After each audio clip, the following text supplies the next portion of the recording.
ಸ್ನೇಹಿತರೆ ನಮಸ್ತೆ, welcome to Chaitanya career academy. ಸ್ನೇಹಿತರೆ, ಮುಂಬರುವ ಕೆಸೆಟ್ ಪರೀಕ್ಷೆಗೆ ಸಂಬಂಧಪಟ್ಟ ಹಾಗೆ ಕೆಸೆಟ್ ಪರೀಕ್ಷೆಯ ಸಾಮಾನ್ಯ ಪತ್ರಿಕೆ ಜನರಲ್ ಪೇಪರ್ ನಲ್ಲಿ ಬರುವಂತಹ ಒಂದು ಯೂನಿಟ್ ಸಂಶೋಧನಾ ಅಭಿಕ್ಷಮತೆ ಅಥವಾ ಸಂಶೋಧನಾ ಸಾಮರ್ಥ್ಯ ಅಂತೇಳಿ ನಾವೇನು ಕರಿತೇವೆ, ರಿಸರ್ಚ್ ಆಪ್ಟಿಟ್ಯೂಡ್ ಗೆ ಸಂಬಂಧಪಟ್ಟ ಹಾಗೆ ಕಳೆದ 10 ವರ್ಷಗಳಲ್ಲಿ ನಡೆದಂತಹ ಕೆಸೆಟ್ ಪರೀಕ್ಷೆಯಲ್ಲಿ ಅಂದ್ರೆ 2013ರಿಂದ 2024 ತನಕ ಒಟ್ಟು 10 ಬಾರಿ ಕೆಸೆಟ್ ಪರೀಕ್ಷೆ ನಡೆದಿತ್ತು. ಸೊ ಎಲ್ಲ ಕೆಸೆಟ್ ಪರೀಕ್ಷೆಗಳಲ್ಲಿ ಸಾಮಾನ್ಯ ಪತ್ರಿಕೆಯಲ್ಲಿ ರಿಸರ್ಚ್ ಆಪ್ಟಿಟ್ಯೂಡ್ ಗೆ ಸಂಬಂಧಪಟ್ಟ ಹಾಗೆ ಏನೆಲ್ಲ ಪ್ರಶ್ನೆಗಳನ್ನು ಕೇಳಿದರೆ ಎಲ್ಲವನ್ನು ಕೂಡ ಈ ಒಂದೇ ವಿಡಿಯೋದಲ್ಲಿ ಸಂಗ್ರಹಿಸಿ ನಿಮಗೆ ಎಲ್ಲಾ ಪ್ರಶ್ನೆಗಳನ್ನು ಕೂಡ ಡೀಟೇಲ್ ಆಗಿ ಎಕ್ಸ್ಪ್ಲೇನ್ ಮಾಡುವಂತಹ ಪ್ರಯತ್ನವನ್ನ ಮಾಡ್ತೇನೆ. ಸೊ ನಾನಿಲ್ಲಿ ಏನು ಪ್ರೆಸೆಂಟ್ ಮಾಡ್ತೇನೆ ಅದನ್ನ ನಾನು as it is Telegram channel ಅಲ್ಲಿ ಕೂಡ ಅಪ್ಲೋಡ್ ಮಾಡ್ತೇನೆ. ಸೊ ನೀವು ಈ ವಿಡಿಯೋದ ಡಿಸ್ಕ್ರಿಪ್ಷನ್ ಅಲ್ಲಿ ಕೊಟ್ಟಿರ್ತಕ್ಕಂಥ ಟೆಲಿಗ್ರಾಮ್ ಚಾನಲ್ ನ ಲಿಂಕ್ ಅನ್ನ ಕ್ಲಿಕ್ ಮಾಡಿ ಟೆಲಿಗ್ರಾಮ್ ಚಾನಲ್ ಅನ್ನ ಜಾಯಿನ್ ಆಗಿ ಎಲ್ಲಾ ಮೆಟೀರಿಯಲ್ ಗಳನ್ನ ನೀವು ಫ್ರೀ ಆಫ್ ಕಾಸ್ಟ್ ಪಡ್ಕೊಳ್ಬಹುದು. ಸೊ ಸ್ನೇಹಿತರೆ, ನಿಮ್ಗೆಲ್ಲರೂ ಕೂಡ ಗೊತ್ತಿರುವ ಹಾಗೆ ಕೆಸೆಟ್ ಪರೀಕ್ಷೆಯ ದೃಷ್ಟಿಯಿಂದ ನಾವು ಹೆಚ್ಚು ಮಾಡೆಲ್ ಕ್ವಶನ್ ಪೇಪರ್ಗಳು, ಪ್ರೀವಿಯಸ್ ಇಯರ್ ಕ್ವಶನ್ ಪೇಪರ್ಗಳು ಅಥವಾ ಮಾಕ್ ಟೆಸ್ಟ್ ಗಳನ್ನ ಅಟೆಂಡ್ ಮಾಡುವಂತದ್ದು ತುಂಬಾನೇ ಇಂಪಾರ್ಟೆಂಟ್ ಆಗ್ತದೆ. ಸೊ ಹಾಗಾಗಿ ಈ ವಿಡಿಯೋವನ್ನ ಪೂರ್ತಿಯಾಗಿ ನೋಡಿ. ವಿಡಿಯೋ ಒಂದಷ್ಟು ಲಾಂಗ್ ಆದ್ರೂ ಕೂಡ ಸಾಕಷ್ಟು ಇನ್ಫಾರ್ಮೇಶನ್ ಅನ್ನ ಒಳಗೊಂಡಿರ್ತದೆ. ಹಾಗಾಗಿ ವಿಡಿಯೋವನ್ನ ಪೂರ್ತಿಯಾಗಿ ನೋಡಿ ಅಂತ ಹೇಳ್ತಾ, ಸೊ ಪ್ರಶ್ನೆಗಳನ್ನ ನೋಡೋಕ್ಕಿಂತ ಮುಂಚೆ ಒಂದು ವಿಚಾರ ಏನಂತ ಹೇಳಿದ್ರೆ, ಸೊ ನಾವು ಈ ವಿಡಿಯೋವನ್ನ ಹೈ ಕ್ವಾಲಿಟಿಯಲ್ಲಿ ಅಪ್ಲೋಡ್ ಮಾಡಿದ್ದೇವೆ. ಆದ್ರೂ ಕೂಡ ಕೆಲವೊಂದಿಷ್ಟು ಜನ ಅಭ್ಯರ್ಥಿಗಳು ಕಳೆದ 2-3 ವಿಡಿಯೋಗೆ ಕಮೆಂಟ್ ಅನ್ನ ಮಾಡಿದ್ರು, ನಮಗೆ ಆ ವಿಡಿಯೋ ಸ್ಲೈಡ್ಸ್ ಗಳು ಕರೆಕ್ಟ್ ಆಗಿ ಕಾಣಿಸ್ತಿಲ್ಲ, ಕ್ವಶನ್ಸ್ ಗಳು ಏನು ಸ್ಲೈಡ್ ಅನ್ನ ಮಾಡಿದ್ರಿ ಅದು ಕರೆಕ್ಟ್ ಆಗಿ ಕಾಣಿಸ್ತಿಲ್ಲ ಅಂತ ಹೇಳಿ ಕಮೆಂಟ್ ಅನ್ನ ಮಾಡಿದ್ರು. ಸೊ ನೆಟ್ವರ್ಕ್ ಸ್ಲೋ ಇದ್ದಂತ ಸಂದರ್ಭದಲ್ಲಿ ಆಬ್ವಿಯಸ್ಲಿ ಯೂಟ್ಯೂಬ್ ನಲ್ಲಿ ವಿಡಿಯೋ ಕ್ವಾಲಿಟಿ ನಿಮಗೆ ಕಡಿಮೆ ಬರ್ತದೆ, ಬ್ಲರ್ ಬರ್ತದೆ. ಸೊ ಇಂಥ ಸಂದರ್ಭದಲ್ಲಿ ನಿಮಗೆ ವಿಡಿಯೋಗಳು ಕಾಣಿಸ್ತಾ ಇಲ್ಲ ಅಂತ ಹೇಳಿದ್ರೆ ನೀವೇನ್ ಮಾಡ್ಬೇಕಂತ ಹೇಳಿದ್ರೆ ಯೂಟ್ಯೂಬ್ ನಲ್ಲಿ ಸೆಟ್ಟಿಂಗ್ಸ್ ಗೆ ಹೋಗಿ ಅಲ್ಲಿ ಅಡ್ವಾನ್ಸ್ಡ್ ಸೆಟ್ಟಿಂಗ್ಸ್ ಗೆ ಹೋಗಿ ನಿಮ್ಮ ವಿಡಿಯೋ ಕ್ವಾಲಿಟಿಯನ್ನ ನೀವು ಎನ್ಹಾನ್ಸ್ಮೆಂಟ್ ಮಾಡ್ಕೊಳ್ಳಿ. ಸೊ ನೀವು ಅಲ್ಲಿ ವಿಡಿಯೋ ಕ್ವಾಲಿಟಿಯನ್ನ 760p 1080p ಅದಕ್ಕಿಂತ ಹೆಚ್ಚು ಇಟ್ಟು ನೀವು ಸ್ಲೈಡ್ ಗಳನ್ನ ಕ್ಲಿಯರ್ ಆಗಿ ನೋಡ್ಕೊಳ್ಬಹುದು. ನೋಡಿ, ಇದು 2024ರ ಕೆಸೆಟ್ ಪರೀಕ್ಷೆಯಲ್ಲಿ ಸಂಶೋಧನಾ ಸಾಮರ್ಥ್ಯಕ್ಕೆ ಸಂಬಂಧಪಟ್ಟ ಹಾಗೆ ಕೇಳಿರುವಂತಹ ಪ್ರಶ್ನೆ. ಹೊಂದಿಸಿ ಬರೆಯಿರಿ, ಮ್ಯಾಚ್ ದ ಫಾಲೋವಿಂಗ್. ಇಲ್ಲಿ ಪಟ್ಟಿ 1 ಮತ್ತು ಪಟ್ಟಿ 2 ಕೊಟ್ಟಿದ್ದಾರೆ. ಪಟ್ಟಿ 1 ಮತ್ತು ಪಟ್ಟಿ 2ರಲ್ಲಿ ಕೆಲವೊಂದಿಷ್ಟು ಪರಿಕಲ್ಪನೆಗಳನ್ನ ಕೊಟ್ಟಿದ್ದಾರೆ. ಪಟ್ಟಿ 1ರಲ್ಲಿ ಕೆಲವೊಂದಿಷ್ಟು ಪರಿಕಲ್ಪನೆಗಳನ್ನ ಕೊಟ್ಟಿದ್ದಾರೆ. ಹಾಗೇನೆ ಪಟ್ಟಿ 2ರಲ್ಲಿ ಅದಕ್ಕೆ ಸಂಬಂಧಪಟ್ಟಂತಹ ಅದರ ಮೀನಿಂಗ್ ಅನ್ನ ಕೊಟ್ಟಿದ್ದಾರೆ. ನಾವು ಸರಿಯಾದಂತಹ ಉತ್ತರಗಳನ್ನ ಹೊಂದಾಣಿಕೆ ಮಾಡಿಕೊಂಡು ಪಟ್ಟಿ 1ರ ಜೊತೆಗೆ ಪಟ್ಟಿ 2ನ್ನ ಹೊಂದಾಣಿಕೆ ಮಾಡಿಕೊಂಡು ಇಲ್ಲಿ ಕೊಟ್ಟಿರ್ತಕ್ಕಂಥ ಆಯ್ಕೆಗಳಿಂದ ಉತ್ತರವನ್ನು ನಾವು ಫೈಂಡ್ ಔಟ್ ಮಾಡಬೇಕು. ನೋಡಿ, ಇಲ್ಲಿ ಪಟ್ಟಿ 1ರಲ್ಲಿ ಐತಿಹಾಸಿಕ ಸಂಶೋಧನೆ, ಪ್ರಾಯೋಗಿಕ ಸಂಶೋಧನೆ, ಸಮೀಕ್ಷಾ ವಿಧಾನ ಮತ್ತು ಕ್ರಿಯಾ ಸಂಶೋಧನೆ ಅಂತ ಹೇಳಿ ಕೊಟ್ಟಿದ್ದಾರೆ. ಐತಿಹಾಸಿಕ ಸಂಶೋಧನೆ ಅಂತ ಹೇಳಿದ್ರೆ ನಾವು ಇಂಗ್ಲಿಷ್ ನಲ್ಲಿ ಹಿಸ್ಟಾರಿಕಲ್ ರಿಸರ್ಚ್ ಅಂತ ಹೇಳಿ ಕರಿತೇವೆ. ಸೊ ಐತಿಹಾಸಿಕ ಸಂಶೋಧನೆ ಈ ಹೆಸರೇ ಹೇಳುವಂತೆ ಹಿಂದಿನ ಘಟನೆಗಳನ್ನ ಅಧ್ಯಯನ ಮಾಡುವಂಥದ್ದು ಮತ್ತು ಅದರ ಪ್ರಸ್ತುತ ಅನ್ವಯಿಕತೆಯನ್ನ ಪರೀಕ್ಷಿಸುವಂತದ್ದನ್ನ ಒಳಗೊಂಡಿರ್ತದೆ. ಹೆಸರೇ ಹೇಳುವಂತೆ ಇದು ಇತಿಹಾಸದ ಹಿಂದೆ ನಡೆದಂತಹ ಘಟನೆಗಳನ್ನ ಅಧ್ಯಯನ ಮಾಡುವಂಥದ್ದು.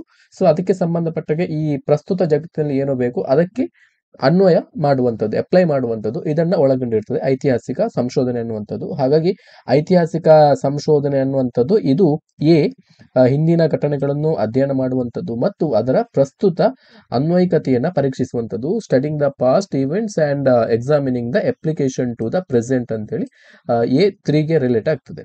ಹಾಗೇನೆ ಪ್ರಾಯೋಗಿಕ ಸಂಶೋಧನೆಗೆ ಸಂಬಂಧಪಟ್ಟಾಗೆ ನಾವು ಪಟ್ಟಿ 2ರಲ್ಲಿ ಅದರ ಮೀನಿಂಗ್ ಅನ್ನು ನಾವು ಹುಡುಕುದಾದ್ರೆ, ಮೀನಿಂಗ್ ಅಥವಾ ಗುಣಲಕ್ಷಣಗಳನ್ನ ಹುಡುಕುದಾದ್ರೆ, ಪ್ರಾಯೋಗಿಕ ಸಂಶೋಧನೆಯಲ್ಲಿ ಒಬ್ಬ ಸಂಶೋಧಕ ತಿರುಚಿದ ಮತ್ತು ನಿಯಂತ್ರಿತ ಚಲಕಗಳನ್ನ ಬಳಸ್ತಾನೆ. The variables are controlled and manipulated by a researcher. ಪ್ರಾಯೋಗಿಕ ಸಂಶೋಧನೆಯನ್ನು ಮಾಡುವಂತಹ ಸಂಶೋಧಕ ಸೊ ಅಲ್ಲಿ ಪ್ರಾಯೋಗಕ್ಕೆ ಒಳಪಡುವಂತಹ ಎಲ್ಲ ಚಲಕಗಳನ್ನ ನಿಯಂತ್ರಿಸುವಂತಹ ಒಂದು ನಿಯಂತ್ರಣವನ್ನ ಹೊಂದಿರ್ತಾನೆ. ಆತ ಎಲ್ಲವನ್ನು ಕೂಡ ನಿಯಂತ್ರಣ ಮಾಡ್ತಾನೆ. ತಮ್ಮ ಸಂಶೋಧನೆಗೆ ಬೇಕಾದ ರೀತಿಯಲ್ಲಿ ಚಲಕಗಳನ್ನ ನಿಯಂತ್ರಣ ಮಾಡುವಂತಹ ಒಂದು ನಿಯಂತ್ರಣ ಗುಣ ಈ ಪ್ರಾಯೋಗಿಕ ಸಂಶೋಧನೆಯಲ್ಲಿ ಇದೆ. ಹಾಗಾಗಿ ಪ್ರಾಯೋಗಿಕ ಸಂಶೋಧನೆ ತಿರುಚಿದ ಮತ್ತು ನಿಯಂತ್ರಿತ ಚಲಕಗಳು B4ಗೆ ರಿಲೇಟ್ ಆಗ್ತದೆ. ಹಾಗೆಯೇ ಸರ್ವೆ ಮೆಥಡ್ ಅಥವಾ ಸಮೀಕ್ಷಾ ವಿಧಾನ ಅಂತ ಹೇಳಿ ನಾವು ಕರಿತೇವೆ. ಸೊ ಸಮೀಕ್ಷಾ ವಿಧಾನಕ್ಕೆ ನಾವು ಉದಾಹರಣೆಯನ್ನು ಕೊಡೋದಾದ್ರೆ, ಸೊ ಈಗ ಪ್ರಸ್ತುತ ನಡೀತಾ ಇರ್ತಕ್ಕಂಥ ಸಾಮಾಜಿಕ ಆರ್ಥಿಕ ಶೈಕ್ಷಣಿಕ ಸಮೀಕ್ಷೆ ಅಂತೇಳಿ ಕರ್ನಾಟಕ ಸರ್ಕಾರದ ವತಿಯಿಂದ ನಡೀತಿದೆ. ಸೊ ಇದಕ್ಕಿಂತ ಮುಂಚೆ ಪರಿಶಿಷ್ಟ ಜಾತಿಗೆ ಸಂಬಂಧಪಟ್ಟಕ್ಕೆ, ಒಳ ಮೀಸಲಾತಿಗೆ ಸಂಬಂಧಪಟ್ಟಾಗೆ ಜಾತಿ ಗಣತಿ ಕೂಡ ನಡೆದಿತ್ತು. ಸೊ ಇದನ್ನೆಲ್ಲ ನಾವು ಸಮೀಕ್ಷಾ ವಿಧಾನಕ್ಕೆ ಉದಾಹರಣೆಯನ್ನಾಗಿ ಕೊಡಬಹುದು, ಸರ್ವೆ ಮೆಥಡ್ಗೆ ಉದಾಹರಣೆಯನ್ನಾಗಿ ಕೊಡಬಹುದು. ಈ ಸಮೀಕ್ಷಾ ವಿಧಾನದಲ್ಲಿ ಏನ್ ಮಾಡ್ತಾರೆ ಅಂತ ಹೇಳಿದ್ರೆ, ಒಂದು ನಿರ್ದಿಷ್ಟ ಸಮಯದಲ್ಲಿ ಇಂತಿಷ್ಟು ಸಮಯ ಅಂತೇಳಿ ಫಿಕ್ಸ್ ಮಾಡಿರ್ತಾರೆ. ಒಂದು ನಿರ್ದಿಷ್ಟ ಸಮಯದಲ್ಲಿ ಬೃಹತ್ ನಮೂನೆಗಳಿಂದ ದತ್ತಾಂಶಗಳನ್ನ ಸಂಗ್ರಹಿಸುವಂತದ್ದು, ಮಾಹಿತಿಯನ್ನ ಸಂಗ್ರಹಿಸುವಂತದ್ದು. ಸಮೀಕ್ಷಾದಾರರು ಏನ್ ಮಾಡ್ತಾರೆ, ಸೊ ಮನೆಗೆ ಭೇಟಿ ಹೋಗಿ ಒಂದು ನಿರ್ದಿಷ್ಟ ಕಾಲದಲ್ಲಿ ಆ ಮನೆಯವರಿಂದ ಅಥವಾ ವಿಳಾಸದಾರರಿಂದ ಒಂದಷ್ಟು ಮಾಹಿತಿಯನ್ನ ಕಲೆಕ್ಟ್ ಮಾಡ್ತಾರೆ. ಇದನ್ನ ನಾವು ಸಮೀಕ್ಷಾ ವಿಧಾನದಲ್ಲಿ ಮಾಡಲಾಗ್ತದೆ. ಸೊ ಹಾಗಾಗಿ ಸಮೀಕ್ಷಾ ವಿಧಾನ ಅನ್ನುವಂಥದ್ದು ಇದರಲ್ಲಿ ಒಂದು ನಿರ್ದಿಷ್ಟ ಸಮಯದಲ್ಲಿ ಬೃಹತ್ ನಮೂನೆಗಳಿಂದ ದತ್ತಾಂಶವನ್ನ ಸಂಗ್ರಹಿಸಲಾಗ್ತದೆ. ಹಾಗಾಗಿ C2 ಇದಕ್ಕೆ ರಿಲೇಟ್ ಆಗ್ತದೆ. ಹಾಗೇನೆ ಕ್ರಿಯಾ ಸಂಶೋಧನೆ ಕೊನೆಗೆ ಉಳಿದಂಥದ್ದು. ಸೊ ಕ್ರಿಯಾ ಸಂಶೋಧನೆ ಅಥವಾ ಆಕ್ಷನ್ ರಿಸರ್ಚ್ ಅಲ್ಲಿ ಏನು ಮಾಡ್ತಾರೆ ಅಂತ ಹೇಳಿದ್ರೆ, ಸೊ ಆಕ್ಷನ್ ರಿಸರ್ಚ್ ಅಥವಾ ಕ್ರಿಯಾ ಸಂಶೋಧನೆಯನ್ನ ಕೈಗೊಳ್ಳುವಂತ ಪ್ರಮುಖವಾಗಿರುವಂತಹ ಉದ್ದೇಶ ಒಂದು ಸಮಸ್ಯೆಗೆ, ಯಾವುದೇ ಒಂದು ಸಮಸ್ಯೆಗೆ ತಕ್ಷಣದಲ್ಲಿ ಪರಿಹಾರವನ್ನ ಹುಡುಕುವ ದೃಷ್ಟಿಯಿಂದ ಆಕ್ಷನ್ ರಿಸರ್ಚ್ ಅಥವಾ ಕ್ರಿಯಾ ಸಂಶೋಧನೆಯನ್ನ ಒಬ್ಬ ಶಿಕ್ಷಕ ಅಥವಾ ಸಂಶೋಧಕ ಕೈಗೊಳ್ತಾರೆ. ಸೊ ಇಲ್ಲಿ ಸಂಶೋಧಕ ತನ್ನ ಗುಂಪನ್ನು ಪರಿಗಣಿಸಿ ಅದಕ್ಕೆ ಸರಿಯಾದಂತ ತಕ್ಷಣದ ಪರಿಹಾರವನ್ನ ಹುಡುಕ್ತಾನೆ. ಹಾಗಾಗಿ D1 ಗೆ ರಿಲೇಟ್ ಆಗ್ತದೆ. ಸೊ ಹಾಗಾಗಿ ಇಲ್ಲಿ ಕೊಟ್ಟಿರ್ತಕ್ಕಂಥ ಎಲ್ಲಾ ಆಪ್ಷನ್ಸ್ ಗಳನ್ನ ನಾವು ಮ್ಯಾಚ್ ಮಾಡ್ತಾ ಹೋದಾಗ ಇಲ್ಲಿ ಕೊಟ್ಟಿರ್ತಕ್ಕಂಥ ಆಯ್ಕೆಗಳಲ್ಲಿ option 3 A 3 B4 C2 and D1 ಇದಕ್ಕೆ ಕರೆಕ್ಟ್ ಆದಂತ ಆನ್ಸರ್ ಆಗ್ತದೆ. ಹಾಗಾಗಿ ಆಪ್ಷನ್ 3 ಇದಕ್ಕೆ ಸರಿಯಾದಂತ ಉತ್ತರ. ಮುಂದಿನ ಪ್ರಶ್ನೆಯನ್ನ ನೋಡಿ, ಸಂಶೋಧನೆಯನ್ನು ಕೈಗೊಳ್ಳುವಾಗಿನ ಸರಿಯಾದಂತಹ ಕ್ರಮ ಯಾವುದು ಅಂತೇಳಿ. Which of the following is the right sequence of conducting a research. So ಸಂಶೋಧನೆ ಅನ್ನುವಂಥದ್ದು ಒಂದು ದೀರ್ಘಕಾಲೀನ ಪ್ರಕ್ರಿಯೆ. ಸೊ ಸಾಕಷ್ಟು ಸಮಯವನ್ನು ತೆಗೆದುಕೊಳ್ಳುತ್ತದೆ. ಯಾವುದೇ ಒಂದು ಸಂಶೋಧನೆಯನ್ನ ಮಾಡಬೇಕಿದ್ರೆ ಸಂಶೋಧಕ ಅಥವಾ ಆ ಸಂಶೋಧನೆಯನ್ನ ಮಾಡುವಂತ ಸಂಶೋಧನಾ ವಿದ್ಯಾರ್ಥಿ ಏನ್ ಮಾಡ್ತಾರೆ ಅಂತ ಹೇಳಿದ್ರೆ, ಹಲವಾರು ಹಂತಗಳನ್ನ ಕ್ರಮಬದ್ಧವಾಗಿ ದಾಟಿಕೊಂಡು ಯಾವುದೇ ಒಂದು ಸಂಶೋಧನೆಯನ್ನ ಪೂರ್ಣಗೊಳಿಸಬೇಕಾಗ್ತದೆ. ಯಾವುದೇ ಒಂದು ಸಂಶೋಧನೆ ಅದು ಇಮಿಡಿಯೇಟ್ ಆಗಿ ಒಂದೇ ಹಂತದಲ್ಲಿ ನಡೆಯುವಂತಹ ಪ್ರಕ್ರಿಯೆ ಅಲ್ಲ, ಅದು ಸಾಕಷ್ಟು ಹಂತಗಳನ್ನ ಸ್ಟೆಪ್ಸ್ ಗಳನ್ನ ಒಳಗೊಂಡಿರ್ತದೆ. ಸೊ ಹಾಗಾಗಿ ಇಲ್ಲಿ ಪ್ರಶ್ನೆಯಲ್ಲಿ ಕೇಳಿದರೆ ಇಲ್ಲಿ ಕೆಲವೊಂದಿಷ್ಟು ಹಂತಗಳನ್ನ ಕೊಟ್ಟಿದ್ದಾರೆ. ಸೊ ಈ ಸಂಶೋಧನೆಯನ್ನ ಕೈಗೊಳ್ಳುವ ಸಂದರ್ಭದಲ್ಲಿ ಯಾವೆಲ್ಲ ಹಂತಗಳನ್ನ ನಾವು ಫಾಲೋ ಮಾಡಬೇಕು ಅನ್ನೋದ್ರ ಬಗ್ಗೆ ಇಲ್ಲಿ ಪ್ರಶ್ನೆಯನ್ನು ಕೇಳಿದ್ದಾರೆ. ಸೊ ಇದು ವೆರಿ ವೆರಿ ಇಂಪಾರ್ಟೆಂಟ್ ಕ್ವಶನ್.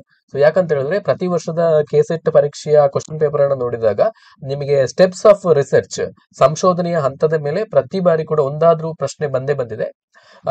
ಅದು ಅಪ್ಲಿಕೇಶನ್ ಟೈಪ್ ಕ್ವಶನ್ ಆಗ್ಬೋದು ಅಥವಾ ಡೈರೆಕ್ಟ್ ಕ್ವಶನ್ ಕೂಡ ಆಗಿರ್ಬೋದು. ಸೊ ಹಾಗಾಗಿ ಈ ಕಾನ್ಸೆಪ್ಟ್ ಅನ್ನ ನೀವು ಕರೆಕ್ಟ್ ಆಗಿ ನೋಡ್ಕೊಳ್ಬೇಕು.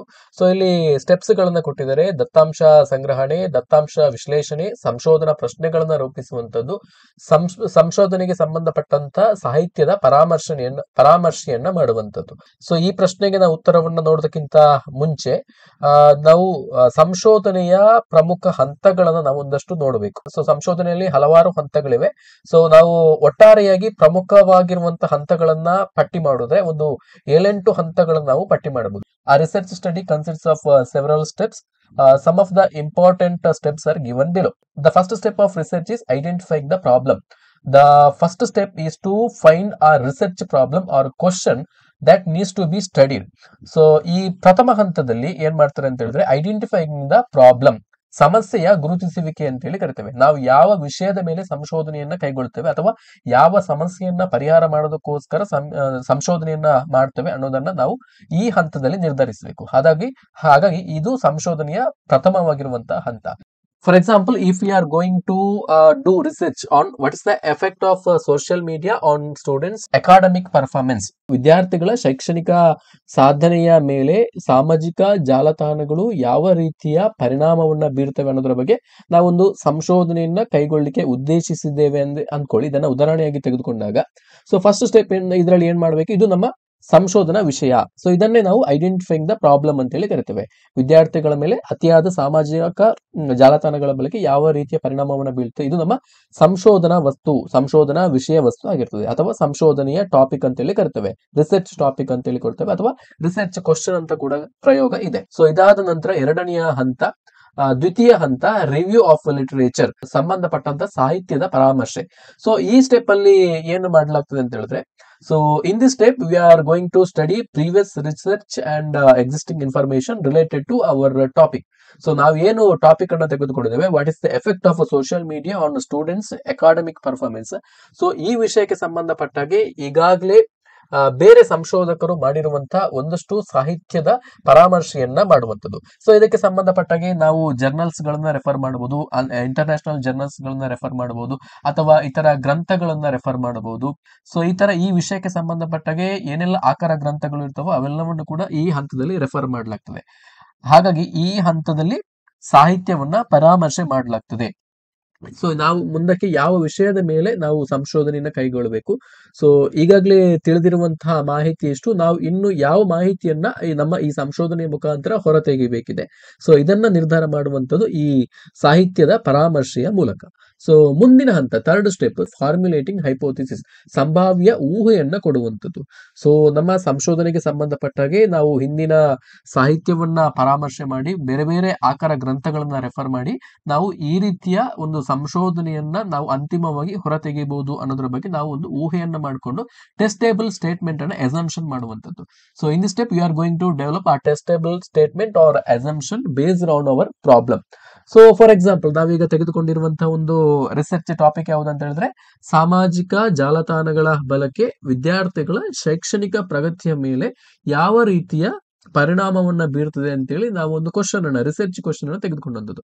ಸೊ ಇಲ್ಲಿ ಫಾರ್ಮುಲೇಷನ್ ಅನ್ನ ನಾವು ಏನ್ ಮಾಡಬಹುದು, ನಮ್ಮ ಯಾವ ವಿಷಯವನ್ನು ನಾವು ಸಂಶೋಧನೆ ಮುಖಾಂತರ ಹೊರತೆಗಿತೇವೆ ಅಂತೇಳಿ ಎಸಂಪ್ಷನ್ ಅನ್ನ ಮಾಡಬಹುದು ಅಂತ ಹೇಳಿದ್ರೆ, so for example, excessive use of social media reduces students academic performance ಅನ್ನುವಂಥ ಒಂದು ಊಹೆಯನ್ನ ಮಾಡಬಹುದು.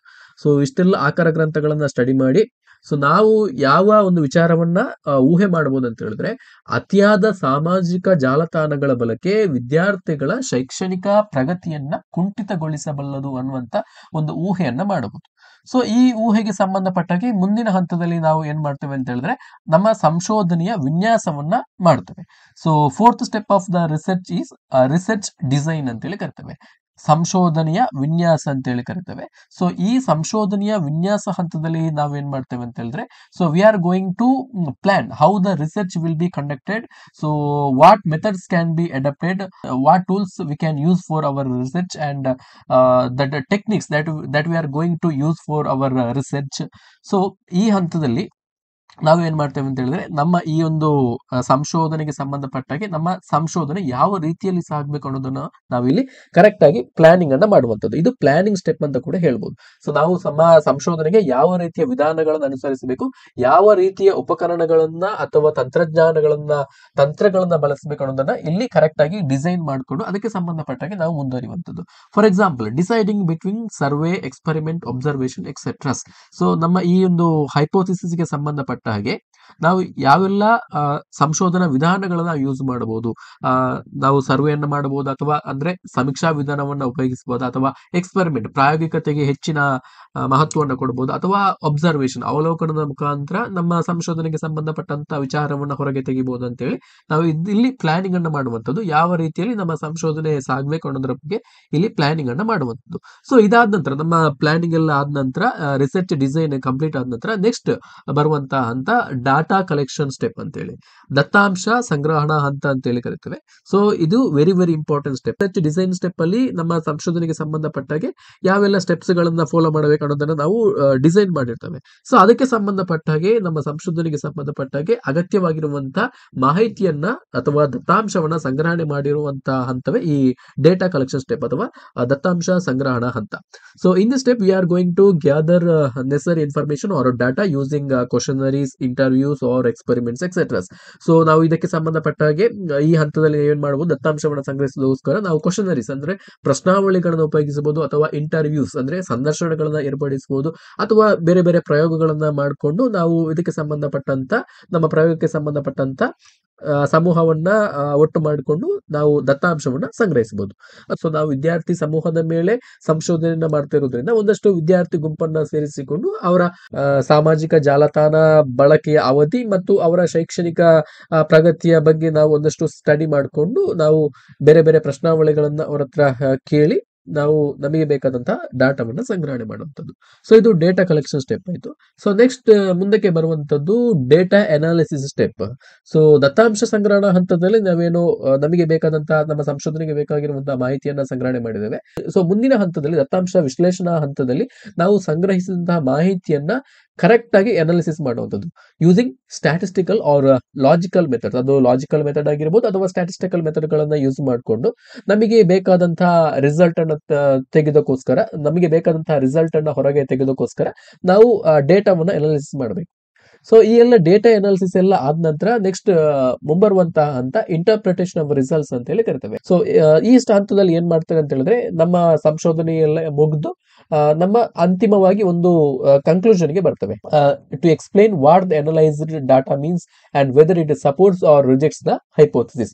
ಸೊ ನಾವು ಈಗ ಏನು ಒಂದು ಊಹೆಯನ್ನ ಮಾಡ್ಕೊಂಡಿದ್ದೇವೆ, ಫಾರ್ಮುಲೇಟಿಂಗ್ ಹೈಪೋಥಿಸಿಸ್. ಆ ಸ್ಟೆಪ್ ಅಲ್ಲಿ ಅತಿಯಾದ ಜಾಲತಾಣಗಳ ಬಳಕೆ ವಿದ್ಯಾರ್ಥಿಗಳ ಶೈಕ್ಷಣಿಕ ಪ್ರಗತಿಯನ್ನ ಕುಂಠಿಸಬಲ್ಲದು ಅಂತೇಳಿ ನಾವು ಒಂದು ಏನು ಎಸಂಪ್ಷನ್ ಅನ್ನು ಮಾಡ್ಕೊಂಡಿದ್ದೇವೆ. ಸೊ ನಾವು ಎಸಂಪ್ಷನ್ ಮಾಡ್ಕೊಂಡಂತಹ ಊಹೆ ಮತ್ತು ನಾವು ದತ್ತಾಂಶಗಳನ್ನ ಸಂಗ್ರಹಿಸಿ ಅವುಗಳನ್ನ ವಿಶ್ಲೇಷಣೆ ಮಾಡಿ ಅದರಿಂದ ಪಡ್ಕೊಂಡಂತ ಏನು ರಿಸಲ್ಟ್ಸ್ ಇದೆ ಅದು ನಮ್ಮ ಊಹೆಯೊಂದಿಗೆ ತಾಳೆ ಆಗ್ತದ ಅಂತೇಳಿ ಇಲ್ಲಿ ರಿಸಲ್ಟ್ಸ್ ಅನ್ನ ಇಂಟರ್ಪ್ರಿಟೇಷನ್ ಮಾಡುವಂತದ್ದು. ಸ್ಟೆಪ್ ಅಲ್ಲಿ ರಿಸಲ್ಟ್ ಇಂಟರ್ಪ್ರಿಟೇಷನ್ ಆದ ನಂತರ ಸೊ ನೆಕ್ಸ್ಟ್ ಮುಂದಕ್ಕೆ ಬರುವಂತಹ report writing and presentation. Final ಆಗಿ ನಮ್ಮ ಸಂಶೋಧನೆಗೆ ಸಂಬಂಧಪಟ್ಟಾಗಿ ಒಂದು ಡೀಟೇಲ್ಡ್ ರಿಪೋರ್ಟ್ ಅನ್ನ ಸಿದ್ಧ ಮಾಡಬೇಕು.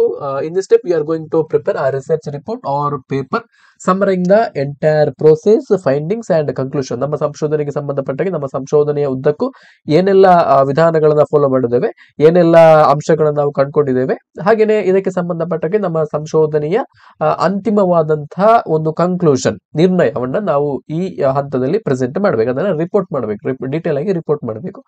ಸೊ ಈ ರಿಪೋರ್ಟಿಂಗ್ ಎಲ್ಲ ಆದ ನಂತರ ಅಂತಿಮವಾಗಿ ನಾವೇನ್ ಮಾಡಬೇಕು, ನಮ್ಮ ಸಂಶೋಧನೆಯ ವರದಿಯನ್ನ ಪ್ರಕಟಿಸಬೇಕು, ಪ್ರೆಸೆಂಟಿಂಗ್. ಸೊ ಯಾವ ರೀತಿಯಲ್ಲೆಲ್ಲ ಪ್ರೆಸೆಂಟ್ ಮಾಡಬಹುದು ಅಂತ ಹೇಳಿದ್ರೆ, ನಮ್ಮ ಸಂಶೋಧನಾ ವರದಿಯನ್ನ ಅಂತಾರಾಷ್ಟ್ರೀಯ ಜರ್ನಲ್ಸ್ ಗಳಲ್ಲಿ, ಇಂಟರ್ನ್ಯಾಷನಲ್ ಜರ್ನಲ್ಸ್ ಗಳಲ್ಲಿ ಪಬ್ಲಿಷ್ ಮಾಡಬಹುದು, ಅಥವಾ ಬೇರೆ ಬೇರೆ ನಿಯತಕಾಲಿಕೆಗಳಲ್ಲಿ, ಮೆಗಸಿನ್ಸ್ ಗಳಲ್ಲಿ ಪಬ್ಲಿಷ್ ಮಾಡಬಹುದು, ಅಥವಾ ಸೆಮಿನಾರ್ ರೂಪದಲ್ಲಿ ನಮ್ಮ ಸಂಶೋಧನೆಯ ವರದಿಯನ್ನ ಪ್ರೆಸೆಂಟ್ ಮಾಡಬಹುದು. ಬೇರೆ ಬೇರೆ ರೀತಿಯಲ್ಲಿ ಪ್ರೆಸೆಂಟ್ ಮಾಡ್ಲಿಕ್ಕೆ ಅವಕಾಶ ಇದೆ. ಸೊ ಈ ತರ ಪ್ರೆಸೆಂಟ್ ಮಾಡಬೇಕು. ಸೊ ಎಲ್ಲ ಹಂತಗಳನ್ನ ದಾಟಿಯೇ ಒಂದು ಸಂಶೋಧನೆ ಅನ್ನುವಂಥದ್ದು ಸಾಗಬೇಕು. ಸಂಶೋಧನೆ ಯಾವಾಗ್ಲೂ ಒಂದು ಹಂತದಲ್ಲಿ ನಡೆಯುವಂತಹ ಪ್ರಕ್ರಿಯೆ ಅಲ್ಲ, ಅದು ದೀರ್ಘಕಾಲೀನ ಪ್ರಕ್ರಿಯೆ, ಹಲವು ಹಂತಗಳನ್ನ ಒಳಗೊಂಡಿರುವಂತಹ ಪ್ರಕ್ರಿಯೆ ಆಗಿರೋದ್ರಿಂದ ಈ ಸಂಶೋಧನೆಯ ಪ್ರತಿಯೊಂದು ಹಂತಗಳನ್ನ ಕೂಡ ನೀವು ಕರೆಕ್ಟ್ ಆಗಿ ನೋಡ್ಕೊಳ್ಬೇಕು. ಇದಕ್ಕೆ ಸಂಬಂಧಪಟ್ಟಾಗಿ ನಿಮಗೆ ಸಾಕಷ್ಟು ಪ್ರಶ್ನೆಗಳು ಬರುವಂತಹ ಸಾಧ್ಯತೆ ಇದೆ. ಸೊ ಅದಕ್ಕೋಸ್ಕರ ನಾನು ಇಷ್ಟು ಡೀಟೇಲ್ ಆಗಿ ಎಕ್ಸ್ಪ್ಲೇನ್ ಮಾಡಿರುವಂತದ್ದು. ಎಲ್ಲವೂ ಪಾಯಿಂಟ್ ಅನ್ನು ಕೂಡ ನೋಡ್ಕೊಳ್ಳಿ, ಪ್ರತಿಯೊಂದು ಸ್ಟೆಪ್ ಅನ್ನು ಕೂಡ ನೋಡ್ಕೊಳ್ಳಿ. ನಿಮಗೆ ಅಪ್ಲಿಕೇಶನ್ ಟೈಪ್ ಕ್ವಶನ್ಸ್ ಗಳು ಬರುವಂತ ಸಾಧ್ಯತೆ ಇರೋದ್ರಿಂದ ಎಲ್ಲ ಸ್ಟೆಪ್ಸ್ ಗಳನ್ನ ಕೂಡ ನೋಡ್ಕೊಳ್ಬೇಕು. ಸೊ ಮುಂದಿನ ಪ್ರಶ್ನೆಯನ್ನು ನೋಡಿ, ಈ ಕೆಳಗಿನವುಗಳಲ್ಲಿ ಯಾವುದು ಲಂಬ ಅಧ್ಯಯನದ ಲಕ್ಷಣವಾಗಿದೆ? Which of the following is a characteristics of longitudinal studies? So ಲಂಬ ಅಧ್ಯಯನವನ್ನ ನಾವು ಲಾಂಜಿಟ್ಯೂಡ್ನಲ್ ಸ್ಟಡೀಸ್ ಅಂತ ಹೇಳಿ ಕರಿತೇವೆ. ಸೊ ಒಬ್ಬ ವ್ಯಕ್ತಿ ಯಾವುದೇ ಒಂದು ವಿಷಯವನ್ನ ಅತ್ಯಂತ ದೀರ್ಘವಾಗಿ, ದೀರ್ಘಕಾಲದವರೆಗೆ ಕೂಡ ಅಧ್ಯಯನವನ್ನ ಮಾಡಿದ್ರೆ, ಒಂದೇ ವಿಷಯವನ್ನ ಆ ವಿಷಯದ ಬಗ್ಗೆನೇ ಅಧ್ಯಯನವನ್ನ ಮಾಡಿದ್ರೆ ಅಂತಹ ಒಂದು ಅಧ್ಯಯನವನ್ನ ನಾವು ಲಂಬ ಅಧ್ಯಯನ ಅಥವಾ ಇಂಗ್ಲಿಷ್ ನಲ್ಲಿ ಲಾಂಜಿಟ್ಯೂಡ್ನಲ್ ಸ್ಟಡೀಸ್ ಅಂತ ಹೇಳಿ ಕರಿತೇವೆ. ಹಾಗಾಗಿ ಇಲ್ಲಿ ಕೊಟ್ಟಿರ್ತಕ್ಕಂಥ ಆಯ್ಕೆಯಲ್ಲಿ option 4, studying the subjects over time, ಕಾಲಘಟ್ಟವೊಂದರಲ್ಲಿ ಅದೇ ವಿಷಯಗಳ ಅಧ್ಯಯನ ಮಾಡುವಂತಹ ಒಂದು ಪ್ರಕ್ರಿಯೆಯನ್ನು ನಾವು ಲಾಂಜಿಟ್ಯೂಡ್ನಲ್ ಸ್ಟಡೀಸ್ ಅಥವಾ ಲಂಬ ಅಧ್ಯಯನ ಅಂತ ಹೇಳಿ ಕರಿತೇವೆ. ಆಪ್ಷನ್ 4 ಇದಕ್ಕೆ ಸರಿಯಾದಂತಹ ಉತ್ತರ. ಮುಂದಿನ ಪ್ರಶ್ನೆಯನ್ನು ನೋಡಿ, ಸಂಶೋಧನೆಯಲ್ಲಿ ಕೃತಿ ಚೌರ್ಯವು ಇದನ್ನು ಒಳಗೊಂಡಿದೆ. ಪ್ಲಗ್ಯಾರಿಸಮ್ ಇನ್ ರಿಸರ್ಚ್ ಇನ್ವಾಲ್ವ್ಸ್. ಸೊ ಸಂಶೋಧನೆಯಲ್ಲಿ ಕೃತಿ ಚೌರ್ಯ, ಇದನ್ನ ನೀವು ಕಾಮನ್ ಆಗಿ ಕೇಳಿರಬಹುದು, ಪ್ಲಗ್ಯಾರಿಸಮ್ ಅಂತ ಹೇಳಿ ಕರಿತೇವೆ. ಸೊ ನಾವು ಸಿಂಪಲ್ ಆಗಿ ಹೇಳ್ಬೇಕಂತ ಹೇಳಿದ್ರೆ ಇನ್ನೊಬ್ಬರ ಆಲೋಚನೆಗಳನ್ನ ಕದಿಯುವಂತದ್ದು. ಸೊ ಇನ್ನೊಬ್ಬರ ವರ್ಕ್ ಗಳನ್ನ ಅವರಿಗೆ ಸೂಕ್ತವಾದಂತಹ ಮನ್ನಣೆಯನ್ನ ನೀಡದೆ ಕದಿಯುವಂತಹ ಒಂದು ಕಾನೂನು ಬಾಹಿರ ಚಟುವಟಿಕೆಯನ್ನು ನಾವು ಪ್ಲಗ್ಯಾರಿಸಮ್ ಅಂತ ಹೇಳಿ ಕರಿತೇವೆ. ಸರಿಯಾದ ಅಟ್ರಿಬ್ಯೂಷನ್ ಅನ್ನ ಕೊಡದೆ, ಸರಿಯಾದಂತಹ ಮನ್ನಣೆಯನ್ನ ನೀಡದೆ ಬೇರೆಯವರ ಆಲೋಚನೆಗಳು ಮತ್ತು ಕಾರ್ಯಗಳನ್ನ ಬಳಸಿಕೊಳ್ಳುವಂತದನ್ನ ನಾವು ಪ್ಲಗ್ಯಾರಿಸಮ್ ಅಂತೇಳಿ ಕರಿತೇವೆ, ಕೃತಿ ಚೌರ್ಯ ಅಂತೇಳಿ ಕರಿತೇವೆ. ಸೊ ಕೃತಿ ಚೌರ್ಯ ಕಾನೂನು ಬಾಹಿರ ಅಪರಾಧ ಆಗಿರುವಂತದ್ದು. ಹಾಗಾಗಿ ಇಲ್ಲಿ ಆಪ್ಷನ್ 1 ಸರಿಯಾದಂತ ಉತ್ತರ. ಮುಂದಿನ ಪ್ರಶ್ನೆಯನ್ನ ನೋಡಿ, ಈ ಕೆಳಗಿನವುಗಳಲ್ಲಿ ಯಾವುದು ಸಂಭವನೀಯತೆಯ ಅಂದ್ರೆ ಪ್ರೊಬ್ಯಾಬಿಲಿಟಿ ಸ್ಯಾಂಪ್ಲಿಂಗ್ ನಮೂನೆ ಅಲ್ಲ? Which of the following is not a probability sampling? ಆಯ್ಕೆಗಳನ್ನು ನೋಡಿ, random sampling, snowball sampling, systematic sampling, stratified sampling. ಎಲ್ಲ ಆಯ್ಕೆಗಳನ್ನ ಗಮನಿಸಿದಾಗ ಇಲ್ಲಿ ಯಾವುದು ಪ್ರೊಬ್ಯಾಬಿಲಿಟಿ ಸ್ಯಾಂಪ್ಲಿಂಗ್ ಅಲ್ಲ ಅಂತ ಹೇಳಿ ಕೇಳಿದ್ರೆ, ಸಂಭವನೀಯತೆಯ ನಮೂನೆ ಅಲ್ಲ ಅಂತ ಹೇಳಿ ಕೇಳಿದರೆ, ಸೊ ಇಲ್ಲಿ ಕೊಟ್ಟಿರ್ತಕ್ಕಂಥ ಆಯ್ಕೆಯಲ್ಲಿ ಸ್ನೋಬಾಲ್ ಸ್ಯಾಂಪ್ಲಿಂಗ್ ಅನ್ನುವಂಥದ್ದು ಇದು ಸಂಭವನೀಯತೆಯ ನಮೂನೆ ಅಲ್ಲ. ಉಳಿದಂತೆ ಎಲ್ಲವೂ ಕೂಡ ರ್ಯಾಂಡಮ್ ಸ್ಯಾಂಪ್ಲಿಂಗ್ ಆಗಿರಬಹುದು, ಯಾದೃಚ್ಛಿಕ ನಮೂನೆ, ಹಾಗೆಯೇ ವ್ಯವಸ್ಥಿತ ನಮೂನೆ ಸಿಸ್ಟಮ್ಯಾಟಿಕ್ ಸ್ಯಾಂಪ್ಲಿಂಗ್, ಹಾಗೆಯೇ ಶ್ರೇಣೀಕೃತ ನಮೂನೆ ಸ್ಟ್ರಾಟಿಫೈಡ್ ಸ್ಯಾಂಪ್ಲಿಂಗ್ ಎಲ್ಲವೂ ಕೂಡ ಪ್ರೊಬ್ಯಾಬಿಲಿಟಿ ಸ್ಯಾಂಪ್ಲಿಂಗ್ ನ ವ್ಯಾಪ್ತಿಯಲ್ಲಿ ಬರ್ತವೆ. ಆದರೆ ಸ್ನೋಬಾಲ್ ಸ್ಯಾಂಪ್ಲಿಂಗ್ ಇದರಲ್ಲಿ ಪ್ರೊಬ್ಯಾಬಿಲಿಟಿ ಸ್ಯಾಂಪಲ್ ನ ಅಡಿಯಲ್ಲಿ ಬರುವುದಿಲ್ಲ. ಹಾಗಾಗಿ ಇಲ್ಲಿ ಆಪ್ಷನ್ 2 ಸರಿಯಾದಂತ ಉತ್ತರ. ಮುಂದಿನ ಪ್ರಶ್ನೆಯನ್ನು ನೋಡಿ, ಇದು 2023ರ ಕೆಸೆಟ್ ಪರೀಕ್ಷೆಯಲ್ಲಿ ಕೇಳಿರುವಂತಹ ಪ್ರಶ್ನೆ. ಈ ಕೆಳಗಿನ ಯಾವ ಹೇಳಿಕೆಯು ಸಕಾರಾತ್ಮಕವಾದ ವಿಧಾನವನ್ನ ಉತ್ತಮವಾಗಿ ವಿವರಿಸುತ್ತದೆ? Which of the following statements best describes the positivism approach? ಇಲ್ಲಿ ಆಯ್ಕೆಗಳು ನೋಡಿ. ಸಕಾರಾತ್ಮಕವಾದವು ವ್ಯಕ್ತಿನಿಷ್ಠ ಅನುಭವಗಳ ಪ್ರಾಮುಖ್ಯತೆಯನ್ನ ಒತ್ತಿ ಹೇಳುತ್ತದೆ. ಶಿಕ್ಷಕರ ಕೇಂದ್ರಿತ ವಿಧಾನವನ್ನ ಸಕಾರಾತ್ಮಕವಾದವು ಪ್ರತಿಪಾದಿಸುತ್ತದೆ. ಸಕಾರಾತ್ಮಕವಾದವು ಗುಣಾತ್ಮಕ ಸಂಶೋಧನಾ ವಿಧಾನಗಳ ಬಳಕೆಯನ್ನ ಒತ್ತಿ ಹೇಳುತ್ತದೆ. ಸಕಾರಾತ್ಮಕವಾದವು ಸಾರ್ವತ್ರಿಕ ಕಾನೂನುಗಳು ಮತ್ತು ವಸ್ತುನಿಷ್ಠ ಸತ್ಯಗಳನ್ನ ಬಹಿರಂಗಪಡಿಸಲು ಯತ್ನಿಸುತ್ತದೆ. ಸೊ ಸಕಾರಾತ್ಮಕವಾದ ಅಥವಾ ಪಾಸಿಟಿವಿಸಮ್ ಬಗ್ಗೆ ಇಲ್ಲಿ ಪ್ರಶ್ನೆಯಲ್ಲಿ ಕೇಳಿದರೆ, ಸೊ ಪಾಸಿಟಿವಿಸಮ್ ಅಥವಾ ಸಕಾರಾತ್ಮಕವಾದ ಬೇಸಿಕಲಿ ಏನ್ ಮಾಡುತ್ತೆ ಅಂತ ಹೇಳಿದ್ರೆ, ಇದು ಸಾರ್ವತ್ರಿಕ ಕಾನೂನುಗಳು ಮತ್ತು ವಸ್ತುನಿಷ್ಠ ಸತ್ಯಗಳನ್ನ ಬಹಿರಂಗಪಡಿಸಲು ಪ್ರಯತ್ನಿಸುತ್ತದೆ. Positivism seeks to uncover universal laws and objective truths. ಹಾಗಾಗಿ ಇಲ್ಲಿ ಕೊಟ್ಟಿರ್ತಕ್ಕಂಥ ಆಯ್ಕೆಯಲ್ಲಿ ಆಪ್ಷನ್ ಡಿ ಸರಿಯಾದಂತ ಉತ್ತರ, ಆಪ್ಷನ್ ಡಿ. ಸೊ ಮುಂದಿನ ಪ್ರಶ್ನೆಯನ್ನು ನೋಡಿ. ರಕ್ತದೊತ್ತಡದ ಮೇಲೆ ಹೊಸ ಔಷಧದ ಪರಿಣಾಮಗಳನ್ನ ತನಿಖೆ ಮಾಡುವ ಸಂಶೋಧನಾ ಅಧ್ಯಯನದಲ್ಲಿ ಈ ಕೆಳಗಿನ ಯಾವ ಹಂತಗಳಲ್ಲಿ ಭಾಗವಹಿಸುವವರನ್ನು ನೇಮಿಸಿಕೊಳ್ಳುವುದು ಮತ್ತು ಸಂಬಂಧಿತ ಮಾಹಿತಿಯನ್ನು ಸಂಗ್ರಹಿಸುವುದು ಒಳಗೊಂಡಿರುತ್ತದೆ? ಇನ್ a research study investigating the effects of a new drug on blood pressure, which of the following steps involves recruiting participants and collecting relevant information? So ಇಲ್ಲಿ ರಕ್ತದೊತ್ತಡದ ಮೇಲೆ ಒಂದು ಔಷಧದ ತಯಾರಿಕಾ ಕಂಪನಿ ಹೊಸ ಔಷಧವನ್ನ ಕಂಡುಹಿಡಿಯುವ ನಿಟ್ಟಿನಲ್ಲಿ ಒಂದು ಸಂಶೋಧನೆಯನ್ನ ಮಾಡ್ತಾ ಇದೆ. ಸೊ ಈ ಸಂಶೋಧನೆಯ ಮಾಡುವಂತಹ ಹಂತದಲ್ಲಿ ಈ ಏನು ಯಾವುದೇ ಒಂದು ಡ್ರಗ್ ಮಾರ್ಕೆಟ್ಗೆ ಬರಬೇಕಿದ್ರೆ ಅದು ಸಾಕಷ್ಟು ಕ್ಲಿನಿಕಲ್ ಟ್ರಯಲ್ಗಳನ್ನ ಅದು ಮುಗಿಸಿಯೇ ಮಾರ್ಕೆಟ್ಗೆ ಬರಬೇಕಾಗ್ತದೆ. ಸಾಕಷ್ಟು ರೋಗಿಗಳ ಮೇಲೆ ಒಂದಷ್ಟು ಸ್ಯಾಂಪಲ್ಗಳನ್ನ ರೋಗಿಗಳ ಮೇಲೆ ಪ್ರಯೋಗನ ಮಾಡಿ ಅದನ್ನ ನೆಕ್ಸ್ಟ್ ಉಳಿದ ಜನರಿಗೆ ಮಾರುಕಟ್ಟೆಗೆ ಬಿಡುಗಡೆ ಮಾಡುವಂತದ್ದು. ಸೀದಾ ಡೈರೆಕ್ಟ್ ಆಗಿ ನಿಮಗೆ ಮಾರ್ಕೆಟ್ಗೆ ಯಾವುದೇ ಒಂದು ಹೊಸ ಡ್ರಗ್ ಬರುವುದಿಲ್ಲ. ಸಾಕಷ್ಟು ಕ್ಲಿನಿಕಲ್ ಟ್ರಯಲ್ಗಳನ್ನ ಫಾಲೋ ಮಾಡಿ, ಸರ್ಕಾರದ ಸಾಕಷ್ಟು ಗೈಡ್ಲೈನ್ಸ್ ಗಳನ್ನ ಫಾಲೋ ಮಾಡಿ, USFDA ಗೈಡ್ಲೈನ್ಸ್ ಗಳನ್ನ ಫಾಲೋ ಮಾಡಿ ಅಂತಿಮವಾಗಿ ಮಾರುಕಟ್ಟೆಗೆ ಬರುವಂತದ್ದು. ಸಕ್ಸಸ್ ಆಗಿ ಕ್ಲಿನಿಕಲ್ ಟ್ರಯಲ್ ಅಲ್ಲಿ ಸಕ್ಸಸ್ ರೇಟ್ ಜಾಸ್ತಿ ಇದ್ರೆ ಮಾತ್ರ ಅದನ್ನ ಮಾರ್ಕೆಟ್ಗೆ ಬಿಡುಗಡೆ ಮಾಡುವಂತದ್ದು. ಸೊ ಅಂತದೇ ಒಂದು ಬ್ಲಡ್ ಪ್ರೆಷರ್ ಮೇಲೆ ಒಂದು ಹೊಸ ಔಷಧವನ್ನ ಒಂದು ಔಷಧ ತಯಾರಿಕಾ ಕಂಪನಿ ಕಂಡು ಹಿಡಿಯಲಿಕ್ಕೆ ಹೊರಟಿದಂತೆ. ಸೊ ಇದಕ್ಕೆ ಸಂಬಂಧಪಟ್ಟಾಗೆ ಈ ಏನು ಕ್ಲಿನಿಕಲ್ ಟ್ರಯಲ್ಗೆ ಸಂಬಂಧಪಟ್ಟಾಗೆ ಕ್ಲಿನಿಕಲ್ ಟ್ರಯಲ್ ಅಲ್ಲಿ ಭಾಗವಹಿಸುವಂತ ರೋಗಿಗಳನ್ನ, ಬ್ಲಡ್ ಪ್ರೆಷರ್ ಇರುವಂತ BP ಇರುವಂತ ರೋಗಿಗಳನ್ನ ನೇಮಕಾತಿ ಮಾಡಿಕೊಳ್ತಾರಂತೆ. ಸೊ ಅದಕ್ಕೆ ಸಂಬಂಧಪಟ್ಟಾಗೆ ಅವರನ್ನ ನೇಮಕಾತಿ ಮಾಡಿಕೊಂಡು ಅವರಿಗೆ ಅವರ ಮೇಲೆ ಆ ಹೊಸ ಔಷಧಿಯನ್ನ ಪ್ರಯೋಗ ಮಾಡಿ ಅದಕ್ಕೆ ಸಂಬಂಧಪಟ್ಟಾಗೆ ಔಷಧದ ಪರಿಣಾಮವನ್ನ ಸ್ಟಡಿಯನ್ನ ಮಾಡ್ತಿದ್ದಾರಂತೆ. ಅದಕ್ಕೆ ಸಂಬಂಧಪಟ್ಟಾಗೆ ಅವರಿಂದ ರೋಗಿಗಳಿಂದ ಮಾಹಿತಿಯನ್ನ ಸಂಗ್ರಹಣೆ ಮಾಡ್ತಿದ್ದಾರೆ ಔಷಧಿಯ ಪರಿಣಾಮದ ಬಗ್ಗೆ. ಸೊ ಇದು ಸಂಶೋಧನೆ ಯಾವ ಹಂತ ಅಂತ ಹೇಳಿ ಕೇಳಿದ್ದಾರೆ. ಸೊ ಸಂಶೋಧನೆಯ ಹಂತಗಳ ಬಗ್ಗೆ ನಾನು ಡೀಟೇಲ್ ಆಗಿ ಎಕ್ಸ್ಪ್ಲೈನ್ ಮಾಡಿದ್ದೇನೆ. ಸೊ ಯಾವುದೇ ಒಂದು ಸಂಶೋಧನೆಗೆ ಸಂಬಂಧಪಟ್ಟಾಗೆ ಜನಸಮೂಹದಿಂದ ಒಂದು ನಮ್ಮ ಸಂಶೋಧನೆಯ ಗುಂಪಿನಿಂದ ಮಾಹಿತಿಯನ್ನ ಸಂಗ್ರಹಣೆ ಮಾಡುವಂತ ಹಂತವನ್ನ ನಾವು ಮಾಹಿತಿ ಸಂಗ್ರಹಣ ಹಂತ ಅಥವಾ ದತ್ತಾಂಶ ಸಂಗ್ರಹಣ ಹಂತ, ಡೇಟಾ ಕಲೆಕ್ಷನ್ ಸ್ಟೆಪ್ ಅಂತ ಹೇಳಿ ಕರಿತೇವೆ. ಹಾಗಾಗಿ ಇಲ್ಲಿ ಕೊಟ್ಟಿರ್ತಕ್ಕಂಥ ಆಯ್ಕೆಗಳನ್ನು ನೋಡಿ. Data analysis, hypothesis testing, literature review and data collection. Obviously data collection ಇದು ಸರಿಯಾದಂತ ಉತ್ತರ, ಆಪ್ಷನ್ ಡಿ ಇದಕ್ಕೆ ಸರಿಯಾದಂತ ಉತ್ತರ. ಸೊ ಇಲ್ಲಿ ಸಂಶೋಧನೆಯ ಹಂತಗಳು, ಸ್ಟೆಪ್ಸ್ ಆಫ್ ರಿಸರ್ಚ್ ಅನ್ನು ನಾನು ಪ್ರೀವಿಯಸ್ ಕ್ವಶನ್ ಅಲ್ಲಿ ಡೀಟೇಲ್ ಆಗಿ ಎಕ್ಸ್ಪ್ಲೇನ್ ಮಾಡಿದ್ದೇನೆ. ಸೊ ಇನ್ನೊಂದ್ಸಲ ಎಕ್ಸ್ಪ್ಲೇನ್ ಮಾಡ್ಲಿಕ್ಕೆ ಹೋಗುತ್ತಿಲ್ಲ, ಇಲ್ಲಿ ಕನ್ನಡದಲ್ಲಿ ಕೂಡ ಕೊಟ್ಟಿದ್ದೇನೆ ನೋಡಿ, ಎಲ್ಲವನ್ನು ಕೂಡ ನೋಡ್ಕೊಳ್ಳಿ. ಮುಂದಿನ ಪ್ರಶ್ನೆಯನ್ನು ನೋಡಿ. ಸಂಶೋಧನಾ ಉದ್ದೇಶಗಳು, ವಿಧಾನ ಮತ್ತು ಅಧ್ಯಯನದ ವ್ಯಾಪ್ತಿಯನ್ನು ವಿವರಿಸಲು ಪ್ರಬಂಧದ ಯಾವ ಭಾಗವು ವಿಶಿಷ್ಟವಾಗಿ ಕಾರಣವಾಗಿದೆ? Which section of a thesis is typically responsible for outlining the research objectives, methodology and scope of the study? So ಯಾವುದೇ ಒಂದು ಸಂಶೋಧನೆಯ ಉದ್ದೇಶಗಳು, ಆ ಸಂಶೋಧನೆಯ ವಿಧಾನ ಮತ್ತು ಆ ಸಂಶೋಧನೆಯಲ್ಲಿ ಯಾವ ಮಟ್ಟಿಗೆ, ಯಾವ ವ್ಯಾಪ್ತಿಯವರೆಗೆ ಆ ಸಂಶೋಧನೆಯನ್ನ ಕೊಂಡೊಯ್ಯಲಾಗ್ತದೆ ಅನ್ನೋದರ ಬಗ್ಗೆ ಆ ಸಂಶೋಧನಾ ವರದಿಯ ಒಂದು ಭಾಗ ಅತ್ಯಂತ ನಿಖರವಾದಂತಹ ಒಂದು ಮಾಹಿತಿಯನ್ನ ಕೊಡುವಂತಹ ಆ ಸಂಶೋಧನೆಯ ವರದಿಯಲ್ಲಿ ಒಂದು ಭಾಗ ಅಂತ ಇರ್ತದೆ. ಸೊ ಆ ಸಂಶೋಧನಾ ವರದಿಯ ಯಾವ ಭಾಗ ಇಂತಹ ನಿಖರ ಮಾಹಿತಿಯನ್ನ ಕೊಡ್ತದೆ? ಯಾವುದರ ಬಗ್ಗೆ? ಆ ಸಂಶೋಧನೆಯ ಉದ್ದೇಶ, ವಿಧಾನ ಮತ್ತು ಸಂಶೋಧನಾ ಅಧ್ಯಯನದ ವ್ಯಾಪ್ತಿಯ ಬಗ್ಗೆ. ಸೊ ಯಾವುದೇ ಒಂದು ಸಂಶೋಧನಾ ವರದಿ ಸಾಕಷ್ಟು ಭಾಗಗಳನ್ನು ಒಳಗೊಂಡಿರ್ತದೆ. ಸೊ ಪ್ರಾರಂಭವಾಗಿ ಇಂಟ್ರೊಡಕ್ಷನ್ ಇರ್ತದೆ, ಲಿಟರೇಚರ್ ರಿವ್ಯೂ ಇರ್ತದೆ, ಅಬ್ಸ್ಟ್ರಾಕ್ಟ್ ಇರ್ತದೆ, ಹಾಗೇನೆ ಅನಾಲಿಸಿಸ್, ಫೈನಲ್ ಆಗಿ ಕನ್ಕ್ಲೂಷನ್ ಇರ್ತದೆ. ಸೊ ಈ ಎಲ್ಲ ಹಂತಗಳನ್ನು ಗಮನಿಸಿದಾಗ ಪರಿಚಯದ ಹಂತ ಅಥವಾ ಇಂಟ್ರೊಡಕ್ಷನ್ ಸ್ಟೆಪ್ ಏನಿದೆ, ಅಥವಾ ಇದನ್ನ ನಾವು ಪ್ರಸ್ತಾವನೆಯ ಹಂತ ಅಂತ ಕೂಡ ಕರೀಬಹುದು.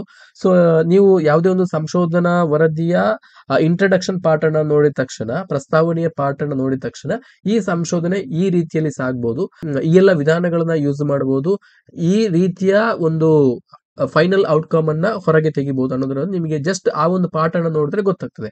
ಸೊ ಅಂತ ಪಾರ್ಟ್ ಯಾವ್ದು ಅಂತ ಹೇಳಿದ್ರೆ ಪರಿಚಯ ಅಥವಾ ಇಂಟ್ರಡಕ್ಷನ್ ಪಾರ್ಟ್ ಅಂತ ಹೇಳಿ ಕರಿತೇವೆ. ಈ ಸಂಶೋಧನೆ ಯಾವ ರೀತಿಯಲ್ಲಿ ಸಾಗ್ಬೋದು, ಯಾವ ಹಾದಿಯಲ್ಲಿ ಸಾಗ್ಬೋದು, ಯಾವೆಲ್ಲ ಸಂಶೋಧನಾ ವಿಧಾನಗಳನ್ನ ಇದರಲ್ಲಿ ಅಳವಡಿಸಿಕೊಂಡಿರಬಹುದು. ಸೊ ಫೈನಲ್ ಆಗಿ ಯಾವ ವಿಚಾರವನ್ನ ಈ ಒಂದು ಸಂಶೋಧನೆ ಹೊರತೆಗಿಲಿಕ್ಕೆ ಹೊರಟಿದೆ ಅನ್ನೋದನ್ನ ನೀವು ಜಸ್ಟ್ ಒಂದು ಪಾರ್ಟ್ ಅನ್ನು ನೋಡಿದ್ರೆ, ಇಂಟ್ರಡಕ್ಷನ್ ಪಾರ್ಟ್ ಅನ್ನು ನೋಡಿದ್ರೆ ನೀವು ಅದನ್ನ ಊಹೆ ಮಾಡಬಹುದು. ಸೊ ಅಂತ ಅದಕ್ಕೆ ಸಂಬಂಧಪಟ್ಟಾಗೆ ಪ್ರಶ್ನೆಯನ್ನು ಕೇಳಿದರೆ, ಹಾಗಾಗಿ ಸಂಶೋಧನಾ ವರದಿಯ ಇಂಟ್ರಡಕ್ಷನ್ ಪಾರ್ಟ್ ಅಥವಾ ಪರಿಚಯದ ಒಂದು ಭಾಗ ಏನಿದೆ ಅದನ್ನ ನೋಡಿದ ತಕ್ಷಣ ನಿಮಗೆ ಗೊತ್ತಾಗ್ತದೆ ಈ ಸಂಶೋಧನೆ ಯಾವ ರೀತಿಯಲ್ಲಿ ಸಾಗಬಹುದು ಅನ್ನೋದ್ರ ಬಗ್ಗೆ. ಹಾಗಾಗಿ ಈ ಪ್ರಶ್ನೆಗೆ ಆಪ್ಷನ್ ಎ ಸರಿಯಾದಂತಹ ಉತ್ತರ. ಮುಂದಿನ ಪ್ರಶ್ನೆಯನ್ನು ನೋಡಿ, ಸಂಶೋಧನಾ ಪ್ರಬಂಧದಲ್ಲಿ ಉಲ್ಲೇಖಗಳು ಮತ್ತು ಉದ್ಧೃತಗಳನ್ನು ಸೇರಿಸುವಂತಹ ಮುಖ್ಯ ಉದ್ದೇಶ ಏನು ಅಂತೇಳಿ. What is the main purpose of including references and citations in a research paper? ಸಂಶೋಧನಾ ಪ್ರಬಂಧದಲ್ಲಿ ಅಥವಾ ಯಾವುದೇ ಒಂದು ಪುಸ್ತಕಗಳನ್ನು, ಒಳ್ಳೆಯ ಪುಸ್ತಕಗಳನ್ನು ನೀವು ಓದಿದ್ರೆ ನೀವು ಅಲ್ಲಿ ಕೆಲವೊಂದು ಲೇಖಕರು ಏನ್ ಮಾಡ್ತಾರೆ ಅಂತ ಹೇಳಿದ್ರೆ, ಅವರು ಕೆಲವೊಂದಿಷ್ಟು ರೆಫರೆನ್ಸ್ ಅನ್ನ ಕೊಡ್ತಾರೆ. ನಾವು ಈ ಮೂಲಗಳಿಂದ ಮಾಹಿತಿಯನ್ನ ಸಂಗ್ರಹಣೆ ಮಾಡಿದ್ದೇವೆ, ಈ ಮೂಲಗಳಿಂದ, ಈ ಪುಸ್ತಕದಿಂದ, ಈ ಆಥರ್ಸ್, ಈ ಲೇಖಕರ ಮೂಲಕ ನಾವು ಮಾಹಿತಿಯನ್ನ ಸಂಗ್ರಹಣೆ ಮಾಡಿದ್ದೇವೆ, ಅವರ ಆಲೋಚನೆಗಳನ್ನು ಕೂಡ ನಾವಿಲ್ಲಿ ಬಳಸಿಕೊಂಡಿದ್ದೇವೆ, ಅವರ ಆಲೋಚನೆಗೆ ಸಂಬಂಧಪಟ್ಟ ಅವರ ಆಲೋಚನೆಗೆ ಒಂದಷ್ಟು ಮುಂದುವರೆದು ನಾವು ಇಲ್ಲಿ ವರದಿಯನ್ನ ಕೊಟ್ಟಿದ್ದೇವೆ, ಸಂಶೋಧನಾ ವರದಿಯನ್ನ ಕೊಟ್ಟಿದ್ದೇವೆ ಅನ್ನೋದ್ರ ಬಗ್ಗೆ ಕೂಡ ಅಲ್ಲಿ ಉಲ್ಲೇಖಗಳನ್ನ ಮಾಡಿರ್ತಾರೆ. ಅವರಿಗೆ ಕ್ರೆಡಿಟ್ ಅನ್ನ ಕೊಡ್ತಾರೆ. ಸೊ ಈ ಕ್ರೆಡಿಟ್ ಅನ್ನ ಕೊಡುವಂತ ಉದ್ದೇಶ ಏನು ಅಂತ ಹೇಳಿ ಕೇಳಿದ್ದಾರೆ. ಸಿಟೇಷನ್ಸ್ ಅನ್ನ ಕೊಡುವಂತದ್ದು ರಿಸರ್ಚ್ ಪೇಪರ್ ಅಲ್ಲಿ ಇಂಪಾರ್ಟೆಂಟ್ ಯಾಕೆ, ಯಾವ ಉದ್ದೇಶಕ್ಕಾಗಿ ಕೊಡ್ತಾರೆ ಅಂತ ಹೇಳಿದ್ರೆ, ಸೊ ಇದನ್ನ ಕೊಡುವಂತ ಪ್ರಮುಖ ಉದ್ದೇಶ ಏನಂತ ಹೇಳಿದ್ರೆ, ಸೊ ಇತರ ಸಂಶೋಧಕರ ಕೆಲಸ ಮತ್ತು ಆಲೋಚನೆಗಳಿಗೆ ಮನ್ನಣೆಯನ್ನ ನೀಡುವಂತದ್ದು. To give credit to the work and ideas of other researchers. So ಈಗಾಗಲೇ ಆ ಸಂಶೋಧನಾ ವಿಷಯಕ್ಕೆ ಸಂಬಂಧಪಟ್ಟಾಗೆ ಯಾರೆಲ್ಲ ಲೇಖಕರು ಅಥವಾ ಸಂಶೋಧಕರು ತಮ್ಮ ಕೆಲಸವನ್ನ ಮಾಡಿರ್ತಾರೆ, ತಮ್ಮ ಆಲೋಚನೆಗಳನ್ನ ಮುಂದಿಟ್ಟಿರ್ತಾರೆ, ಅವರಿಗೆ ನಿಜವಾಗಿ ಒಂದು ಅವರ ಆಲೋಚನೆಗಳಿಗೆ ಮನ್ನಣೆಯನ್ನ ನೀಡುವಂತ ದೃಷ್ಟಿಯಿಂದ ಇಲ್ಲಿ ಸಿಟೇಷನ್ಸ್ ಗಳನ್ನ ಕೊಡ್ಲಾಗ್ತದೆ, ಅವರನ್ನ ರೆಫರ್ ಮಾಡಲಾಗ್ತದೆ. ಹಾಗಾಗಿ ಇಲ್ಲಿ ಕೊಟ್ಟಿರ್ತಕ್ಕಂಥ ಆಯ್ಕೆಯಲ್ಲಿ ಆಪ್ಷನ್ ಬಿ ಸರಿಯಾದಂತ ಉತ್ತರ. The primary purpose of including references and citations in a research paper is to acknowledge the source of information. ಮಾಹಿತಿಯ ಮೂಲವನ್ನು ನಾವು ಅಕ್ನಾಲೇಜ್ ಮಾಡುವಂಥದ್ದು, ಮಾಹಿತಿಯ ಮೂಲವನ್ನ ಉಲ್ಲೇಖಿಸುವಂಥದ್ದು. And ideas that have been used, ಆ ಸಂಶೋಧಕರ ಆಲೋಚನೆಗಳನ್ನ ಯೂಸ್ ಮಾಡ್ತೇವೆ, ಉಪಯೋಗ ಮಾಡಿರೋದಕ್ಕೋಸ್ಕರ ಅವರಿಗೆ ಕ್ರೆಡಿಟ್ ಅನ್ನು ಕೊಡುವಂಥದ್ದು. So this practice known as giving credit, ಇದನ್ನು ಸಿಂಪಲ್ ಆಗಿ ಕ್ರೆಡಿಟ್ ಕೊಡುವುದು ಅಂತ ಹೇಳ್ಬೋದು.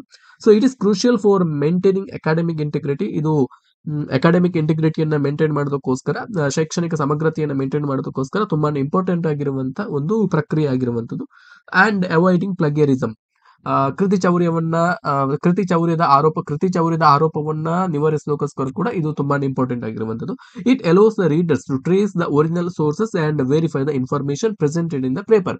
ಸೊ ಆ ಒಂದು ಸಂಶೋಧನಾ ವರದಿಯನ್ನ ಓದುವಂತ ಓದುಗರಿಗೆ ಈ ಮೂಲ ಮಾಹಿತಿಯನ್ನ ಯಾವ ಪುಸ್ತಕದಿಂದ ಅಥವಾ ಯಾವ ಸಂಶೋಧನಾ ವರದಿಯಿಂದ ರೆಫರ್ ಮಾಡಿದ್ದಾರೆ, ತೆಗೆದುಕೊಂಡಿದ್ದಾರೆ ಅನ್ನೋದನ್ನ ಆ ಓದುಗ ಅದನ್ನ ಕ್ಲಿಯರ್ ಆಗಿ ಪಡ್ಕೊಳ್ಬಹುದು. ಇಂತಹ ಲೇಖಕರ ಒಂದು ವಿಷಯವನ್ನ ತೆಗೆದುಕೊಂಡು ಅವರ ಸಂಶೋಧನೆಗೆ ಸಂಬಂಧಪಟ್ಟ ಹಾಗೆ ಒಂದಷ್ಟು ಅವರ ಆಲೋಚನೆಗಳನ್ನ ಕೂಡ ಉಪಯೋಗ ಮಾಡ್ಕೊಂಡಿದ್ದಾರೆ, ಅಲ್ಲಿ ಯೂಸ್ ಮಾಡಿದ್ದಾರೆ. ಸೊ ಈ ಸಂಶೋಧನಾ ವರದಿಯಲ್ಲಿ ಅದೇ ಒಂದಷ್ಟು ಅಡ್ವಾನ್ಸ್ ಆಗಿ ಒಂದಷ್ಟು ಮಾಹಿತಿಯನ್ನ ಹೊರಗೆ ತೆಗೆದಿದ್ದಾರೆ ಅಂತೇಳಿ ಆ ಸಂಶೋಧನಾ ವರದಿಯನ್ನ ಓದುವಂತ ಓದುಗನಿಗೆ ಅದನ್ನ ನೋಡಿದ ತಕ್ಷಣ ಗೊತ್ತಾಗ್ತದೆ. ಸೊ ಎಲ್ಲ ಉದ್ದೇಶಕ್ಕಾಗಿ ಸಂಶೋಧನಾ ವರದಿಯಲ್ಲಿ ಕ್ರೆಡಿಟ್ ಅನ್ನ ಅಥವಾ ಸಿಟೇಷನ್ ಅನ್ನ ಕೊಡುವಂತ ಪದ್ಧತಿ ಇದೆ. ಮುಂದಿನ ಪ್ರಶ್ನೆಯನ್ನ ನೋಡಿ, ಸಂಶೋಧನೆಯಲ್ಲಿ ಮಾಹಿತಿ ವಿಶ್ಲೇಷಣೆ ಅಂದ್ರೆ ICT ಹೇಗೆ ವೃದ್ಧಿಸುತ್ತದೆ? How does ICT enhance data analysis in research? So research ಅಲ್ಲಿ ಡೇಟಾ ಎನಾಲಿಸಿಸ್ ಅನ್ನುವಂಥದ್ದು ಒಂದು ಇಂಪಾರ್ಟೆಂಟ್ ಸ್ಟೆಪ್ ಆಗಿರುವಂತದ್ದು. ಸಂಶೋಧನೆಯಲ್ಲಿ ದತ್ತಾಂಶ ವಿಶ್ಲೇಷಣೆ ಅನ್ನುವಂಥದ್ದು ಒಂದು ಪ್ರಮುಖವಾಗಿರುವಂತಹ ಹಂತ ಆಗಿರುವಂಥದ್ದು. ಸೊ ಈ ಸಂಶೋಧನೆಯಲ್ಲಿ ಮಾಹಿತಿ ಮತ್ತು ಸಂವಹನ ತಂತ್ರಜ್ಞಾನ ಯಾವ ರೀತಿಯಲ್ಲಿ ಉಪಯೋಗಕ್ಕೆ ಬರ್ತದೆ ಅಂತೇಳಿ ಪ್ರಶ್ನೆಯಲ್ಲಿ ಕೇಳಿರುವಂಥದ್ದು. ಸೊ ಸಂಶೋಧನೆಯಲ್ಲಿ ಮಾಹಿತಿ ಮತ್ತು ಸಂವಹನ ತಂತ್ರಜ್ಞಾನ ಅಂದ್ರೆ information and communication technology ICT ಯನ್ನ ಉಪಯೋಗ ಮಾಡೋದ್ರಿಂದ ನಾವು ದತ್ತಾಂಶವನ್ನ ಸ್ವಯಂಚಾಲಿತವಾಗಿ ವಿಶ್ಲೇಷಣೆಯನ್ನ ಮಾಡಬಹುದು, ಮತ್ತೆ ಸುಧಾರಿತ ಸಂಖ್ಯಾಶಾಸ್ತ್ರ ಸಾಫ್ಟ್ವೇರ್ಗೆ ಪ್ರವೇಶವನ್ನ ಒದಗಿಸ್ತದೆ. ಇದು ಈ ICT ಅನ್ನುವಂಥದ್ದು, ICT ಯನ್ನ ಯೂಸ್ ಮಾಡಿ ಅಡ್ವಾನ್ಸ್ಡ್ ಸ್ಟ್ಯಾಟಿಸ್ಟಿಕಲ್ ಸಾಫ್ಟ್ವೇರ್ಗೆ ನಾವು ಅಡ್ವಾನ್ಸ್ಡ್ ಸ್ಟ್ಯಾಟಿಸ್ಟಿಕಲ್ ಸಾಫ್ಟ್ವೇರ್ ಅನ್ನು ನಾವು ಯೂಸ್ ಮಾಡಬಹುದು. ಸೊ ಇದರಿಂದ ಆಟೋಮೇಟೆಡ್ ಅನಾಲಿಸಿಸ್ ಅನ್ನ ಮಾಡಬಹುದು, ಸ್ವಯಂಚಾಲಿತ ವಿಶ್ಲೇಷಣೆಯನ್ನ ಮಾಡಬಹುದು. ಅಲ್ಲಿ ಮ್ಯಾನ್ಯುವಲ್ ವರ್ಕ್ ಅನ್ನ ಕಡಿಮೆ ಮಾಡಿ ಸ್ವಯಂಚಾಲಿತವಾಗಿ ನಾವು ಸಂಗ್ರಹಿಸಿದಂತಹ ದತ್ತಾಂಶಗಳನ್ನ ವಿಶ್ಲೇಷಣೆ ಮಾಡಿ ನಮ್ಮ ಫೈನಲ್ ರಿಪೋರ್ಟ್ ಅನ್ನ ರೆಡಿ ಮಾಡಬಹುದು. ಇದರಿಂದ ನಮ್ಮ ಟೈಮ್ ಕೂಡ ಉಳಿತಾಯ ಆಗ್ತದೆ, ಸಂಶೋಧಕನ ಸಮಯ ಕೂಡ ಉಳಿತಾಯ ಆಗ್ತದೆ. ಸೊ ಈ ಉದ್ದೇಶದಿಂದ ICTಯನ್ನ ಡೇಟಾ ಅನಾಲಿಸಿಸ್ಗೋಸ್ಕರ ನಾವು ಬಳಕೆ ಮಾಡಬಹುದು. ಹಾಗಾಗಿ ಇಲ್ಲಿ ಕೊಟ್ಟಿರ್ತಕ್ಕಂಥ ಆಯ್ಕೆಯಲ್ಲಿ ಆಪ್ಷನ್ ಬಿ ಸರಿಯಾದಂತ ಉತ್ತರ ಆಗ್ತದೆ. Information communication technology, that is ICT, enhances data analysis in research by providing access to advanced statistical software that can automate complex calculation. ಒಂದಷ್ಟು ಸಂಕೀರ್ಣ ಗಣತೀಯ ಕೆಲಸಗಳು ಇದ್ರೂ ಕೂಡ ಅದನ್ನ ಸಿಂಪಲ್ ಮಾಡಬಹುದು, ಅಂದ್ರೆ ಅದನ್ನ ಸಿಂಪ್ಲಿಫೈ ಮಾಡಬಹುದು. ಈ ಒಂದು ICTಯ ಮುಖಾಂತರ ಸಾಫ್ಟ್ವೇರ್ಗಳನ್ನು, ICT ಎನೇಬಲ್ಡ್ ಸಾಫ್ಟ್ವೇರ್ಗಳನ್ನು ಬಳಕೆ ಮಾಡೋದ್ರಿಂದ ಕಾಂಪ್ಲೆಕ್ಸ್ ಕ್ಯಾಲ್ಕುಲೇಷನ್ಸ್ ಗಳನ್ನು ನಾವು ಸಿಂಪ್ಲಿಫೈ ಮಾಡಬಹುದು. ಸೊ ಡೇಟಾ ಪ್ರೊಸೆಸಿಂಗ್ ಕೂಡ ಇದು ತುಂಬಾನೇ ಈಸಿ ಆಗ್ತದೆ. So this allows researchers to handle large data sets or data bases to more efficiently and accurately than manual methods. Manual ಆಗಿ ಮಾಡೋದಕ್ಕಿಂತ ಅತ್ಯಂತ ನಿಖರವಾಗಿ ದೊಡ್ಡ ಡಾಟಾ ಬೇಸ್ ಅನ್ನ ನಿರ್ವಹಣೆ ಮಾಡಬಹುದು. ಹಾಗಾಗಿ ಇದು ICT ಅನ್ನುವಂಥದ್ದು ಡೇಟಾ ಅನಾಲಿಸಿಸ್ ಅಲ್ಲಿ ತುಂಬಾ ಇಂಪಾರ್ಟೆಂಟ್ ಆಗಿರುವಂತ ಟೂಲ್ ಆಗಿರುವಂಥದ್ದು. ಸೊ ಮುಂದಿನ ಪ್ರಶ್ನೆಯನ್ನು ನೋಡಿ. ಈ ಕೆಳಗೆ ಕೊಟ್ಟಿರುವ ಪಟ್ಟಿಯಲ್ಲಿ ಸಂಶೋಧನೆಯ ಹೆಜ್ಜೆಗಳಲ್ಲಿ ಯಾವ ಅನುಕ್ರಮ ತರ್ಕಬದ್ಧವಾಗಿದೆ? Which sequence of research steps is logical in the list given below? So ನೀವು ಇಲ್ಲಿ ನೋಡಬಹುದು, ನಾವು ಈಗಾಗಲೇ 2-3 ವರ್ಷದ KCET ಕ್ವಶನ್ ಪೇಪರ್ ಅನ್ನಷ್ಟೇ ನಾವು ಸಾಲ್ವ್ ಮಾಡಿದ್ದೇವೆ. ಸೊ ಇದರಲ್ಲಿ ತುಂಬಾ ಸಲ ರಿಸರ್ಚ್ ಸ್ಟೆಪ್ಸ್ ಗೆ ಸಂಬಂಧಪಟ್ಟಾಗೆ ಪ್ರಶ್ನೆಗಳು ಬಂದಿದ್ದನ್ನ ನೀವು ಗಮನಿಸಬಹುದು. ಸಂಶೋಧನೆಯ ಹಂತಗಳಿಗೆ ಸಂಬಂಧಪಟ್ಟಾಗೆ ಪ್ರತಿಯೊಂದು KCET ಪರೀಕ್ಷೆಯಲ್ಲಿ ಕೂಡ ಪ್ರಶ್ನೆಗಳು ರಿಪೀಟ್ ಆಗಿದ್ದಾವೆ. ಅಷ್ಟೊಂದು ಇಂಪಾರ್ಟೆಂಟ್ ಆಗಿರುವಂತದ್ದು ಈ ಟಾಪಿಕ್, ಈ ಕಾನ್ಸೆಪ್ಟ್ ತುಂಬಾನೇ ಇಂಪಾರ್ಟೆಂಟ್ ಆಗಿರುವಂತದ್ದು. ನೋಡಿ, ಇದು ಪುನಃ ಕ್ವಶನ್ಸ್ ಗಳು ರಿಪೀಟ್ ಆಗಿದ್ದಾವೆ, ಬೇರೆ ಬೇರೆ ರೂಪದಲ್ಲಿ ಪ್ರಶ್ನೆಗಳನ್ನ ಕೇಳಬಹುದು. ಸೊ ಕೆಳಗೆ ಕೊಟ್ಟಿರುವಂತಹ ಪಟ್ಟಿಯಲ್ಲಿ ಸಂಶೋಧನೆಯ ಹಂತಗಳನ್ನ, ಸೊ ರಿಸರ್ಚಿನ ಸ್ಟೆಪ್ಸ್ ಗಳನ್ನ ನಾವು ಸೀಕ್ವೆನ್ಸ್ ಅಲ್ಲಿ ಗುರುತು ಮಾಡಬೇಕು. ಸೊ ಈಗಾಗಲೇ ನೋಡಿರುವ ಹಾಗೆ ಇಲ್ಲಿ ಆಯ್ಕೆಗಳನ್ನ ನೋಡ್ತಾ ಬನ್ನಿ. ಎಲ್ಲ ಆಯ್ಕೆಗಳನ್ನ ನಾನು ನೋಡ್ಲಿಕ್ಕೆ ಹೋಗುದಿಲ್ಲ. ಆಪ್ಷನ್ ಬಿ ಅನ್ನ ನೋಡಿ. ಆಪ್ಷನ್ ಬಿ ಇದಕ್ಕೆ ಸರಿಯಾದಂತ ಉತ್ತರ. ಫಸ್ಟ್ ಸ್ಟೆಪ್ ಯಾವುದು ಅಂತ ಹೇಳಿದ್ರೆ ಪ್ರಾಬ್ಲಮ್ ಫಾರ್ಮುಲೇಷನ್, ಸಮಸ್ಯೆಯನ್ನ ಗುರುತಿಸುವಂಥದ್ದು. ನಾನು ಈಗಾಗಲೇ ಡೀಟೇಲ್ ಆಗಿ ಎಕ್ಸ್ಪ್ಲೇನ್ ಮಾಡಿದ್ದೇನೆ. ಸಮಸ್ಯೆಯನ್ನ ಅಥವಾ ಸಂಶೋಧನಾ ವಿಷಯವನ್ನ ತೆಗೆದುಕೊಳ್ಳುವಂಥದ್ದು, ಸಂಶೋಧನಾ ಪ್ರಶ್ನೆ ಅಥವಾ ಸಂಶೋಧನಾ ವಿಷಯ ಅಂತ ಹೇಳಿ ಕರ್ತೇವೆ. Research question, formulating problem. So ಮುಂದಿನ ಹಂತ ಬರುವಂತದ್ದು ಹೈಪೋಥಿಸಿಸ್ ಫಾರ್ಮುಲೇಷನ್.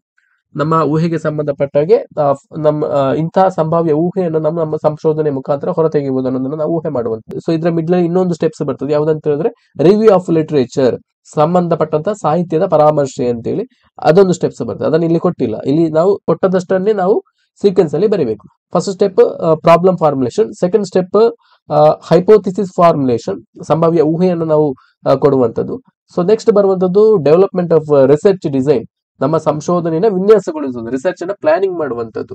ಸೊ ಮುಂದಿನ ಹಂತ ಕಲೆಕ್ಷನ್ ಆಫ್ ಡಾಟಾ, ನಮ್ಮ ಸಂಶೋಧನೆಗೆ ಸಂಬಂಧಪಟ್ಟಾಗೆ ಮಾಹಿತಿಯನ್ನು ಸಂಗ್ರಹಿಸುವಂತ ಹಂತ, ದತ್ತಾಂಶ ಸಂಗ್ರಹಣಾ ಹಂತ.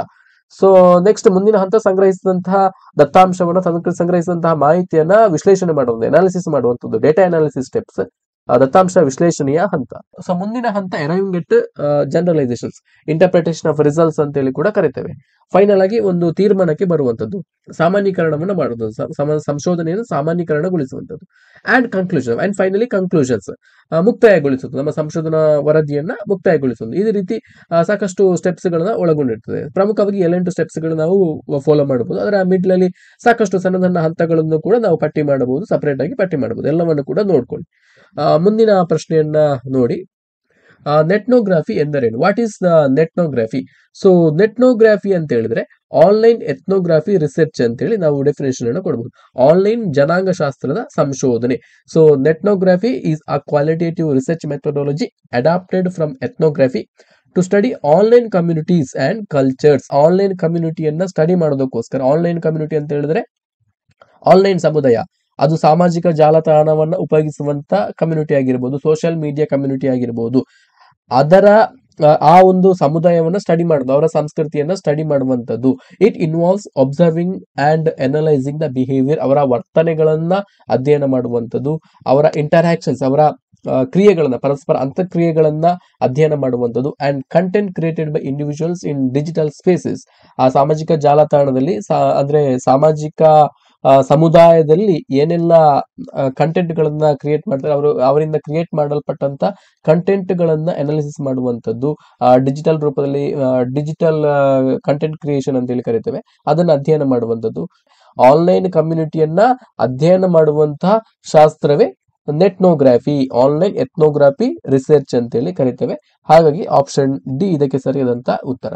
ಮುಂದಿನ ಪ್ರಶ್ನೆಯನ್ನ ನೋಡಿ, ಇವುಗಳಲ್ಲಿ ಫ್ರೆಡ್ ಎನ್ ಕೆರ್ಲಿಂಗ್ ರವರು ಬರೆದಿರುವಂತ ಪುಸ್ತಕ ಯಾವುದು ಅಂತೇಳಿ ಕೇಳಿದರೆ, which of these books is authored by Fred N Kerlinger. ಇದಕ್ಕೆ ಸರಿಯಾದಂತ ಉತ್ತರ ಫ್ರೆಡ್ ಎನ್ ಕರ್ಲಿಂಗರ್ ಬರೆದಿರುವಂತಹ ಪುಸ್ತಕ ಯಾವುದು ಅಂತ ಹೇಳಿದ್ರೆ ಫೌಂಡೇಶನ್ಸ್ ಆಫ್ ಬಿಹೇವಿಯರಲ್ ರಿಸರ್ಚ್. ಹಾಗಾಗಿ ಆಪ್ಷನ್ ಎ ಇದಕ್ಕೆ ಸರಿಯಾದಂತ ಉತ್ತರ. ಸೊ ಮುಂದಿನ ಪ್ರಶ್ನೆಯನ್ನು ನೋಡಿ, ಶೂನ್ಯ ಕಲ್ಪನೆ ಎಂದರೆ ಅ ನಲ್ ಹೈಪೋಥಿಸಿಸ್ ಈಸ್. ಇಲ್ಲಿ ಆಯ್ಕೆಗಳನ್ನು ನೋಡ್ತಾ ಬನ್ನಿ. ವ್ಯತ್ಯಾಸವಿಲ್ಲದಿರುವಂತ ಕಲ್ಪನೆ, ಶೂನ್ಯ ಮೌಲ್ಯವನ್ನ ವ್ಯತ್ಯಾಸ ಸಾಧ್ಯಕ್ಕೆ ವಿನ್ಯಾಸಗೊಳಿಸುವ ಕಲ್ಪನೆ, ಶೂನ್ಯ ಮಹತ್ವದ ಕಲ್ಪನೆ, ಸಾಬೀತುಪಡಿಸದ ಅಥವಾ ನಿರಾಕರಿಸದ ಕಲ್ಪನೆ. ಸೊ ಇಲ್ಲಿ ನಲ್ ಹೈಪೋಥಿಸಿಸ್ ಅಂತ ಹೇಳಿದ್ರೆ ಏನಂತ ಹೇಳಿದ್ರೆ, ಆ ನಲ್ hypothesis is a statement in statistical hypothesis stating that suggests there is no statistical significance or relationship between two sets of observed data and measured phenomena. It's a statement of no difference or no effect.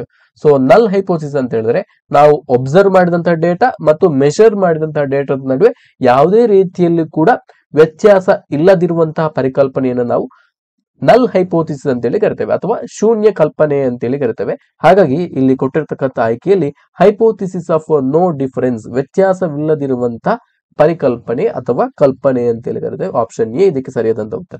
ಮುಂದಿನ ಪ್ರಶ್ನೆಯನ್ನು ನೋಡಿ, ಸಂಶೋಧನಾ ಸಮಸ್ಯೆಯೊಂದು ವೈವಿಧ್ಯಮಯ ಜನಸಂಖ್ಯೆಗೆ ಸಂಬಂಧಪಟ್ಟಂತ ಸಂದರ್ಭದಲ್ಲಿ ಈ ಕೆಳಗಿನ ಮಾದರಿ ವಿಧಾನಗಳಲ್ಲಿ ಯಾವುದು ಅತ್ಯಂತ ಸೂಕ್ತವಾಗಿದೆ? When a research problem is related to heterogeneous population, which of the following is the most suitable sampling method. ಇಲ್ಲಿ ಆಯ್ಕೆಗಳನ್ನ ಕೊಟ್ಟಿದ್ದಾರೆ. ಸಂಶೋಧನೆಯ ಸಮಸ್ಯೆ, ನಾವು ಸಂಶೋಧನೆ ಮಾಡ್ತಿರುವಂತಹ ಸಮಸ್ಯೆ ವೈವಿಧ್ಯಮಯ ಜನಸಂಖ್ಯೆಗೆ ಸಂಬಂಧಪಟ್ಟಂತ ಸಂದರ್ಭದಲ್ಲಿ ಹೆಟ್ರೋಜಿನಿಯಸ್ ಪಾಪ್ಯುಲೇಷನ್ ಅಂತೇಳಿ ಕರಿತೇವೆ.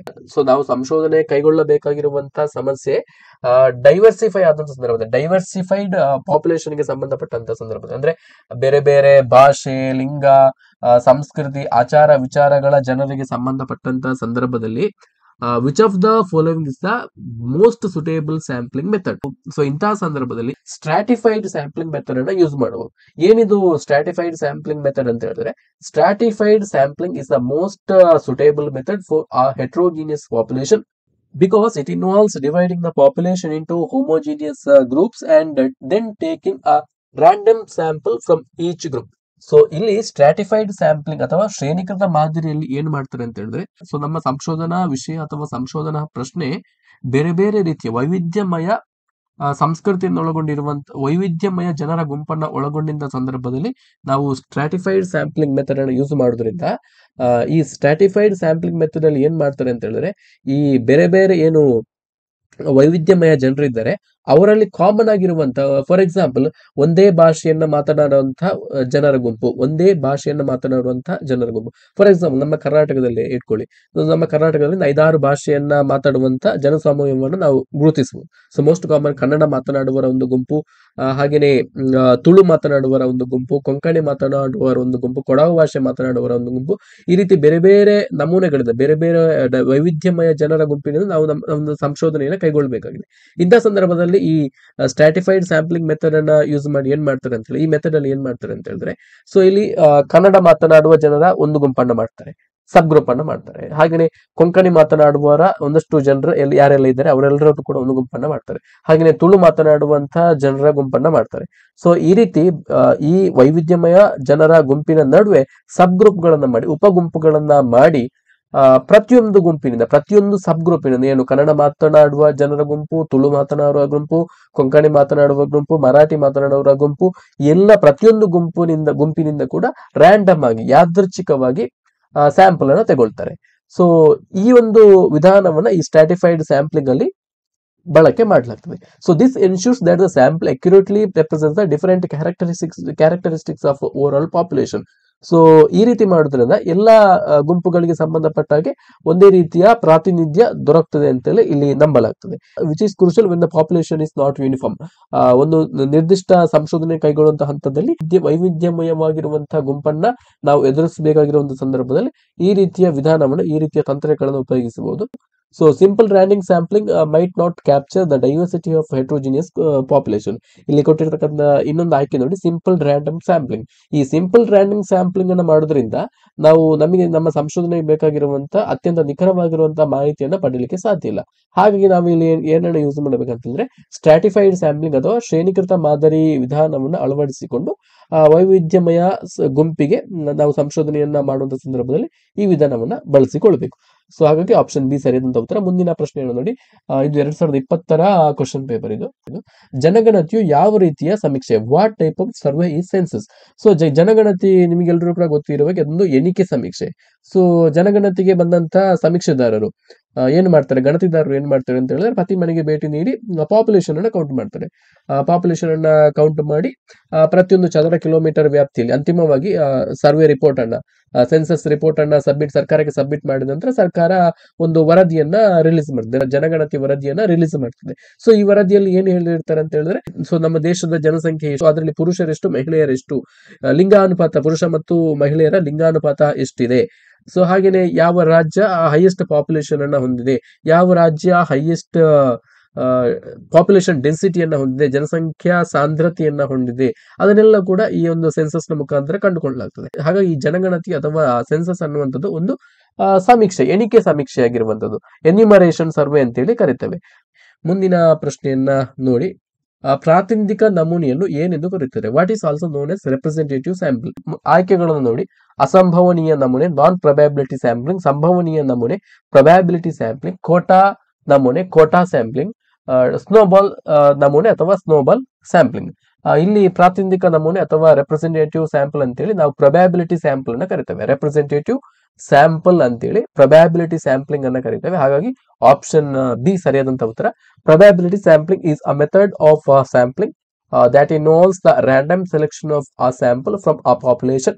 So this method ensures that every member of the population has non-zero chance of being selected, which makes a sample a representative sample of larger population. ಇದು ಇದರ ವೈಶಿಷ್ಟ್ಯ. ಮುಂದಿನ ಪ್ರಶ್ನೆಯನ್ನು ನೋಡಿ, ಯಾವ ವಿಧಾನವು ನಿಯಂತ್ರಣ ಗುಂಪನ್ನು ಹೊಂದಿರುತ್ತದೆ? Which methodology has control group?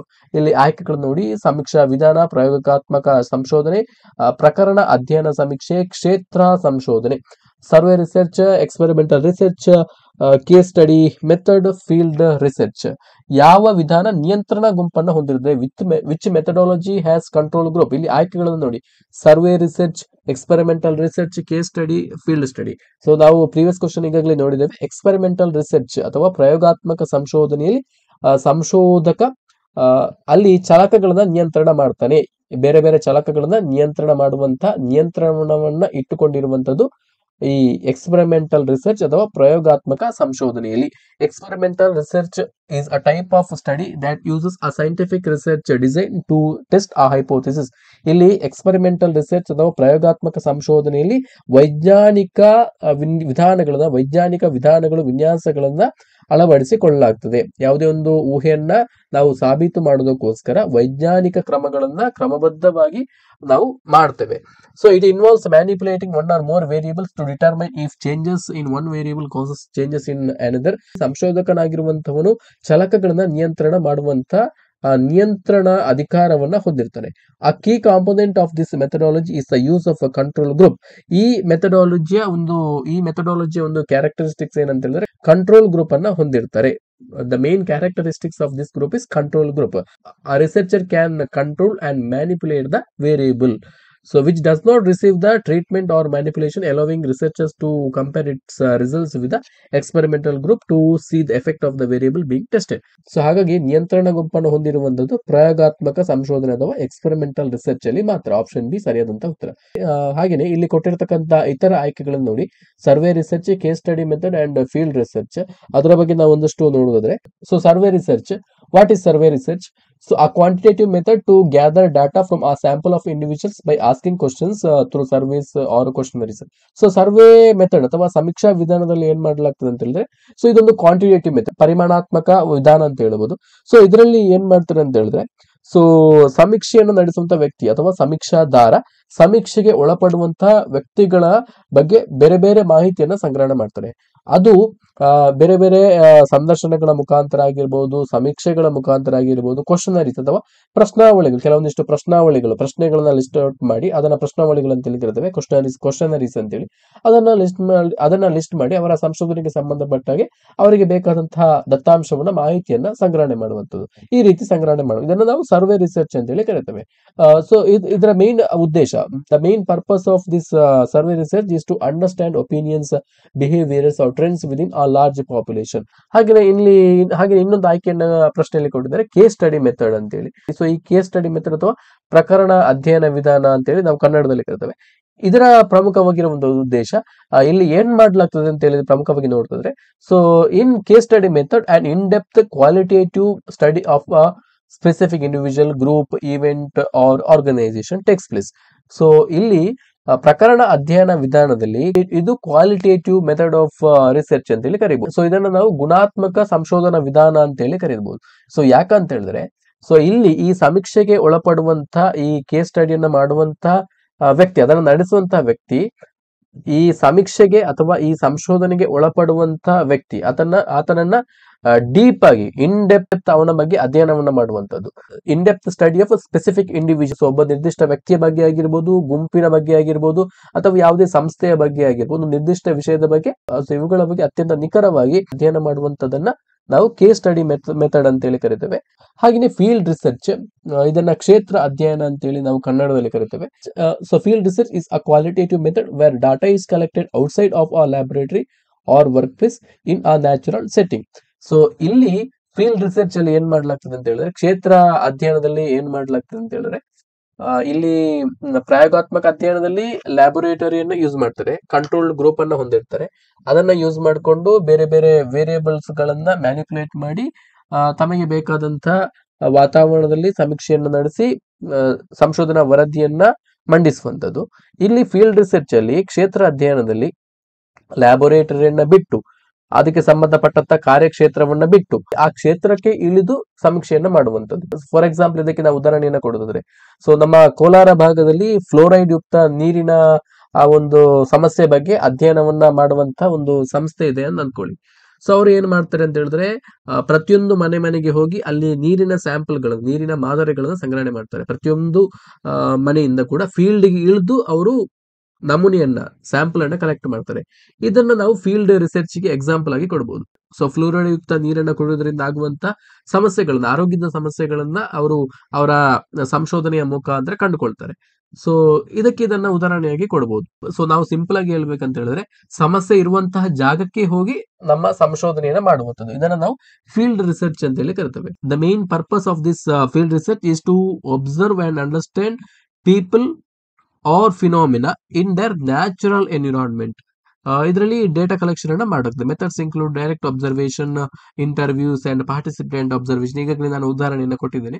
ಬೇರೆ ಬೇರೆ ವಿಧಾನಗಳ ಮುಖಾಂತರ ಈ ಫೀಲ್ಡ್ ರಿಸರ್ಚ್ ಅನ್ನ ಮಾಡಬಹುದು. ಸೊ ಮುಂದಿನ ಪ್ರಶ್ನೆಯನ್ನ ನೋಡಿ, ಚಾಲಕ ಎಂದರೇನು? What is variable?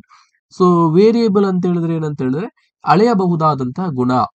ಯಾವುದೇ ಒಂದು ಅಳೆಯಬಹುದಾದಂತಹ ಗುಣ, ಮೆಜರೇಬಲ್ ಕ್ವಾಂಟಿಟಿ ಅಥವಾ ಮೆಜರೇಬಲ್ ಅಟ್ರಿಬ್ಯೂಟ್ ಅನ್ನು ನಾವು ವೇರಿಯೇಬಲ್ ಅಂತೇಳಿ ಕರಿತೇವೆ. ಅದನ್ನ ಚಾಲಕ ಅಂತೇಳಿ ಕರಿತೇವೆ.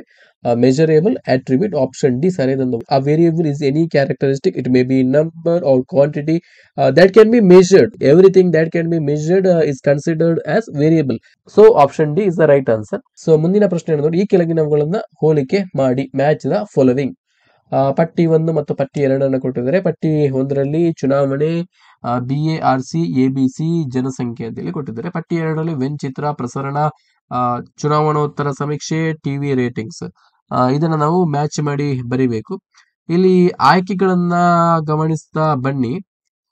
ಇದಕ್ಕಿಂತ ಮುಂಚೆ ಈ BRC, ABC ಇವುಗಳ ಬಗ್ಗೆ ಒಂದಷ್ಟು ಮಾಹಿತಿಯನ್ನು ನಾವು ತಿಳ್ಕೊಳ್ಬೇಕು. ನೋಡಿ, ಸೊ ಕೊಟ್ಟಿರ್ತಕ್ಕಂಥ ಆಯ್ಕೆಗಳನ್ನು ನೋಡಿದಾಗ, elections are often associated with exit. So ಇಲ್ಲಿ ಪಟ್ಟಿ 1 ಮತ್ತು ಪಟ್ಟಿ 2 ಗಮನಿಸಿದಾಗ, ಪಟ್ಟಿ 1ರಲ್ಲಿ ಎಲೆಕ್ಷನ್ ಅಂತ ಕೊಟ್ಟಿದ್ದಾರೆ, ಪಟ್ಟಿ 2ರಲ್ಲಿ ಚುನಾವಣೋತ್ತರ ಸಮೀಕ್ಷೆ ಅಥವಾ ಎಕ್ಸಿಟ್ ಪೋಲ್ಸ್ ಅಂತ ಹೇಳಿ ಕೊಟ್ಟಿದ್ದಾರೆ. So elections are often associated with exit poles. So ಯಾವಾಗಲೂ ಚುನಾವಣೆ ಅಥವಾ ಮತದಾನ ಮುಕ್ತಾಯ ಆದ ನಂತರ ಅವತ್ತು ಸಂಜೆ ಏನ್ ಬರ್ತದೆ, ಎಕ್ಸಿಟ್ ಪೋಲ್ಸ್ಗಳು, ಚುನಾವಣೋತ್ತರ ಸಮೀಕ್ಷೆಗಳು ಬರ್ತವೆ. ಇಂಥ ಪಾರ್ಟಿಗಳು ಗೆಲ್ಲಬಹುದು, ಇಂಥ ಪಾರ್ಟಿಗಳು ಇಂತಿಷ್ಟು ಸ್ಥಾನಗಳನ್ನ ಗಳಿಸಬಹುದು, ಯಾರು ಅಧಿಕಾರವನ್ನ ಹಿಡ್ತಾರೆ, ಯಾರು ಬೀಳ್ತಾರೆ ಅಂತೇಳಿ ಸಮೀಕ್ಷಾ ಭವಿಷ್ಯಗಳು, ಚುನಾವಣಾ ಭವಿಷ್ಯಗಳು ಬರ್ತವೆ. ಇದನ್ನ ನಾವು ಎಕ್ಸಿಟ್ ಪೋಲ್ಸ್ ಅಂತೇಳಿ ಕರಿತೇವೆ. Exit polls are not exact. ಅದು ಎಕ್ಸಾಕ್ಟ್ ಪೋಲ್ಸ್ ಆಗ್ಬೇಕಂತಿಲ್ಲ. ಸೊ ಹಾಗಾಗಿ elections are associated with the exit polls which are surveys conducted after voters leave a polling station to predict the outcome of an election. ಹಾಗೇನೆ ಪಟ್ಟಿ 1ರಲ್ಲಿ BARC ಅಂತೇಳಿ option ಕೊಟ್ಟಿದ್ದಾರೆ. BARC ಗೆ ಇಲ್ಲಿ ಪಟ್ಟಿ 2ರಲ್ಲಿ ಯಾವ್ದು ಮ್ಯಾಚ್ ಆಗ್ತದೆ ಅಂತ ಹೇಳಿದ್ರೆ, ಇಲ್ಲಿ ನೋಡಿ BARC ಅಂತ ಹೇಳಿದ್ರೆ ಇದರ full form broadcast audience research council. So it is an organisation that measures and reports TV ratings in India. ಇಲ್ಲಿ ಪಟ್ಟಿ 2ರಲ್ಲಿ ಕೊಟ್ಟಿರ್ತಕ್ಕಂಥ ಟಿವಿ ರೇಟಿಂಗ್ಸ್ ಏನಿದೆ ಇದು ಇದಕ್ಕೆ ಮ್ಯಾಚ್ ಆಗ್ತದೆ. ಯಾಕಂತ ಹೇಳಿದ್ರೆ BARC ಅನ್ನುವಂಥದ್ದು ಒಂದು ಸಂಸ್ಥೆ, ಇದೊಂದು ಕೌನ್ಸಿಲ್, ಮಂಡಳಿ. BARC stands for broadcast audience research council. ಪ್ರಶ್ನೆ ಬರಬಹುದು, ಬ್ರಾಡ್ಕಾಸ್ಟ್ ಆಡಿಯನ್ಸ್ ಕೌನ್ಸಿಲ್, ಇದನ್ನ ಶಾರ್ಟ್ ಫಾರ್ಮ್ ಅಲ್ಲಿ ನಾವು BARC ಅಂತೇಳಿ ಕರಿತೇವೆ. ಸೊ ಈ ಒಂದು ಸಂಸ್ಥೆ ಏನ್ ಮಾಡ್ತದೆ ಅಂತ ಹೇಳಿದ್ರೆ ಟಿವಿ ರೇಟಿಂಗ್ಸ್ ಗಳನ್ನ ರಿಪೋರ್ಟ್ ಮಾಡ್ತಾರೆ. ಪ್ರತಿಯೊಂದು ಟೆಲಿವಿಷನ್ ರೇಟಿಂಗ್ಸ್ ಅನ್ನ ಕೊಡ್ತದೆ ಭಾರತದಲ್ಲಿ. ಸೊ ಹಾಗೆ BARC is related to TV ratings ಅನ್ನ ಕೊಡುವಂತ ಒಂದು ಮಂಡಳಿ. ಹಾಗೆಯೇ ABC ಪಟ್ಟಿ 1ರಲ್ಲಿ ABC ಅಂತಿದೆ. ABC ಯಾವುದಕ್ಕೆ ರಿಲೇಟ್ ಆಗ್ತದೆ ಪಟ್ಟಿ 2ರಲ್ಲಿ ಅಂತ ನೋಡಿದ್ರೆ, ABC ಸ್ಟ್ಯಾಂಡ್ಸ್ ಫಾರ್, ಇದು ABC ಅಂತ ಹೇಳಿದ್ರೆ ABC stands for Audit Bureau of Circulations. Audit Bureau of Circulations, a non-profit organization that certifies and audits the circulation figures of publications like newspapers and magazines. ಈ ABC ಅನ್ನುವಂತ ಒಂದು ಸಂಸ್ಥೆ ಏನ್ ಮಾಡ್ತದೆ ಅಂತ ಹೇಳಿದ್ರೆ ಸರ್ಕ್ಯುಲೇಷನ್ಸ್ ಗಳನ್ನ ಆಡಿಟ್ ಮಾಡ್ತದೆ ಮತ್ತು ಅವುಗಳಿಗೆ ಸರ್ಟಿಫಿಕೇಶನ್ ಅನ್ನ ಕೊಡುವಂತ ಒಂದು ಸಂಸ್ಥೆ. ಸೊ ಸರ್ಕ್ಯುಲೇಷನ್ ಗೆ ಉದಾಹರಣೆಯನ್ನು ಕೊಡಬೇಕಿದ್ರೆ ನ್ಯೂಸ್ ಪೇಪರ್, ಮೆಗಝಿನ್ಸ್ ಇವುಗಳನ್ನ ನಾವು ಸರ್ಕ್ಯುಲೇಷನ್ಸ್ ಗಳಂತೆಲ್ಲ ಕರಿತೇವೆ. ಡೈಲಿ ಸರ್ಕ್ಯುಲೇಟ್ ಆಗುದಲ್ವಾ, ಅದಕ್ಕೋಸ್ಕರ ಇವುಗಳನ್ನ ಸರ್ಕ್ಯುಲೇಷನ್ಸ್ ಗಳಂತೆಲ್ಲ ಕರಿತೇವೆ. ನ್ಯೂಸ್ ಪೇಪರ್ಗಳು, ಮೆಗಝಿನ್ಸ್ಗಳು, ಇಂಥ ನ್ಯೂಸ್ ಪೇಪರ್ಗಳು ಅಥವಾ ಮೆಗಝಿನ್ಸ್ ನಿಯತಕಾಲಿಕೆಗಳನ್ನ ಆಡಿಟ್ ಮಾಡಿ ಅವುಗಳಿಗೆ ಸರ್ಟಿಫಿಕೇಶನ್ ಅನ್ನು ಕೊಡುವಂತ ಕೆಲಸವನ್ನ ಯಾವ್ದು ಮಾಡ್ತದೆ ಅಂತ ಹೇಳಿದ್ರೆ ABC ಅನ್ನುವಂತ ಒಂದು ಸಂಸ್ಥೆ ಮಾಡ್ತದೆ, ಆಡಿಟ್ ಬ್ಯೂರೋ ಆಫ್ ಸರ್ಕ್ಯುಲೇಷನ್ಸ್. ಹಾಗಾಗಿ audit bureau of circulation ABC is related to circulations. C2. ಹಾಗೆಯೇ ಲಾಸ್ಟ್ ಗೆ ಉಳಿದಂತದ್ದು ಪಾಪ್ಯುಲೇಷನ್, ಜನಸಂಖ್ಯೆ. ಸೊ ಜನಸಂಖ್ಯೆಯನ್ನ ನಾವು ವೆನ್ ಡಯಾಗ್ರಾಮ್ ನ ಮುಖಾಂತರ ರೆಪ್ರೆಸೆಂಟ್ ಮಾಡಬಹುದು. ಫಾರ್ ಎಕ್ಸಾಂಪಲ್, ಒಂದು ವೆನ್ ಡಯಾಗ್ರಾಮ್ ಅನ್ನ ಕೊಟ್ಟು ಭೌತಶಾಸ್ತ್ರವನ್ನ ಅಧ್ಯಯನ ಮಾಡ್ತಾ ಇರುವಂತರ ಗುಂಪು, ಗಣಿತಶಾಸ್ತ್ರವನ್ನ ಅಧ್ಯಯನ ಮಾಡ್ತಾ ಇರುವಂತ ಜನರ ಗುಂಪು, ವಿದ್ಯಾರ್ಥಿಗಳ ಗುಂಪು, ರಸಾಯನಶಾಸ್ತ್ರವನ್ನ ಅಧ್ಯಯನ ಮಾಡ್ತಾ ಇರ್ತಕ್ಕಂಥ ವಿದ್ಯಾರ್ಥಿಗಳ ಗುಂಪು. ಸೊ ಇದನ್ನು ಏನನ್ನ ಸೂಚಿಸಿದೆ, ಇದು ಪಾಪ್ಯುಲೇಷನ್ ಅನ್ನ ಸೂಚಿಸಿದೆ. ಎಷ್ಟು ವಿದ್ಯಾರ್ಥಿಗಳು ಅಥವಾ ಎಷ್ಟು ಸಂಖ್ಯೆಯ ಜನರು ಸಂಬಂಧಪಟ್ಟಂತ ವಿಷಯಗಳನ್ನ ಸ್ಟಡಿ ಮಾಡ್ತಿದ್ದಾರೆ ಅಂತ ಹೇಳಿ ಅದರಲ್ಲಿ ರೆಪ್ರೆಸೆಂಟ್ ಮಾಡಬಹುದು. ಹಾಗಾಗಿ ಈ ವೆನ್ ಡಯಾಗ್ರಾಮ್ ಅನ್ನ ಪಾಪ್ಯುಲೇಷನ್ ರೆಪ್ರೆಸೆಂಟ್ ಮಾಡೋದಕ್ಕೋಸ್ಕರ ಯೂಸ್ ಮಾಡಬಹುದು. D1. ಸೊ ಎಲ್ಲ ಆಯ್ಕೆಗಳನ್ನ ನೋಡಿದಾಗ ಆಪ್ಷನ್ C ಅಲ್ಲಿ ನೋಡಿ A3, B4, C2 and D1 ಇದು ಮ್ಯಾಚ್ ಆಗ್ತದೆ. Option C is the right answer for this question.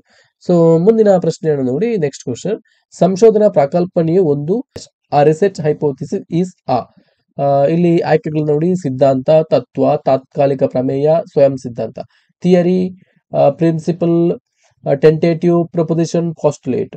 So ಆ ರಿಸರ್ಚ್ ಹೈಪೋಥಿಸಿಸ್ ಅಂತ ಹೇಳಿದ್ರೆ ನಾವು ಸಂಭಾವ್ಯ ಊಹೆಯನ್ನ ಮಾಡುವಂತದ್ದು. ಆ ಸಂಭಾವ್ಯ ಊಹೆ ಸಂಶೋಧನೆ ಸಾಗ್ತಾ ಹೋದಾಗೆ ಅದು ಬದಲಾಗಬಹುದು.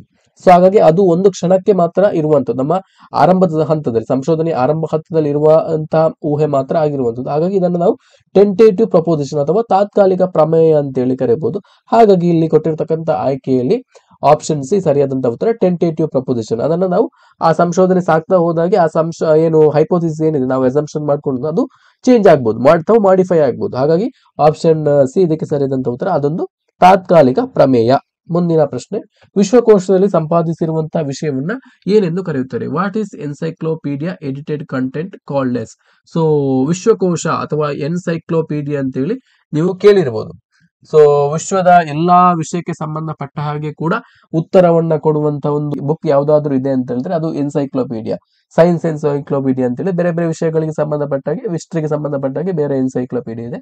ಸೊ ಹಾಗಾಗಿ ಎನ್ಸೈಕ್ಲೋಪೀಡಿಯಾದ ಬಗ್ಗೆ ನೀವೆಲ್ಲ ಕೇಳಿರ್ಬೋದು. ಸೊ ಈ ವಿಶ್ವಕೋಶ ಅಥವಾ ಎನ್ಸೈಕ್ಲೋಪೀಡಿಯಾದಲ್ಲಿ ಇರುವಂತ ಮಾಹಿತಿಯನ್ನು ನಾವು ಏನಂತ ಕರಿತೇವೆ? ಇದನ್ನ ಆಯ್ಕೆಗಳನ್ನ ಕೊಟ್ಟಿದ್ದಾರೆ: primary source, infinite source, continuous source, ಹಾಗೇನೆ ಸೆಕೆಂಡರಿ ಸೋರ್ಸ್. ಸೊ ಇಲ್ಲಿ ಎನ್ಸೈಕ್ಲೋಪೀಡಿಯಾದಲ್ಲಿ ಇರುವಂತಹ ಮಾಹಿತಿಯನ್ನು ನಾವು ರೆಫರ್ ಮಾಡಿದಂತ ಸಂದರ್ಭದಲ್ಲಿ ಅದನ್ನು ನಾವು ಸೆಕೆಂಡರಿ ಸೋರ್ಸ್ ಅಂತೇಳಿ ಕರಿತೇವೆ. ಯಾಕೆ ಸೆಕೆಂಡರಿ ಸೋರ್ಸ್ ಅಂತೇಳಿ ಕರಿತೇವೆ ಅಂತ ಹೇಳಿದ್ರೆ, and encyclopedias content is considered as a secondary source because secondary source provide analysis interpretation or summary of primary source. Primary source ಗೆ ಸಂಬಂಧಪಟ್ಟಾಗೆ ಪ್ರಾಥಮಿಕ ಮೂಲಾಂಶಕ್ಕೆ ಸಂಬಂಧಪಟ್ಟ ಹಾಗೆ ವಿಶ್ಲೇಷಣೆ ಆಗಿರ್ಬೋದು, ಇಂಟರ್ಪ್ರಿಟೇಷನ್ ಆಗಿರ್ಬೋದು ಅಥವಾ ಸಾರಾಂಶವನ್ನ ಕೊಡುವಂಥದ್ದು ಸೆಕೆಂಡರಿ ಸೋರ್ಸ್. ಹಾಗಾಗಿ ಎನ್ಸೈಕ್ಲೋಪೀಡಿಯಾ ಅನ್ನುವಂಥದ್ದು ಒಂದು secondary source. Encyclopedias and text books are classic example of secondary source because they summarise the information and ideas. ಮುಂದಿನ ಪ್ರಶ್ನೆಯನ್ನು ನೋಡಿ, ಈ ಕೆಳಗಿನ ಯಾವ ಪ್ರಕ್ರಿಯೆಯು ಪ್ರಯೋಗಾತ್ಮಕ ಸಂಶೋಧನೆಗೆ ಅನವಶ್ಯಕವಾಗಿದೆ? Which is the process not needed in experimental research. ಇಲ್ಲಿ ಆಯ್ಕೆಗಳನ್ನ ನೋಡ್ತಾ ಬನ್ನಿ. ವ್ಯತ್ಯಾಸಗೊಳಿಸುವುದು ಮತ್ತು ಪುನರಾವರ್ತನೆ, manipulation and replication. Experimental research ಅಥವಾ ಪ್ರಯೋಗಾತ್ಮಕ ಸಂಶೋಧನೆಗೆ ಅತ್ಯಂತ ಅಗತ್ಯವಾಗಿರುವಂತಹ ಪ್ರಮುಖವಾಗಿರುವಂತಹ ಗುಣಲಕ್ಷಣ ಆಗಿರುವಂತದ್ದು ಮ್ಯಾನಿಪ್ಯುಲೇಷನ್, ಚಲಕಗಳನ್ನ ನಿಯಂತ್ರಣ ಮಾಡುವಂಥದ್ದು, ಬದಲಾವಣೆ ಮಾಡುವಂಥದ್ದು. ಅಂಡ್ ರೆಪ್ಲಿಕೇಶನ್ ಅಂತ ಹೇಳಿದ್ರೆ ಪುನರಾವರ್ತನೆ. ಪ್ರಯೋಗಾತ್ಮಕತೆ ಅಂತ ಹೇಳಿ ಅಲ್ಲಿ ರಿಪೀಟ್ ಆದಂತಹ ಪ್ರಯೋಗಗಳು ನಡೀತಾ ಇರ್ತವೆ. ಯಾವುದೇ ಒಂದು ಸಂಶೋಧನೆಗೆ ಸಂಬಂಧಪಟ್ಟಾಗೆ, ಯಾವುದೇ ಒಂದು ವಿಷಯಕ್ಕೆ ಸಂಬಂಧಪಟ್ಟಾಗೆ ಸಂಶೋಧನೆಯನ್ನ, ಪ್ರಯೋಗವನ್ನ ರಿಪೀಟ್ ಮಾಡಲಾಗ್ತದೆ. ಅಲ್ಲಿ ರೆಪ್ಲಿಕೇಶನ್ ಇದೆ. ಹಾಗಾಗಿ ಇದು ಎಕ್ಸ್ಪೆರಿಮೆಂಟಲ್ ರಿಸರ್ಚ್ ನ ಪ್ರಮುಖವಾಗಿರುವಂತಹ ಒಂದು ಗುಣಲಕ್ಷಣ. ಇಲ್ಲಿ ಪ್ರಶ್ನೆಯಲ್ಲಿ ಕೇಳಿರುವುದು ಯಾವುದು ಗುಣಲಕ್ಷಣ ಅಲ್ಲ ಅಂತ ಹೇಳಿ ಕೇಳಿದ್ದಾರೆ. ಕಂಟ್ರೋಲಿಂಗ್. ಸೊ ಅಲ್ಲಿ ಪ್ರಯೋಗಾತ್ಮಕ ಸಂಶೋಧನೆಯನ್ನ ಕೈಗೊಳ್ಳುವಂತಹ ಸಂಶೋಧಕ ಅಲ್ಲಿ ಪ್ರಯೋಗಕ್ಕೆ ಒಳಪಡುವಂತಹ ಗುಂಪನ್ನ, ಪ್ರಯೋಗಕ್ಕೆ ಒಳಪಡುವಂತಹ ಸಮೂಹವನ್ನ ನಿಯಂತ್ರಿಸ್ತಾನೆ, ಚಲಕಗಳನ್ನ ನಿಯಂತ್ರಿಸ್ತಾನೆ. ತನಗೆ ಬೇಕಾದ ರೀತಿಯಲ್ಲಿ ಆ ಒಂದು ವಾತಾವರಣವನ್ನು ಸಿದ್ಧಪಡಿಸಿಕೊಂಡು ಪ್ರಯೋಗಾತ್ಮಕತೆಯನ್ನ ಮುಂದುವರಿಸ್ತಾನೆ.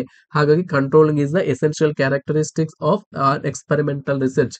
ಇದು ಕೂಡ ಪ್ರಮುಖವಾಗಿರುವಂತಹ ಗುಣಲಕ್ಷಣ. ಹಾಗೆಯೇ ಅಬ್ಸರ್ವೇಷನ್, ಅವಲೋಕನ. ಪ್ರಯೋಗಕ್ಕೆ ಸಂಬಂಧಪಟ್ಟ ಹಾಗೆ ತನ್ನ ಪ್ರಯೋಗವನ್ನ ಅಬ್ಸರ್ವ್ ಮಾಡುವಂತದ್ದು, ಅವುಗಳನ್ನ ಅವಲೋಕನ ಮಾಡುವಂತದ್ದು, ಇದು ಕೂಡ ಪ್ರಾಯೋಗಿಕ ಸಂಶೋಧನೆಯ ಪ್ರಮುಖವಾಗಿರುವಂತಹ ಗುಣಲಕ್ಷಣ. ಪ್ರಯೋಗಾತ್ಮಕ ಸಂಶೋಧನೆಯಿಂದ ಬಂದಂತಹ ವರದಿಯನ್ನ ಅವಲೋಕನ ಮಾಡುವಂಥದ್ದು, ಅಬ್ಸರ್ವ್ ಮಾಡುವಂಥದ್ದು, ಪ್ರಯೋಗಕ್ಕೆ ಒಳಪಡುವಂತಹ ಗುಂಪುಗಳನ್ನ ವೀಕ್ಷಣೆ ಮಾಡುವಂಥದ್ದು, ಅವಲೋಕನ ಮಾಡುವಂಥದ್ದು, ಇವೆಲ್ಲವೂ ಕೂಡ ಪ್ರಯೋಗಾತ್ಮಕ ಸಂಶೋಧನೆಗೆ ಅತ್ಯಂತ ಅಗತ್ಯವಾಗಿರುವಂತಹ ಅಂಶಗಳು ಆಗಿರ್ತವೆ.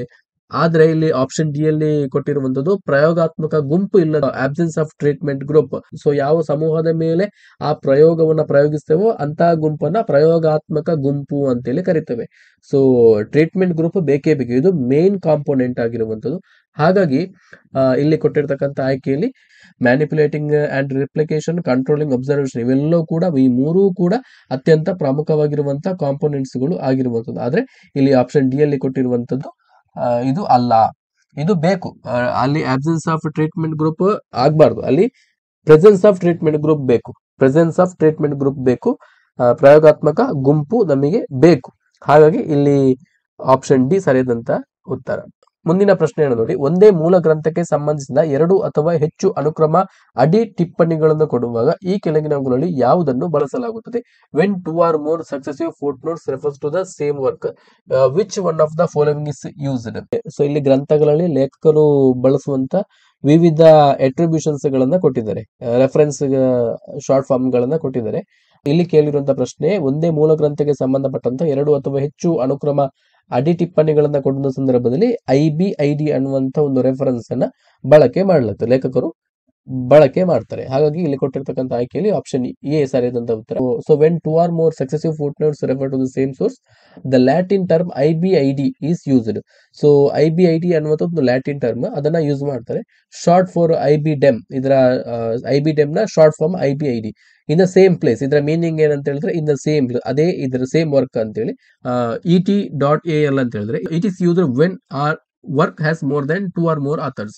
ಯಾವುದೇ ಒಂದು ವರ್ಕ್ ಅಥವಾ ಯಾವುದೇ ಒಂದು ಕೆಲಸ ಅಥವಾ ಯಾವುದೇ ಒಂದು ಗ್ರಂಥ 2 ಅಥವಾ ಅದಕ್ಕಿಂತ ಹೆಚ್ಚು ಲೇಖಕರು ಇದ್ದಂತ ಸಂದರ್ಭದಲ್ಲಿ, ಅಥವಾ ಅದಕ್ಕೆ ಸಂಬಂಧಪಟ್ಟಾಗ 2 ಅಥವಾ ಹೆಚ್ಚು ಲೇಖಕರು ಅಥವಾ ಸಂಶೋಧಕರು ಕೆಲಸ ಮಾಡಿದ್ದಾರೆ ಅಂತ ಸಂದರ್ಭದಲ್ಲಿ ETAL ಅನ್ನುವಂತ ಒಂದು ಇಂಡಿಕೇಶನ್ ಅನ್ನ ಬಳಕೆ ಮಾಡ್ತಾರೆ. ಸೊ ET.AL ಅಂತೇಳಿ ಯಾವುದೇ ಒಂದು ಗ್ರಂಥದಲ್ಲಿ ಇದೆ ಅಂತಂದ್ರೆ ಅದಕ್ಕೆ ಸಂಬಂಧಪಟ್ಟಾಗೆ 2 ಅಥವಾ ಅದಕ್ಕಿಂತ ಹೆಚ್ಚು ಲೇಖಕರು ಅಥವಾ ಸಂಶೋಧಕರು ಕೆಲಸ ಮಾಡಿದ್ದಾರೆ ಆ ಪುಸ್ತಕಕ್ಕೆ ಸಂಬಂಧಪಟ್ಟಾಗೆ, ಆ ಕೆಲಸಕ್ಕೆ ಸಂಬಂಧಪಟ್ಟಾಗೆ ಅಂತೇಳಿ ಅರ್ಥ.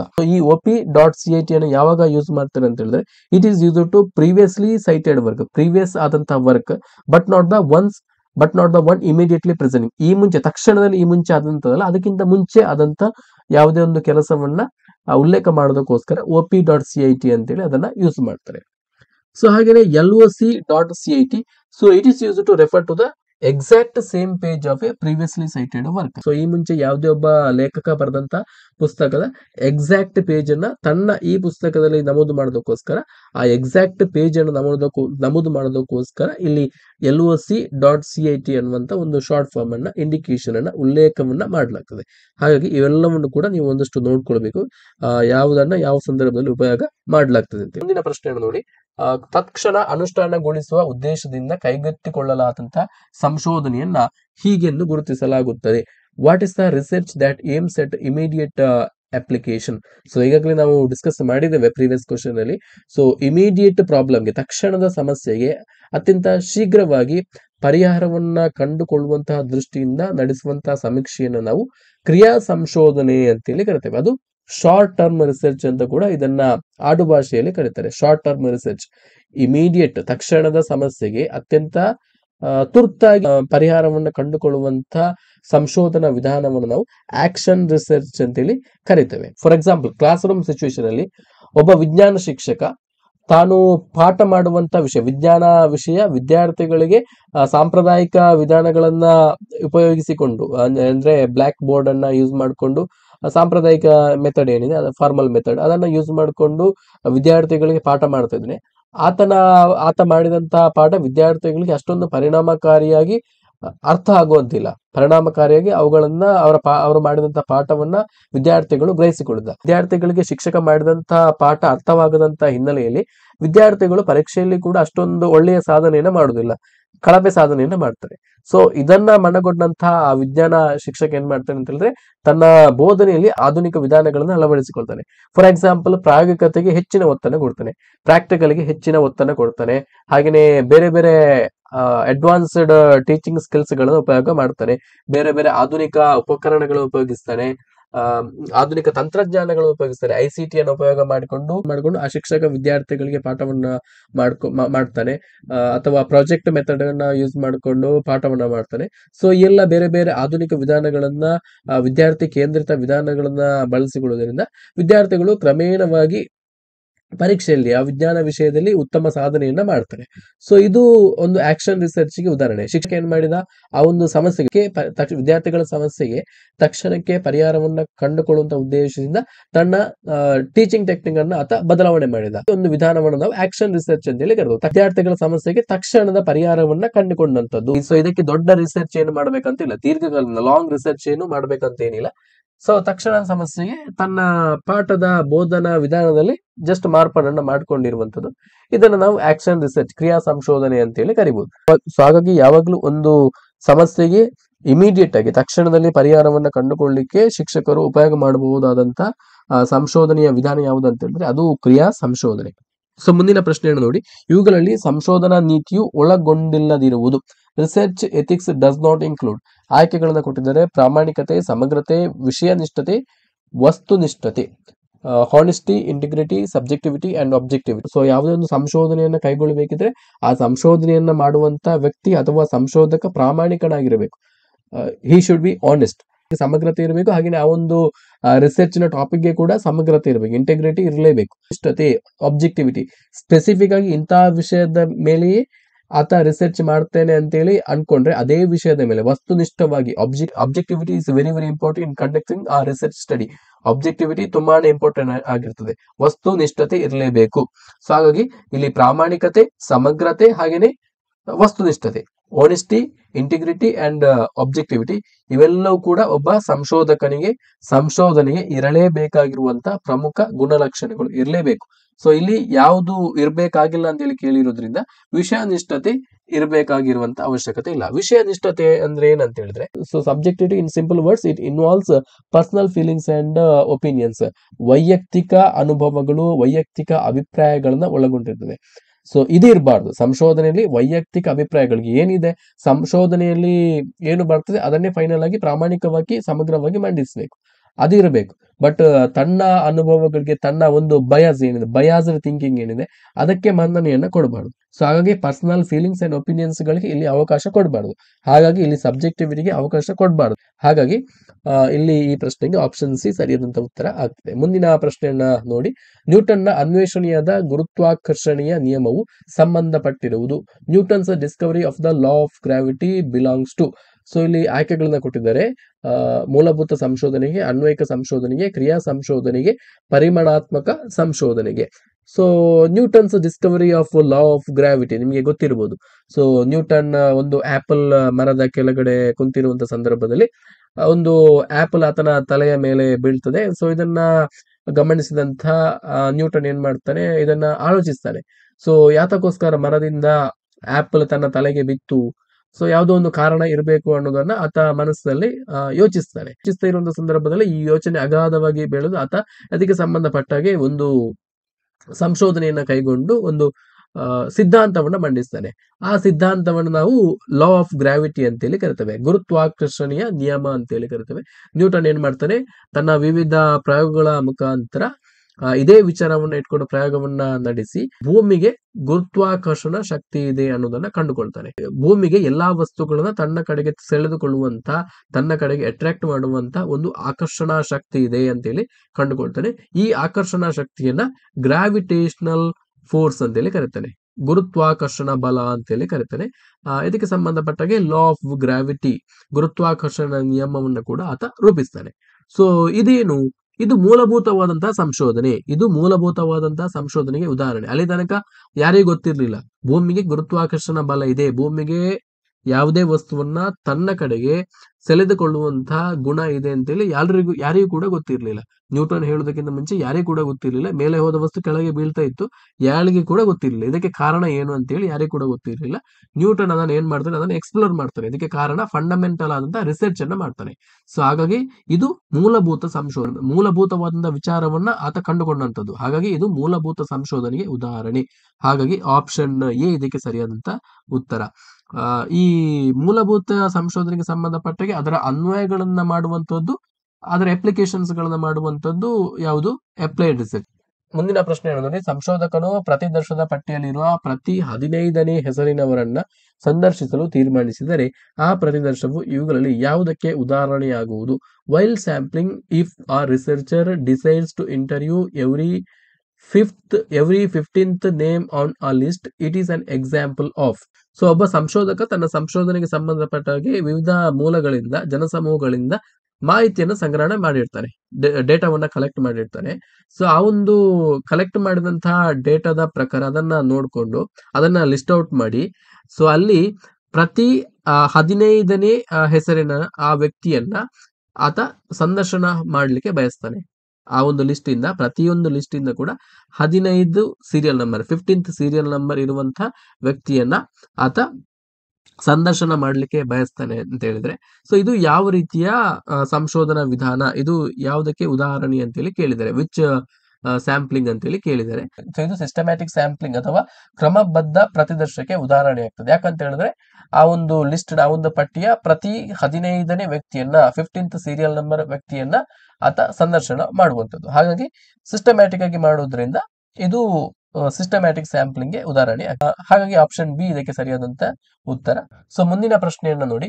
ಯುಜಿಸಿಯು ಸಂಶೋಧನಾ ಪ್ರಬಂಧಗಳನ್ನ ಪ್ರಕಟಿಸುವ ಜರ್ನಲ್ಗಳು ಇವುಗಳ ಸಂಬಂಧವನ್ನ ಹೊಂದಿರಬೇಕೆಂದು ಆಗ್ರಹಿಸುತ್ತದೆ. UGC insists on research papers to be published in journals with. UGC ಸಂಶೋಧನಾ ಪ್ರಬಂಧಗಳನ್ನ ಪ್ರಕಟಿಸುವ ಸಂದರ್ಭದಲ್ಲಿ ಅದನ್ನ ಪ್ರಕಟಿಸುವಂತ ಜರ್ನಲ್ಗೆ ಸಂಬಂಧಪಟ್ಟಾಗೆ ಒಂದಷ್ಟು ಗೈಡ್ಲೈನ್ಸ್ ಗಳನ್ನ, ಮಾರ್ಗಸೂಚಿಗಳನ್ನ ಕೊಟ್ಟಿದೆ. ಯುಜಿಸಿಯ ಗೈಡ್ಲೈನ್ಸ್ ಪ್ರಕಾರ ಸಂಶೋಧನಾ ಪ್ರಬಂಧಗಳನ್ನ ಪ್ರಕಟಿಸುವಂತ ಜರ್ನಲ್ಸ್ ಗಳು ಕಂಪಲ್ಸರಿ, ಕಡ್ಡಾಯವಾಗಿ ISSN ನಂಬರ್ ಅನ್ನ ಒಳಗೊಂಡಿರಬೇಕು ಅಂತ ಹೇಳ್ತದೆ. ISSN ನಂಬರ್ ಅನ್ನ ಒಳಗೊಂಡಿರಬೇಕು ಆ ಒಂದು ಜರ್ನಲ್ಸ್ ಗಳು ಅಂತ ಹೇಳಿ ಯುಜಿಸಿಯ ಗೈಡ್ಲೈನ್ಸ್ ಹೇಳ್ತದೆ. ಸೊ ಇದರ ಫುಲ್ ಫಾರ್ಮ್, ISS ನ full form international standard serial number. So ಮುಂದಿನ ಪ್ರಶ್ನೆಯನ್ನ ನೋಡಿ. ಸಂಶೋಧನೆಯಲ್ಲಿ ಬಾಹ್ಯ ಸಿಂಧುತ್ವ ಎನ್ನುವುದು ಯಾವುದಕ್ಕೆ ಸಂಬಂಧಪಟ್ಟಿದೆ ಎಂದರೆ, external validity in research refers to. So it related to the extent of generalisability that the results provide. ಅಂದ್ರೆ ನಾವು ಸಿಂಪಲ್ ಆಗಿ ಹೇಳ್ಬೇಕಂತ ಹೇಳಿದ್ರೆ, ಸೊ ನಾವು ಯಾವುದೊಂದು ಸಂಶೋಧನೆಯಲ್ಲಿ ಪಡೆಯುವಂತ ಫಲಿತಾಂಶವನ್ನ ಎಷ್ಟರ ಮಟ್ಟಿಗೆ ನಾವು ಸಾಮಾನ್ಯೀಕರಣಗೊಳಿಸಬಹುದು, the extent of generalisability that the results provide. ಸಂಶೋಧನೆಯಿಂದ ಹೊರತಂದಂತಹ ಆ ಒಂದು ಫಲಿತಾಂಶವನ್ನ ನಾವು ಎಷ್ಟರವರೆಗೆ ಜನರಲ್ ಕಂಡೀಷನ್ಸ್ ಗೆ ಅಪ್ಲೈ ಮಾಡಬಹುದು ಅನ್ನೋದನ್ನ ನಾವು ಎಕ್ಸ್ಟರ್ನಲ್ ವ್ಯಾಲಿಡಿಟಿ ಅಂತೇಳಿ ಕರಿತೇವೆ. ಸೊ ಬೇರೆ ಬೇರೆ ಸಂದರ್ಭಗಳಿಗೆ ಅನುಗುಣವಾಗಿ ಬೇರೆ ಬೇರೆ ಜನರಿಗೆ ಬೇರೆ ಬೇರೆ ಆ ಒಂದು ವ್ಯವಸ್ಥೆಗೆ ಸಂಬಂಧಪಟ್ಟಾಗಿ ಯಾವ ರೀತಿಯಲ್ಲಿ ನಮ್ಮ ಸಂಶೋಧನೆಯಿಂದ ಬಂದಂತಹ ವರದಿಯನ್ನ, ಸಂಶೋಧನಾ ಫಲಿತಾಂಶವನ್ನ ಅಪ್ಲೈ ಮಾಡಬಹುದು, ಅನ್ವಯ ಮಾಡಬಹುದು ಅನ್ನೋದನ್ನ ನಾವು ಎಕ್ಸ್ಟರ್ನಲ್ ವ್ಯಾಲಿಡಿಟಿ ಅಂತೇಳಿ ಕರಿತೇವೆ. ಮುಂದಿನ ಪ್ರಶ್ನೆಯನ್ನ ನೋಡಿ, ಅವಲಂಬಿತ ಚಲಕದ ಮೇಲೆ ಪ್ರಾಸಂಗಿಕವಾಗಿ ಆಗಬಹುದಾದಂತಹ ಪರಿಣಾಮವನ್ನು ತನಿಖೆ ಮಾಡುವುದನ್ನು ಹೀಗೆನ್ನುತ್ತಾರೆ. When the likely effects of an incident on dependent variable are investigated is known as. ಇದನ್ನ ನಾವು ಎಕ್ಸ್ ಫ್ಯಾಕ್ಟೋ ರಿಸರ್ಚ್ ಅಂತೇಳಿ ಕರಿತೇವೆ. ಎಕ್ಸ್ ಫ್ಯಾಕ್ಟೋ ರಿಸರ್ಚ್ ಅಂತೇಳಿ ಕರಿತೇವೆ. ಅವಲಂಬಿತ ಚಲಕದ ಮೇಲೆ ಪ್ರಾಸಂಗಿಕವಾಗಿ ಆಗಬಹುದಾದಂತಹ ಪರಿಣಾಮವನ್ನ ತನಿಖೆ ಮಾಡುವಂತ ಒಂದು ವಿಧಾನವನ್ನು ನಾವು ಎಕ್ಸ್ ಫ್ಯಾಕ್ಟೋ ರಿಸರ್ಚ್ ಅಂತೇಳಿ ಕರಿತೇವೆ. ಮುಂದಿನ ಪ್ರಶ್ನೆಯನ್ನ ನೋಡಿ, ಸಂಶೋಧನೆಯ ಅತ್ಯುತ್ತಮ ಅರ್ಥವು, the best meaning of research is. So ಸಂಶೋಧನೆಯ ಒಂದು ವ್ಯಾಖ್ಯಾನದ ಬಗ್ಗೆ ಕೇಳಿದ್ದಾರೆ, ಸಂಶೋಧನೆಯ ವ್ಯಾಖ್ಯೆಯ ಬಗ್ಗೆ ಕೇಳಿದ್ದಾರೆ. ಸೊ ಸಂಶೋಧನೆ ಅನ್ನುವಂಥದ್ದು ಜ್ಞಾನದ ಸೃಷ್ಟಿಯಾಗಿರುವಂಥದ್ದು. ಸೊ ಅಲ್ಲಿ ಆ ಸಂಶೋಧನೆಯ ಮುಖಾಂತರ ಪಡ್ಕೊಂಡಂತಹ ಜ್ಞಾನವನ್ನ ನಮ್ಮ ಉಪಯೋಗಕ್ಕೆ ಬಳಸುವಂಥದ್ದು, ಉಪಯೋಗ ಮಾಡುವಂಥದ್ದು, ಆ ಜ್ಞಾನವನ್ನು ಉಪಯೋಗ ಮಾಡುವಂಥದ್ದು. ಇದನ್ನು ನಾವು ಅನ್ವಯಿಕತೆ ಅಂತೇಳಿ ಕರೀತೇವೆ. Adoption of a scientific method for creation and application of a knowledge. So ಆದ್ರಿಂದ ರಿಸರ್ಚ್ ಅನ್ನುವಂಥದ್ದು adoption of a scientific method for creation and application of a knowledge. ಅಲ್ಲಿ ಸಂಶೋಧನೆಯನ್ನ ಮಾಡುವಂತಹ ಸಂದರ್ಭದಲ್ಲಿ ನಾವು ವೈಜ್ಞಾನಿಕ ಕ್ರಮಗಳನ್ನು ಅನುಸರಿಸ್ತೇವೆ, ವೈಜ್ಞಾನಿಕವಾಗಿ ಸಂಶೋಧನೆಯನ್ನು ಮಾಡುವಂಥದ್ದು. ಹಾಗಾಗಿ ಇಲ್ಲಿ ಆಪ್ಷನ್ ಎ ಸರಿಯಾದಂತ ಉತ್ತರ, adoption of scientific method for creation and application of knowledge. ಜ್ಞಾನದ ಸೃಷ್ಟಿ ಮತ್ತು ಅನ್ವಯಿಕತೆಗಾಗಿ ವೈಜ್ಞಾನಿಕ ಕ್ರಮದ ಅಳವಡಿಕೆ. ಸೊ ಮುಂದಿನ ಪ್ರಶ್ನೆಯನ್ನ ನೋಡಿ, ಸಂಶೋಧನಾ ವರದಿಯನ್ನು ಅಂತಿಮಗೊಳಿಸುವ ಸಮಯದಲ್ಲಿ ಈ ಕೆಳಗಿನ ಒಂದು ಮುನ್ನೆಚ್ಚರಿಕೆಯ ಅಗತ್ಯವಿಲ್ಲ. One of the following precautions is not needed at the time of finalising a research report. ಆಯ್ಕೆಗಳನ್ನು ನೋಡಿ, ಎಲ್ಲಾ ತೀರ್ಪುಗಳು ಸಂಶೋಧನಾ ಪ್ರಶ್ನೆಗಳಿಗೆ ಸಂಬಂಧಿಸಿರುವುದು. ಇದು ವೆರಿ ವೆರಿ ಇಂಪಾರ್ಟೆಂಟ್. ನಾವು ಏನು ಸಂಶೋಧನಾ ಪ್ರಶ್ನೆಯನ್ನ ರೂಪಿಸಿರ್ತೇವೆ ಅದಕ್ಕೆ ಸಂಬಂಧಪಟ್ಟ ಹಾಗೆ ನಾವು ಫೈನಲ್ ಆಗಿ ಸಂಶೋಧನೆಯ ಮುಖಾಂತರ ಹೊರತು ತರುವಂತ ಏನು ವರದಿ ಇದೆ ಅದು ಮ್ಯಾಚ್ ಆಗ್ಬೇಕು, ಅದು ಅದಕ್ಕೆ ಸಂಬಂಧಪಟ್ಟಿರಬೇಕು. ಸೊ ಇದು ಅಗತ್ಯವಾಗಿರುವಂತಹ ಒಂದು ಅಂಶ. ಹಾಗೆಯೇ ದತ್ತಾಂಶಗಳ ನ್ಯಾಯ ಸಮ್ಮತ ಸಮರ್ಥನೆ ಮತ್ತು ನಂಬಲರ್ಹತೆಯ ನಿಶ್ಚಿತತೆ, validity and reliability of data are very very important. ಹೌದು, ಇದು ಕೂಡ ವ್ಯಾಲಿಡಿಟಿ ಅಂಡ್ ರಿಲಯಬಿಲಿಟಿ ಕೂಡ ರಿಸರ್ಚ್ ಈ ಪ್ರೋಸೆಸ್ ಅಲ್ಲಿ ತುಂಬಾನೇ ಇಂಪಾರ್ಟೆಂಟ್ ಆಗಿರುವಂತದ್ದು. ನಾವು ಸಂಶೋಧನೆಯಿಂದ ಹೊರತಂದಂತಹ ಮಾಹಿತಿ ಎಷ್ಟರ ಮಟ್ಟಿಗೆ ವ್ಯಾಲಿಡಿಟಿಯನ್ನು ಹೊಂದಿದೆ, ನ್ಯಾಯಸಮ್ಮತವಾಗಿದೆ. ಹಾಗೆಯೇ ರಿಲಯಬಿಲಿಟಿ ಅಂತ ಹೇಳಿದ್ರೆ ಆ ಸಂಶೋಧನೆಯನ್ನ ಯಾವುದೇ ಒಬ್ಬ ವ್ಯಕ್ತಿ ಯಾವ ಸಮಯದಲ್ಲಾದ್ರೂ ಅದೇ ಕಂಡೀಷನ್ ಅಲ್ಲಿ ಅದೇ ವಾತಾವರಣದಲ್ಲಿ ಆತ ರಿಪೀಟ್ ಮಾಡಿದ್ರೆ ಸೊ ಸೇಮ್ ರಿಸಲ್ಟ್ ಬರಬೇಕು. ನಮ್ಮ ರಿಸಲ್ಟ್ ಇಂದ ಡಿವಿಯೇಷನ್ ಆಗಬಾರ್ದು. ಇದನ್ನು ನಾವು ರಿಲಯಬಿಲಿಟಿ ಅಂತೇಳಿ ಕರ್ತೇವೆ, ರಿಲಯಬಿಲಿಟಿ ಆಫ್ ರಿಸರ್ಚ್ ಅಂತೇಳಿ ಕರ್ತೇವೆ. ಹಾಗೆಯೇ ಕಲಿಕೆಯ ಸಾರ್ವತ್ರಿಕರಣವು ಒಪ್ಪಂದದೊಳಗೆ ಇರುವ ಸಿದ್ಧಾಂತದೊಂದಿಗೆ, generalisations of the study are in agreement with existing theories. So generalisation, ನಾವು ಸಂಶೋಧನೆಯ ಮುಖಾಂತರ ಕಂಡುಕೊಂಡಂತಹ ಸತ್ಯಗಳು ಈಗಾಗಲೇ ಅಸ್ತಿತ್ವದಲ್ಲಿರುವಂತಹ ಏನು ಸತ್ಯಗಳು ಇದೆ ಅದರೊಟ್ಟಿಗೆ ತಾಳೆ ಆಗ್ಬೇಕು ಅಂತೇಳಿ ಕೊಟ್ಟಿದ್ದಾರೆ. ಇದು ಬೇಕಾಗಿಲ್ಲ. ಸಂಶೋಧನೆ ಅನ್ನುವಂಥದ್ದು ಯಾವುದೋ ಒಂದು ಹೊಸ ವಿಚಾರವನ್ನ ಕಂಡುಕೊಳ್ಳಿಕ್ಕೆ ನಾವು ಮಾಡುವಂತ ಪ್ರಕ್ರಿಯೆ, ನಾವು ಮಾಡುವಂತ ಒಂದು ಅಧ್ಯಯನ ಅಂತ ಹೇಳುದು. ಹಾಗಾಗಿ ಅದು ನಾವು ಮಾಡುವಂತಹ ಸಂಶೋಧನೆ ಈ ಹಿಂದೆ ಇದ್ದಂತ ಅಥವಾ ಈ ಹಿಂದೆ ನಂಬಿರುವಂತಹ ಸಿದ್ಧಾಂತಕ್ಕೆ ಅದು ಮ್ಯಾಚ್ ಆಗ್ಬೇಕಂತ ಇಲ್ಲ, ಅದು ಹೊಂದಾಣಿಕೆ ಆಗ್ಬೇಕಾಗಿಲ್ಲ. ಸೊ ಹಾಗಾಗಿ ಇದು ಸಂಶೋಧನೆಯ ಲಕ್ಷಣ ಅಲ್ಲ, ಸಂಶೋಧನೆಯ ಪ್ರಮುಖವಾಗಿರುವಂತಹ ಅಂಶವಲ್ಲ, ಇದು ತಪ್ಪಾದಂತಹ ಅಂಶ. ಹಾಗಾಗಿ ಆಪ್ಷನ್ ಸಿ ಸರಿಯಾದಂತಹ ಉತ್ತರ. ಸೊ ಇದಕ್ಕೆ ನಾವು ಉತ್ತಮ ಉದಾಹರಣೆಯನ್ನ ಕೊಡದಿದ್ರೆ ನಿಮಗೆ ಗೊತ್ತಿರಬಹುದು, ಟಾಲೆಮಿ ಭೂಕೇಂದ್ರ ಸಿದ್ಧಾಂತವನ್ನ ಮಂಡಿಸ್ತಾನೆ. ಭೂಮಿಯು ಕೇಂದ್ರವಾಗಿರುವಂತಹ ಒಂದು ಸಿದ್ಧಾಂತ. ಭೂಮಿ ಕೇಂದ್ರವಾಗಿದ್ದು ಭೂಮಿಯ ಸುತ್ತ ಸೂರ್ಯನೂ ಸೇರಿದಂತೆ ಇತರ ಗ್ರಹಗಳು, ಇತರ ಆಕಾಶಕಾಯಗಳು ಭೂಮಿಯ ಸುತ್ತ ಸುತ್ತುತ್ತವೆ ಅನ್ನುವಂತಹ ಒಂದು ಥಿಯರಿಯನ್ನ ಮುಂದಿಡ್ತಾನೆ. ಸೊ ಆ ಸಮಯದಲ್ಲಿ ಎಲ್ರು ಏನ್ ಮಾಡ್ತಾರೆ, ಅಷ್ಟೊಂದು ಈ ನಾಲೆಜ್ ಇರ್ಲಿಲ್ಲ. ಎಲ್ರು ಏನ್ ಮಾಡ್ತಾರೆ, ಆ ಥಿಯರಿಯನ್ನ ಅಕ್ಸೆಪ್ಟ್ ಮಾಡ್ತಾರೆ, ಎಲ್ರು ಕೂಡ ಅದನ್ನ ಸ್ವೀಕರಿಸ್ತಾರೆ. ಹೌದು, ಭೂಮಿ ಕೇಂದ್ರದಲ್ಲಿದೆ, ಭೂಮಿಯ ಸುತ್ತ ಸೂರ್ಯ ಸುತ್ತ ಇರ್ತಾನೆ ಅಂತೇಳಿ ಆ ಒಂದು ಥಿಯರಿಯನ್ನ ನಂಬ್ತಾರೆ. ಸೊ ಅದಾದ ನಂತರ ಕಾಪರ್ನಿಕಸ್ ಬರ್ತಾನೆ. ಕಾಪರ್ನಿಕಸ್ ಏನ್ ಹೇಳ್ತಾನೆ ಅಂತ ಹೇಳಿದ್ರೆ, ಇಲ್ಲ, ಭೂಮಿ ಕೇಂದ್ರವಾಗಿಲ್ಲ, ಸೂರ್ಯನು ಕೇಂದ್ರವಾಗಿದ್ದು ಸೂರ್ಯನ ಸುತ್ತ ಭೂಮಿಯೂ ಸೇರಿದಂತೆ ಉಳಿದ ಗ್ರಹಗಳು ಸುತ್ತವೆ, ಹಾಗೆಯೇ ಇತರ ಆಕಾಶಕಾಯಗಳು ಕೂಡ ಸೂರ್ಯನ ಸುತ್ತ ಇರ್ತವೆ ಅಂತೇಳಿ ಇನ್ನೊಂದು ಹೊಸ ಥಿಯರಿಯನ್ನ ಮುಂದಿಡ್ತಾನೆ. ಸೊ ನೋಡಿ, ಫಸ್ಟ್ ಥಿಯರಿ ಏನಿತ್ತು, ಫಸ್ಟ್ ಥಿಯರಿ ಭೂಮಿ ಕೇಂದ್ರವಾಗಿರುತ್ತದೆ, ಉಳಿದ ಗ್ರಹಗಳು ಹಾಗೇನೆ ಸೂರ್ಯ ಭೂಮಿಯ ಸುತ್ತ ತಿರುಗ್ತವೆ ಅಂತೇಳಿ ಇತ್ತು. ಆದ್ರೆ ಕಾಪರ್ನಿಕಸ್ ಹೊಸದಾಗಿ ತನ್ನ ಸಂಶೋಧನೆ ಮುಖಾಂತರ ಕಂಡುಕೊಂಡಂತಹ ಥಿಯರಿ ಹೇಗಿತ್ತು ಅಂತ ಹೇಳಿದ್ರೆ, ಸೂರ್ಯನು ಕೇಂದ್ರದಲ್ಲಿದ್ದು ಭೂಮಿಯು ಸೇರಿದಂತೆ ಇತರ ಆಕಾಶಕಾಯಗಳು ಸೂರ್ಯನ ಸುತ್ತ ಇರ್ತವೆ ಅಂತೇಳಿ ಹೇಳ್ತಾರೆ. ಸೊ ಈ ಕಾಪರ್ನಿಕಸ್ ಹೊಸದಾಗಿ ಕಂಡುಕೊಂಡಂತಹ ಸಂಶೋಧನೆ ಈ ಹಿಂದೆ ಅಸ್ತಿತ್ವದಲ್ಲಿದ್ದಂತಹ ಟಾಲೆಮಿಯ ಸಿದ್ಧಾಂತದೊಂದಿಗೆ ಹೊಂದಾಣಿಕೆ ಆಗ್ತಾ ಇರಲಿಲ್ಲ. ಸೊ ಇದನ್ನ ನಾವಿಲ್ಲಿ ನೆನಪಿಸಿಕೊಳ್ಳಬಹುದು. ಯಾವುದೇ ಒಂದು ಸಂಶೋಧನೆಯ ಮುಖಾಂತರ ಕಂಡುಕೊಂಡಂತಹ ಸತ್ಯಗಳು ಈ ಹಿಂದೆ ಇದ್ದಂತಹ ವಿಚಾರಗಳಿಗೆ, ನಂಬಿಕೆಗಳಿಗೆ ಅದು ಹೊಂದಾಣಿಕೆ ಆಗಬೇಕಾಗಿರುವಂತಹ ಅಗತ್ಯ ಇಲ್ಲ. ಸೊ ಮುಂದಿನ ಪ್ರಶ್ನೆಯನ್ನ ನೋಡಿ.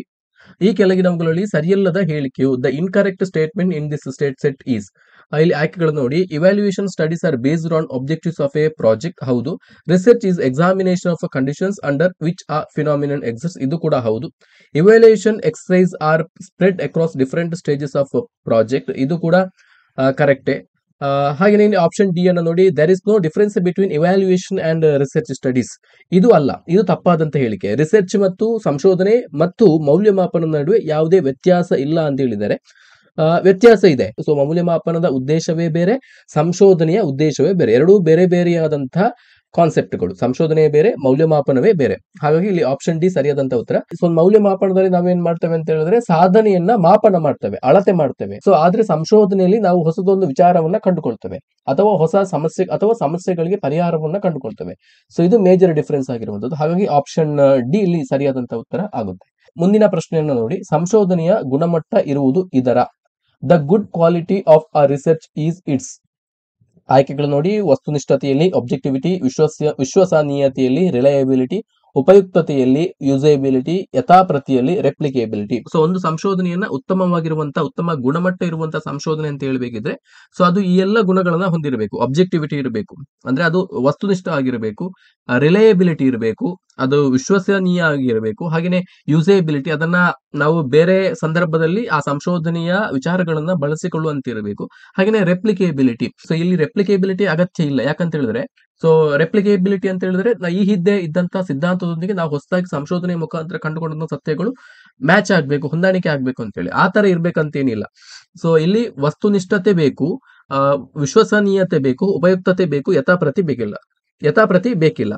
ಸೊ ಹಾಗಾಗಿ ಇಲ್ಲಿ ಕೊಟ್ಟಿರ್ತಕ್ಕಂಥ ಆಯ್ಕೆಯಲ್ಲಿ ನಾವು ಸಮರ್ಪಕವಾದಂತಹ ಆಯ್ಕೆಗಳನ್ನ ಹುಡುಕುದಿದ್ರೆ ಇಲ್ಲಿ ಆಬ್ಜೆಕ್ಟಿವಿಟಿ, ರಿಲಯಬಿಲಿಟಿ ಅಂಡ್ ಯೂಸಬಿಲಿಟಿಗಳಿಗಿಂತಲೂ ಕೂಡ ರಿಲಯಬಿಲಿಟಿ ಅನ್ನೋದು, ವಿಶ್ವಸನೀಯತೆ ಅನ್ನೋದು ತುಂಬಾ ಇಂಪಾರ್ಟೆಂಟ್ ಆಗ್ತದೆ. ಸೊ ನಾವು ಮಾಡಿದಂತಹ ಸಂಶೋಧನೆ ಅದು ವಿಶ್ವಸನೀಯತೆಯನ್ನ ಹೊಂದಿರಬೇಕು. ವಿಶ್ವಸನೀಯತೆ ಅಂತ ಹೇಳಿದ್ರೆ ನಾವು ಮಾಡಿದಂತಹ ಸಂಶೋಧನೆಯನ್ನ ಅದೇ ವಾತಾವರಣದಲ್ಲಿ ಬೇರೆ ಯಾರೋ ಒಬ್ಬ ವ್ಯಕ್ತಿ ಸಂಶೋಧಕ ಅದನ್ನ ರಿಪೀಟ್ ಮಾಡಿದಂತ ಸಂದರ್ಭದಲ್ಲಿ ಅದು ಎಕ್ಸಾಕ್ಟ್ ಸೇಮ್ ರಿಸಲ್ಟ್ ಅನ್ನ ಕೊಡಬೇಕು. ಅದೇ ವಾತಾವರಣದಲ್ಲಿ ಆ ಸೇಮ್ ರಿಸಲ್ಟ್ ಅನ್ನ ಕೊಡಬೇಕು. ಸೊ ಇಂತಹ ಒಂದು ಗುಣಲಕ್ಷಣ ಇದ್ರೆ ಮಾತ್ರ ಆ ಒಂದು ಸಂಶೋಧನೆಯನ್ನ ರಿಲಯಬಿಲಿಟಿ ಇರುವಂತ, ವಿಶ್ವಸನೀಯತೆ ಇರುವಂತ ಸಂಶೋಧನೆ ಅಂತ ಹೇಳಿ ಕರಿತೇವೆ. ಹಾಗಾಗಿ ಇಲ್ಲಿ ಕೊಟ್ಟಿರ್ತಕ್ಕಂಥ ಆಯ್ಕೆಯಲ್ಲಿ ಆಪ್ಷನ್ ಬಿ ರಿಲಯಬಿಲಿಟಿ ಸರಿಯಾದಂತ ಉತ್ತರ, ಸಮರ್ಪಕವಾದಂತ ಉತ್ತರ. ಮುಂದಿನ ಪ್ರಶ್ನೆಯನ್ನು ನೋಡಿ. Identify unethical behaviours in research in the following set. ಈ ಕೆಳಗಿನವುಗಳಲ್ಲಿ ಸಂಶೋಧನೆಯಲ್ಲಿ ನೀತಿ ಬಾಹಿರ ನಡತೆಗಳನ್ನು ಗುರುತಿಸಿ.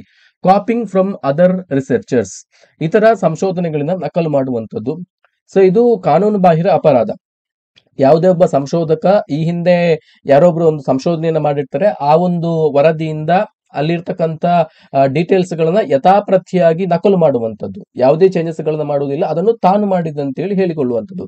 ಇದು ಕಾನೂನು ಬಾಹಿರ ಅಪರಾಧ. ಕಾಪಿಂಗ್ ಫ್ರಮ್ ಅದರ್ ರಿಸರ್ಚ್, ಇದು ಅನ್ಎಥಿಕಲ್ ಬಿಹೇವಿಯರ್ ಅಂತೇಳಿ ನಾವು ರಿಸರ್ಚ್ ಅಲ್ಲಿ ಕರಿತೇವೆ. ನಾವು ರೆಫರ್ ಮಾಡಬಹುದು, ಅವರ ಆಲೋಚನೆಗಳನ್ನ ನೋಡಬಹುದು, ಲಿಟರೇಚರ್ ಅನ್ನು ನಾವು ರಿವ್ಯೂ ಮಾಡಬಹುದು, ಅದಕ್ಕೆ ಸಂಬಂಧಪಟ್ಟಂತ ಸಾಹಿತ್ಯವನ್ನ ಪರಾಮರ್ಶೆ ಮಾಡಬಹುದು. ಬಟ್ ಎಕ್ಸಾಕ್ಟ್ ಆಗಿ ಕಾಪಿ ಮಾಡುವಂತದ್ದು ರಿಸರ್ಚ್ ನ ಎಥಿಕ್ಸ್ ಅಲ್ಲ. ಹಾಗಾಗಿ ಇಲ್ಲಿ ಹೇಳಿಕೆ ಒಂದು ಅನ್ಎಥಿಕಲ್ ಬಿಹೇವಿಯರ್ ಆಗ್ತದೆ. ಹಾಗೇನೆ publish findings when they slightly deviate from data. So ಇದು ಕೂಡ ಒಂದು ಅನ್ಎಥಿಕಲ್ ಬಿಹೇವಿಯರ್. ದತ್ತಾಂಶಗಳಿಂದ ಸ್ವಲ್ಪ ವಿಷಯಾಂತರಗೊಂಡಿದ್ದಂತಹ ತೀರ್ಪುಗಳನ್ನ ಪ್ರಕಟಿಸುವಂತದ್ದು. ಸೊ ನಾವು ಸಂಶೋಧನೆ ಮಾಡುವಂತ ಸಂದರ್ಭದಲ್ಲಿ ದತ್ತಾಂಶಗಳನ್ನ ವಿವಿಧ ಸಮೂಹಗಳಿಂದ ಸಂಗ್ರಹಣೆ ಮಾಡ್ತೇವೆ. ಸೊ ಆ ಸಂಗ್ರಹಿಸಿದಂತಹ ದತ್ತಾಂಶಗಳಿಗೆ ಅನುಗುಣವಾಗಿ ಅಲ್ಲದೆ ಬೇರೆ ಯಾವುದೋ ಒಂದು ಡಿವಿಯೇಟ್ ಆದಂತಹ ಒಂದು ತೀರ್ಪುಗಳನ್ನ ಅಥವಾ ಫಲಿತಾಂಶಗಳನ್ನ ನಮ್ಮ ಸಂಶೋಧನೆಯಲ್ಲಿ ಪ್ರಕಟ ಮಾಡುವಂಥದ್ದು. ನಾವು ಏನು ಕಂಡುಕೊಂಡಿದ್ದೇವೆ ಅದನ್ನ ಪ್ರಕಟಿಸುವಂತದ್ದಲ್ಲ, ಸ್ವಲ್ಪ ಡಿವಿಯೇಷನ್ ಮಾಡಿ, ಸ್ವಲ್ಪ ಮಾಲ್ ಪ್ರಾಕ್ಟೀಸ್ ಮಾಡಿ ಪ್ರಕಟ ಮಾಡುವಂಥದ್ದು. ಇದು ಕೂಡ ಅನ್ಎಥಿಕಲ್ ಬಿಹೇವಿಯರ್ ಅನಿಸಿಕೊಳ್ತದೆ.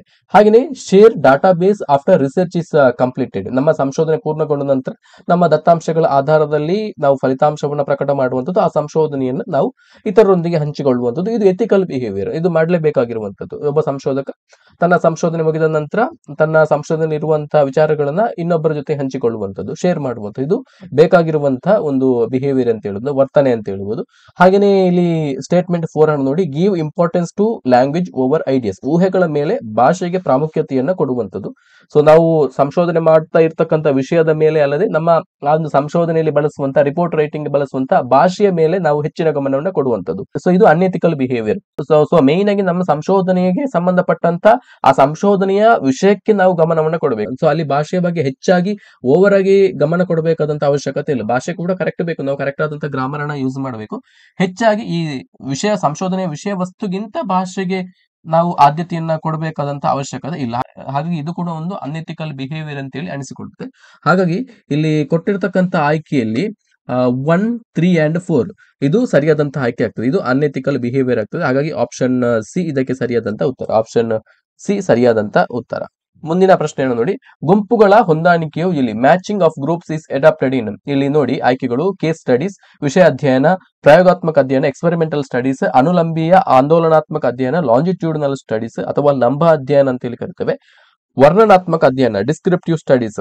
ಸೊ ಇಲ್ಲಿ ಮ್ಯಾಚಿಂಗ್ ಆಫ್ ಗ್ರೂಪ್ಸ್ ಯಾವ್ದ್ರಲ್ಲಿ ಇರ್ತದೆ ಅಂತ ಹೇಳಿದ್ರೆ, ಯಾವ ಟೈಪ್ ಆಫ್ ರಿಸರ್ಚ್ ಅಲ್ಲಿ ಇರ್ತದೆ ಅಂತ ಹೇಳಿದ್ರೆ ಅದು ಎಕ್ಸ್ಪೆರಿಮೆಂಟಲ್ ರಿಸರ್ಚ್ ಅಥವಾ ಪ್ರಯೋಗಾತ್ಮಕ ಅಧ್ಯಯನದಲ್ಲಿ ಇರ್ತದೆ. ಸಂಶೋಧನೆಯಲ್ಲಿ ಪ್ರಾಯೋಗಿಕವಾಗಿ ಕಂಡುಕೊಂಡಂತಹ ವಿಚಾರಗಳನ್ನ ನಾವು ಮ್ಯಾಚಿಂಗ್ ಮಾಡುವಂತದ್ದು, ಸೊ ನಾವು ಹೊಂದಾಣಿಕೆ ಮಾಡುವಂತದ್ದು ಯಾವ್ದ್ರಲ್ಲಿ ಇರ್ತದೆ ಅಂತ ಹೇಳಿದ್ರೆ ಪ್ರಯೋಗಾತ್ಮಕ ಸಂಶೋಧನೆಯಲ್ಲಿ ಇರ್ತದೆ. ಹಾಗಾಗಿ ಆಪ್ಷನ್ ಬಿ ಸರಿಯಾದಂತ ಉತ್ತರ. So matching of groups is a technique used in experimental studies to ensure that the groups being compared are as similar as possible on certain characteristics. ಮುಂದಿನ ಪ್ರಶ್ನೆಯನ್ನು ನೋಡಿ, ಏರೋಬಿಕ್ ವ್ಯಾಯಾಮವು ಆತಂಕ ಮನಸ್ಥಿತಿಯನ್ನು ಕಡಿಮೆಗೊಳಿಸುತ್ತದೆ ಎಂಬ ಪ್ರಾಕಲ್ಪನೆಯಲ್ಲಿ ಸ್ವತಂತ್ರ ಪರಿವರ್ತಕ ಅಂದ್ರೆ ಇಂಡಿಪೆಂಡೆಂಟ್ ವೇರಿಯೇಬಲ್ ಮತ್ತು ಅವಲಂಬಿತ ಪರಿವರ್ತಕ ಅಂದ್ರೆ ಡಿಪೆಂಡೆಂಟ್ ವೇರಿಯೇಬಲ್ ಗಳನ್ನ ಗುರುತಿಸಿ ಅಂತ ಹೇಳಿ ಕೇಳಿದರೆ. Aerobic exercise will reduce levels of state anxiety, identify independent variable and dependent variables among the following options. So ಇಲ್ಲಿ ಹೇಳಿಕೆಯಲ್ಲಿ ಕೊಟ್ಟಿರುವಂತದ್ದು ಏರೋಬಿಕ್ ವ್ಯಾಯಾಮವು ಆತಂಕ ಮನಸ್ಥಿತಿಯನ್ನ ಕಡಿಮೆಗೊಳಿಸುತ್ತದೆ. Aerobic exercise will reduce levels of state anxiety state ಅನ್ನ ರೆಡ್ಯೂಸ್ ಮಾಡ್ತದೆ ಅಂತ ಹೇಳಿ. ಇಲ್ಲಿ ಏರೋಬಿಕ್ ವ್ಯಾಯಾಮವನ್ನ ಮಾಡುವುದರಿಂದ ಸ್ಟ್ರೆಸ್ ಕಡಿಮೆ ಆಗ್ತದೆ, ಆಂಗ್ಸೈಟಿ ಕಡಿಮೆ ಆಗ್ತದೆ. ಸೊ ಹಾಗಾಗಿ ಈ ಸ್ಟ್ರೆಸ್ ಅಥವಾ ಆಂಗ್ಸೈಟಿ ಅನ್ನುವಂಥದ್ದು ಏರೋಬಿಕ್ ಎಕ್ಸರ್ಸೈಸ್ ನ ಮೇಲೆ ಡಿಪೆಂಡ್ ಆಗಿದೆ. ಸ್ಟ್ರೆಸ್ ಅಥವಾ ಆಂಗ್ಸೈಟಿ ಅನ್ನುವಂಥದ್ದು ಏರೋಬಿಕ್ ಎಕ್ಸರ್ಸೈಸ್ ನ ಮೇಲೆ ಡಿಪೆಂಡ್ ಆಗಿದೆ. ಸೊ ಹಾಗಾಗಿ ಇಲ್ಲಿ ಆಂಗ್ಸೈಟಿ ಅನ್ನುವಂಥದ್ದು ಇದು ಡಿಪೆಂಡೆಂಟ್ ವೇರಿಯೇಬಲ್. ಯಾವುದರ ಮೇಲೆ ಡಿಪೆಂಡ್ ಆಗಿದೆ? ಏರೋಬಿಕ್ ಎಕ್ಸರ್ಸೈಸ್ ನ ಮೇಲೆ ಡಿಪೆಂಡ್ ಆಗಿದೆ. ಏರೋಬಿಕ್ ವ್ಯಾಯಾಮ ಇಂಡಿಪೆಂಡೆಂಟ್ ವೇರಿಯೇಬಲ್ ಸ್ವತಂತ್ರ ಚಾಲಕ ಮತ್ತು ಆತಂಕದ ಹಂತಗಳು ಸ್ಟೇಟ್ ಆಂಗ್ಸೈಟಿ ಇದು ಡಿಪೆಂಡೆಂಟ್ ವೇರಿಯೇಬಲ್. ಹಾಗಾಗಿ ಆಪ್ಷನ್ ಬಿ ಇಲ್ಲಿ ಸರಿಯಾದಂತ ಉತ್ತರ ಆಗ್ತದೆ. Very simple. ಮುಂದಿನ ಪ್ರಶ್ನೆಯನ್ನು ನೋಡಿ, ಈ ಕೆಳಗಿನವುಗಳಲ್ಲಿ ಯಾವುದು ಗುಣಾತ್ಮಕ ಸಂಶೋಧನಾ ವಿಧಾನ? Which of the following is a qualitative method of research? ಇಲ್ಲಿ ಆಯ್ಕೆಗಳನ್ನು ನೋಡಿ: ಸಂದರ್ಶನ ವಿಧಾನ, ಸಮೀಕ್ಷಾ ವಿಧಾನ, ಪ್ರಯೋಗಾತ್ಮಕ ವಿಧಾನ, ಐತಿಹಾಸಿಕ ವಿಧಾನ. Interview method, survey method, experimental method and historical method.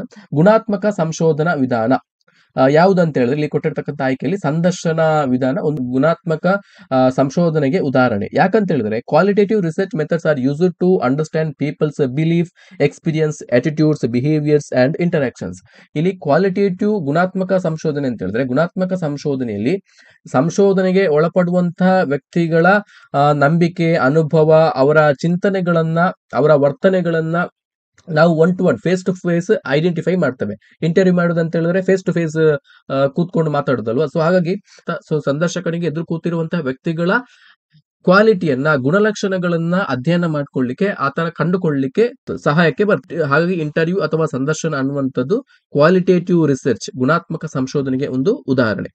So ಹಾಗೆ ಇಲ್ಲಿ ಕೊಟ್ಟಿರ್ತಕ್ಕಂಥ ಇತರ ಆಯ್ಕೆಗಳು ಸಮೀಕ್ಷಾ ವಿಧಾನ, ಪ್ರಯೋಗಾತ್ಮಕ ವಿಧಾನ, ಐತಿಹಾಸಿಕ ವಿಧಾನ ಇವೆಲ್ಲವೂ ಕೂಡ ಪರಿಮಾಣಾತ್ಮಕ ಸಂಶೋಧನೆಗೆ ಉದಾಹರಣೆಗಳು. ಸಮೀಕ್ಷಾ ವಿಧಾನದಲ್ಲಿ ಏನ್ ಮಾಡ್ತವೆ? ಜಸ್ಟ್ ಕೌಂಟ್ ಮಾಡುವಂಥದ್ದು, ಒಪಿನಿಯನ್ ಅನ್ನ ಸಂಗ್ರಹಿಸುವಂಥದ್ದು ಅಷ್ಟೇ ಸಮೀಕ್ಷೆಯಲ್ಲಿ, ಸರ್ವೆಗಳ ಮುಖಾಂತರ. ಪ್ರಯೋಗಾತ್ಮಕ ವಿಧಾನದಲ್ಲಿ ಒಂದು ನಿರ್ದಿಷ್ಟ ನಿಯಂತ್ರಿತ ವ್ಯವಸ್ಥೆಯಲ್ಲಿ ಪ್ರಯೋಗಕ್ಕೆ ಒಳಪಡುವಂತಹ ಗುಂಪನ್ನ ಸಂಶೋಧಕ ನಿಯಂತ್ರಿಸುವಂಥದ್ದು. ಸೊ ಹಾಗೆಯೇ ಐತಿಹಾಸಿಕ ವಿಧಾನದಲ್ಲಿ ಕೂಡ ಇಲ್ಲಿ ಹೆಚ್ಚಾಗಿ ಪರಿಮಾಣಾತ್ಮಕ ವಿಧಾನಕ್ಕೆ ಹೆಚ್ಚಿನ ಮಹತ್ವವನ್ನು ಕೊಡ್ತದೆ. ಅಲ್ಲಿ ಕ್ವಾಲಿಟೇಟಿವ್ ರಿಸರ್ಚ್ ನಡೆಯುವಂಥದ್ದಲ್ಲ. ಸೊ ಹಾಗಾಗಿ ಇಲ್ಲಿ ಆಪ್ಷನ್ ಎ ಸಂದರ್ಶನ ವಿಧಾನ ಸರಿಯಾದಂತ ಉತ್ತರ.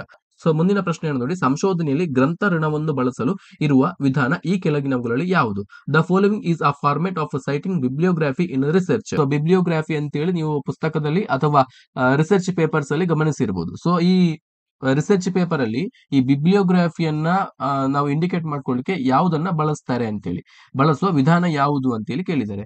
ಇಲ್ಲಿ ಆಯ್ಕೆಗಳು ನೋಡಿ, PIA, ಈ ನಿಯತಕಾಲಿಕ, OPAC, APA ಅಂತೇಳಿ. ಸೊ ಇಲ್ಲಿ ಇದಕ್ಕೆ ಸರಿಯಾದಂತಹ ಉತ್ತರ APA. APA ಅಂತ ಹೇಳಿದ್ರೆ ಇದರ ಫುಲ್ ಫಾರ್ಮ್ ಅನ್ನ ನೋಡಿ. APA stands for American psychological association ಅಂತೇಳಿ ಕರಿತವೆ, APA ಅಂತೇಳಿ. ಸೊ ಮುಂದಿನ ಪ್ರಶ್ನೆಯನ್ನ ನೋಡಿ, ಕೃತಿಚೌರ್ಯ ಪರೀಕ್ಷಿಸಲು ಈ ತಂತ್ರಾಂಶವನ್ನ ಬಳಸಲಾಗುತ್ತದೆ. This software is a plagiarism.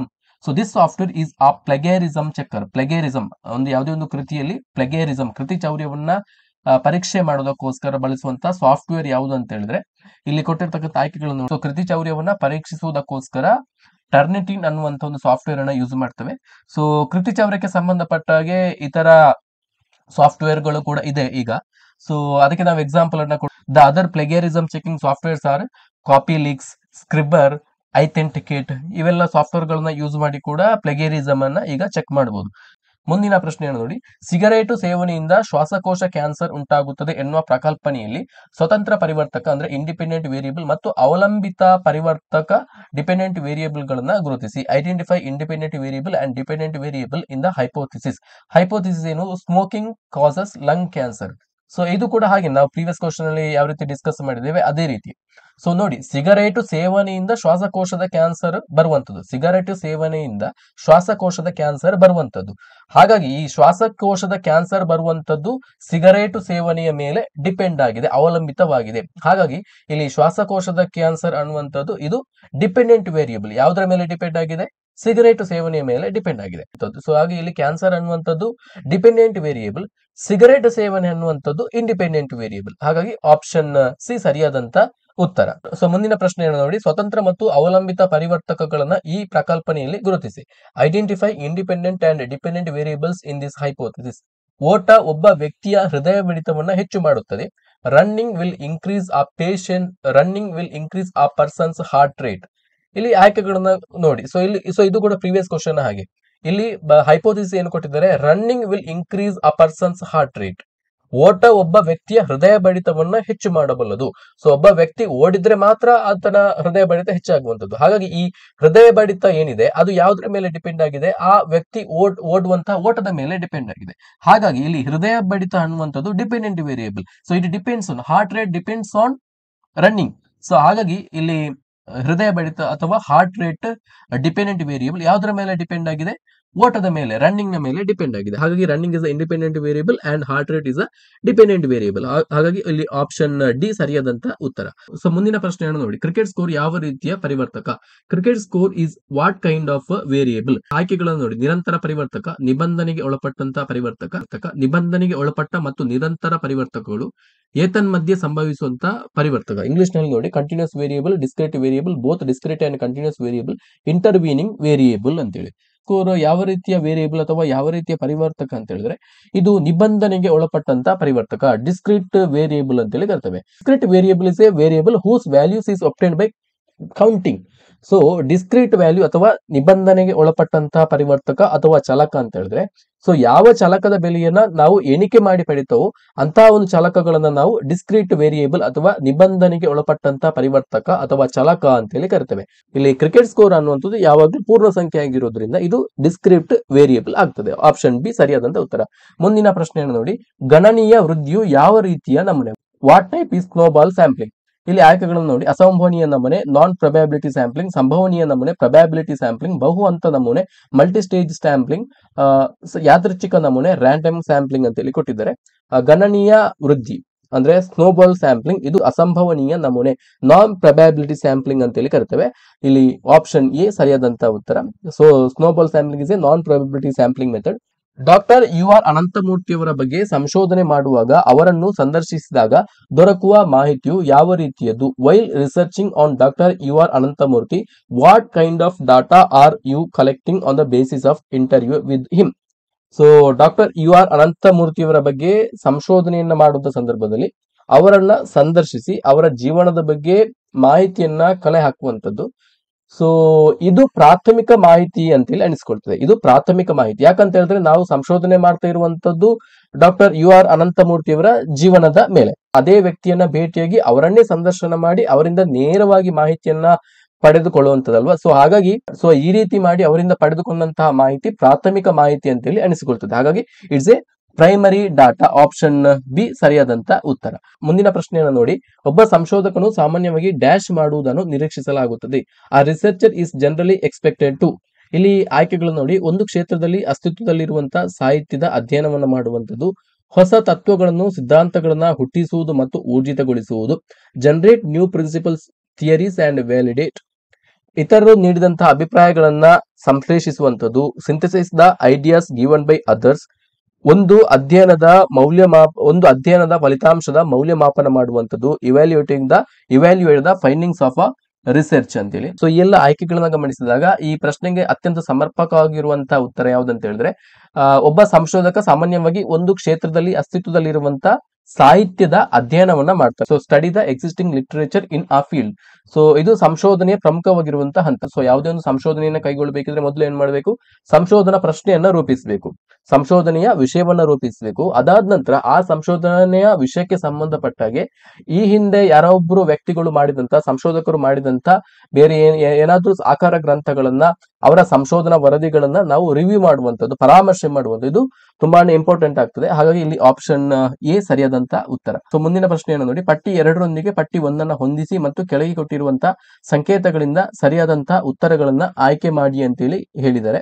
So ಇಲ್ಲಿ ಪಟ್ಟಿ 1 ಮತ್ತು ಪಟ್ಟಿ 2ಅನ್ನು ನೋಡಿ. ಪಟ್ಟಿ 1ರಲ್ಲಿ ಪ್ರಾಯೋಗಿಕ, ಚಾರಿತ್ರಿಕ, ತತ್ವಶಾಸ್ತ್ರದ, ವಿವರಣಾತ್ಮಕ ಅಂತೇಳಿ ಕೊಟ್ಟಿದ್ದಾರೆ. ಅದರ ಪ್ರಕಾರ ನಾವು ಪಟ್ಟಿಯನ್ನ ಹೊಂದಾಣಿಕೆ ಮಾಡಿ ಬರಿಬೇಕು.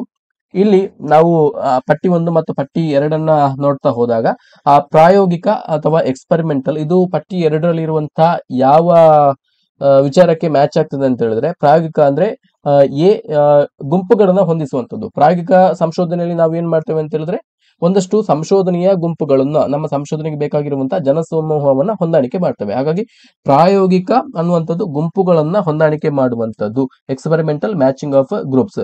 ಹಾಗೆಯೇ ಚಾರಿತ್ರಿಕ, ಹಿಸ್ಟೋರಿಕಲ್ ರಿಸರ್ಚ್ ಅಲ್ಲಿ ನಾವೇನ್ ಮಾಡ್ತೇವೆ, ನಾವೊಂದು ಹಿಂದಿನ ಘಟನೆಗಳನ್ನ ಅಧ್ಯಯನ ಮಾಡ್ತೇವೆ. ಹಾಗೆಯೇ ಅದರ ಪ್ರಸ್ತುತ ಅನ್ವಯಿಕತೆಗಳನ್ನ ನಾವು ಅನಾಲಿಸಿಸ್ ಮಾಡ್ತೇವೆ, ವಿಶ್ಲೇಷಣೆ ಮಾಡ್ತೇವೆ. ಸೊ ಇಂದಿನ ಚಾರಿತ್ರಿಕ ಘಟನೆಗಳು ಮತ್ತು ಪ್ರಸ್ತುತ ಈಗ ಇರುವಂತಹ ಸಿಚುವೇಶನ್ಗೆ, ಸಂದರ್ಭಕ್ಕೆ ಅನುಗುಣವಾಗಿ ಅವುಗಳನ್ನ ರಿಲೇಟ್ ಮಾಡೋದ್ರಿಂದ ಇದು ಸುಸಂಬದ್ಧತೆ ಅಥವಾ ಕೊಹಿಯರೆನ್ಸ್ ಅಂತೇಳಿ ಅನಿಸಿಕೊಳ್ತದೆ. ಹಾಗಾಗಿ ಚಾರಿತ್ರಿಕ, ಸುಸಂಬದ್ಧತೆ ಅಥವಾ ಕೊಹಿಯರೆನ್ಸ್ ಇದಕ್ಕೆ ಮ್ಯಾಚ್ ಆಗ್ತದೆ. ಸೊ ಹಾಗೆ ಡಿ ನೋಡಿ. ವಿವರಣಾತ್ಮಕ ಇದು ಪಟ್ಟಿ 2ರಲ್ಲಿ ಇರುವಂತಹ ಯಾವುದಕ್ಕೆ ರಿಲೇಟ್ ಮಾಡಬಹುದು ಅಂತ ಹೇಳಿದ್ರೆ, ಬಾಹ್ಯ ಸಿಂಧುತ್ವ. ಸೊ ಯಾವುದೇ ಒಂದು ವಿವರಣಾತ್ಮಕ ಸಂಶೋಧನೆಗೆ ಬಾಹ್ಯ ಸಿಂಧುತ್ವ ಬೇಕು. ಸೊ ಹಾಗಾಗಿ D1. ಈಗ ಕೊನೆಗೆ ಉಳಿದಂತದ್ದು ತತ್ವಶಾಸ್ತ್ರ ಅಥವಾ ಫಿಲಾಸಫಿಗಳು. ಯಾವುದಕ್ಕೆ ಇದನ್ನ ಮ್ಯಾಚ್ ಮಾಡಬಹುದು? ಉಳಿದಂತದ್ದು C2 ಸ್ಯಾಂಪ್ಲಿಂಗ್, C2. ಹಾಗಾಗಿ ಇಲ್ಲಿ ಕೊಟ್ಟಿರ್ತಕ್ಕಂಥ ಆಯ್ಕೆಗಳಲ್ಲಿ A3, B4, C2 and D1 ಈ ರೀತಿ ಮ್ಯಾಚಿಂಗ್ ಮಾಡಬಹುದು. ಸೊ ಹಾಗಾಗಿ ಆಪ್ಷನ್ ಎ ಸರಿಯಾದಂತ ಉತ್ತರ. ಮುಂದಿನ ಪ್ರಶ್ನೆಯನ್ನು ನೋಡಿ. ಶ್ರೇಣೀಕೃತ ಸ್ಯಾಂಪ್ಲಿಂಗ್ ಅನ್ನ ಯಾವಾಗ ಅಂಗೀಕರಿಸಲಾಗುತ್ತದೆ? Stratified sampling is adapted when. So ಈಗಾಗಲೇ ನಾವು ಪ್ರೀವಿಯಸ್ ಇಯರ್ ಕ್ವಶನ್ ಅಲ್ಲಿ ಕೂಡ ಇದೇ ವಿಚಾರವನ್ನ ಡಿಸ್ಕಸ್ ಮಾಡಿದ್ದೇವೆ. ಸ್ಟ್ರಾಟಿಫೈಡ್ ಸ್ಯಾಂಪ್ಲಿಂಗ್, ಶ್ರೇಣೀಕೃತ ಸ್ಯಾಂಪ್ಲಿಂಗ್ ಅನ್ನ ಕೊಟ್ಟಿದ್ದಾರೆ. ಸೊ ಶ್ರೇಣೀಕೃತ ಸ್ಯಾಂಪ್ಲಿಂಗ್ ಅನ್ನ ಯಾವಾಗ ನಾವು ಕಂಡಕ್ಟ್ ಮಾಡ್ತೇವೆ ಅಂತ ಹೇಳಿದ್ರೆ, ಸೊ ಯಾವಾಗ ಸಂಶೋಧನೆಗೆ ಒಳಪಡುವಂತಹ ಜನಸಮೂಹ ವೈವಿಧ್ಯಮಯವಾಗಿರ್ತದೆ, ಅಂದ್ರೆ ಹೆಟ್ರೋಜಿನಿಯಸ್ ಆಗಿರ್ತದೆ, ವೈವಿಧ್ಯಮಯ ಆಚಾರ, ಸಂಸ್ಕೃತಿ, ಲಿಂಗ, ಭಾಷೆಯ ಜನರನ್ನ ಒಳಗೊಂಡಿರ್ತದೆ. ಅಂತಹ ಸಂದರ್ಭದಲ್ಲಿ ನಾವು ಸ್ಟ್ರಾಟಿಫೈಡ್ ಸ್ಯಾಂಪ್ಲಿಂಗ್ ಮೆಥಡ್ ಅನ್ನ ಯೂಸ್ ಮಾಡ್ತೇವೆ. So when the universe or group is heterogeneous, we are going to use stratified sampling method. ಹಾಗಾಗಿ ಇಲ್ಲಿ ಆಪ್ಷನ್ ಬಿ ಸರಿಯಾದಂತ ಉತ್ತರ, ಆಪ್ಷನ್ ಬಿ. ಮುಂದಿನ ಪ್ರಶ್ನೆಯನ್ನು ನೋಡಿ. ದತ್ತಾಂಶದ ಸಂಗ್ರಹ ಮತ್ತು ಸಂಸ್ಕರಣೆಗೆ 1, ಫಲಿತಾಂಶದ ಅರ್ಥ ವಿವರಣೆಗೆ 2, ಸಮಸ್ಯೆ ಗುರುತಿಸುವಿಕೆಗೆ 3, ಸಾರ್ವತ್ರೀಕರಣಕ್ಕೆ ತಲುಪುವುದಕ್ಕೆ 4, ವರದಿ ತಯಾರಿಕೆಗೆ 5 ಮತ್ತು ಆಧಾರ ಕಲ್ಪನೆ ರೂಪಿಸುವುದಕ್ಕೆ 6 ಸಂಕೇತ ಕೊಟ್ಟಾಗ ಸಂಕೇತ ಸಂಖ್ಯೆಗಳಲ್ಲಿ ವಿವರಣಾತ್ಮಕ ಸಂಶೋಧನೆಯ ಸರಿಯಾದ ಹಂತಗಳ ಸರಣಿ ಯಾವುದು ಅಂತೇಳಿ ಕೇಳಿ. ಸಂಶೋಧನೆಯ ಹಂತಗಳಿಗೆ ಸಂಬಂಧಪಟ್ಟಾಗೆ ಕೇಳಿರುವಂತಹ ಪ್ರಶ್ನೆ. ಸೊ ನಾವು ಇಷ್ಟು ತನಕ ಪ್ರಶ್ನೆ ಪತ್ರಿಕೆಯಲ್ಲಿ ಒಂದು 4-5 ಪ್ರಶ್ನೆಗಳು ನಿಮಗೆ ಸ್ಟೆಪ್ಸ್ ಆಫ್ ರಿಸರ್ಚ್ ಗೆ ಸಂಬಂಧಪಟ್ಟಾಗೆ ಕೇಳಿದ್ದಾರೆ, ಸಂಶೋಧನೆಯ ಹಂತಗಳಿಗೆ ಸಂಬಂಧಪಟ್ಟಾಗೆ ಕೇಳಿದ್ದಾರೆ. ಸೊ ಇಲ್ಲಿ ಸಂಶೋಧನೆಯ ಹಂತಗಳನ್ನ ಕೊಟ್ಟಿದ್ದಾರೆ, ಅದಕ್ಕೆ ಬೇರೆ ಬೇರೆ ನಂಬರ್ ಗಳನ್ನ ಕೊಟ್ಟಿದ್ದಾರೆ. ನೋಡಿ, ಇಲ್ಲಿ ಸಂಶೋಧನೆಯ ಕ್ರಮಬದ್ಧವಾದಂತಹ ಹಂತಗಳನ್ನ ನಾವು ಈಗಾಗಲೇ ಡಿಸ್ಕಸ್ ಮಾಡಿದ್ದೇವೆ. ಅದನ್ನ ನಾವು ಗುರುತಿಸುತ್ತಿದ್ರೆ ಯಾವ ರೀತಿ ಅನುಕ್ರಮವಾಗಿ ಬರೀಬಹುದು ಅಂತ ಹೇಳಿದ್ರೆ, ಸೊ ಮೊದಲನೆಯ ಹಂತ ಸಮಸ್ಯೆಯನ್ನ ಗುರುತಿಸುವಂತ ಹಂತ. ಸಮಸ್ಯೆಯನ್ನ ಗುರುತಿಸುವಂತಹ ಹಂತ. ಸೊ ಇಲ್ಲಿ ಇದಕ್ಕೆ ಮೂರನೇ ಸಂಖ್ಯೆಯನ್ನು ಕೊಟ್ಟಿದ್ದಾರೆ. ಹಾಗೆ ಫಸ್ಟ್ ಗೆ ಬರುವಂತದ್ದು 3. ಸೊ ನೆಕ್ಸ್ಟ್ ಗೆ ಬರುವಂತದ್ದು ಯಾವ್ದಂತ ಹೇಳಿದ್ರೆ ಆಧಾರ ಕಲ್ಪನೆ ರೂಪಿಸುವಂತದ್ದು, ಫಾರ್ಮುಲೇಟಿಂಗ್ ಹೈಪೋಥಿಸಿಸ್ ಗೆ ಇಲ್ಲಿ ನಂಬರ್ 6 ಕೊಟ್ಟಿದ್ದಾರೆ. ಹಾಗಾಗಿ ನೆಕ್ಸ್ಟ್ 6 ಬರ್ತದೆ. ಹಾಗೇನೆ ನೆಕ್ಸ್ಟ್ ಬರುವಂತದ್ದು ದತ್ತಾಂಶ ಸಂಗ್ರಹಣೆ, ನಮ್ಮ ಹೈಪೋಥಿಸಿಸ್ ಗೆ ಸಂಬಂಧಪಟ್ಟ ಹಾಗೆ ದತ್ತಾಂಶವನ್ನು ಸಂಗ್ರಹಣೆ ಮಾಡುವಂತದ್ದು ಮತ್ತು ಅದನ್ನ ಸಂಸ್ಕರಣೆ ಮಾಡುವಂತದ್ದು, ಅನಾಲಿಸಿಸ್ ಮಾಡುವಂಥದ್ದು, ಅದಕ್ಕೆ 1 ಅಂತೇಳಿ ಕೊಡಬಹುದು. ನೆಕ್ಸ್ಟ್ ಬರುವಂತದ್ದು 1. ಹಾಗೇನೆ ಇಲ್ಲಿ ನೆಕ್ಸ್ಟ್ ಇದಾದ ನಂತರ ನೆಕ್ಸ್ಟ್ ಬರುವಂತದ್ದು ವರದಿ ತಯಾರಿಕೆ, ನಮ್ಮ ದತ್ತಾಂಶ ಸಂಗ್ರಹಣೆ ಮತ್ತು ದತ್ತಾಂಶ ವಿಶ್ಲೇಷಣೆಗೆ ಅನುಗುಣವಾಗಿ ನಮ್ಮ ವರದಿಯನ್ನ ತಯಾರು ಮಾಡುವಂಥದ್ದು. ಇದು 5th ಸ್ಟೆಪ್. ನಂಬರ್ 5 ಅನ್ನ ಕೊಟ್ಟಿದ್ದಾರೆ. ಸೊ ಹಾಗೆ ನೆಕ್ಸ್ಟ್ ಬರುವಂತದ್ದು ಇಂಟರ್ಪ್ರಿಟೇಷನ್ ಆಫ್ ದ ರಿಸಲ್ಟ್, ಫಲಿತಾಂಶದ ಅರ್ಥ ವಿವರಣೆ, ಆ ಒಂದು ಪ್ರಕ್ರಿಯೆಯನ್ನ ಮಾಡುವಂಥದ್ದು. ಇದಕ್ಕೆ ನಂಬರ್ 2 ಅನ್ನ ಕೊಟ್ಟಿದ್ದಾರೆ. ನೆಕ್ಸ್ಟ್ ಬರ್ತದೆ 2. ಸೊ ಹಾಗೇನೆ ನೆಕ್ಸ್ಟ್ ಕೊನೆಯ ಹಂತ ವರದಿಯನ್ನ ನಾವು ಸಾಮಾನ್ಯೀಕರಣಗೊಳಿಸುವಂತದ್ದು. ಸೊ ಅದಕ್ಕೆ ನಂಬರ್ 4 ಅನ್ನ ಕೊಟ್ಟಿದ್ದಾರೆ. ಹಾಗಾಗಿ ಲಾಸ್ಟ್ ಗೆ ಬರುವಂತದ್ದು 4. ಸೊ ಹಾಗಾಗಿ ಇಲ್ಲಿ ಕೊಟ್ಟಿರ್ತಕ್ಕಂಥ ಹಂತಗಳನ್ನು ನಾವು ಅನುಕ್ರಮವಾಗಿ ಬರೆದಂತ ಸಂದರ್ಭದಲ್ಲಿ 3, 6, 1, 5, 2, 4 ಈ ರೀತಿ ಬರೀಬಹುದು. ಆಪ್ಷನ್ ಸಿ ಸರಿಯಾದಂತಹ ಉತ್ತರ. Arrange the following measures of variability in a sequence if standard deviation stands for 1, range is 2, quartile deviation is 3 and average deviation is 4. ಮಾನಕ ವಿಚಲನೆಗೆ 1, ವ್ಯಾಪ್ತಿಗೆ 2, ಕ್ವಾರ್ಟೈಲ್ ಡಿವಿಯೇಷನ್ ಅಥವಾ ಚತುರ್ಥಕ ವಿಚಲನೆಗೆ 3, ಸರಾಸರಿ ವಿಚಲನೆಗೆ 4 ಸಂಕೇತವನ್ನ ಕೊಟ್ಟಾಗ ಈ ರೀತಿ ಸಂಕೇತವನ್ನ ಕೊಟ್ಟಾಗ ವ್ಯತ್ಯಾಸ ನಿಯತಿಯ ಅಳತೆಗಳನ್ನ ಸಂಕೇತ ಉಪಯೋಗಿಸಿ ಸರಣಿಯಲ್ಲಿ ಜೋಡಿಸಿ ಬರೆಯಿರಿ ಅಂತೇಳಿ.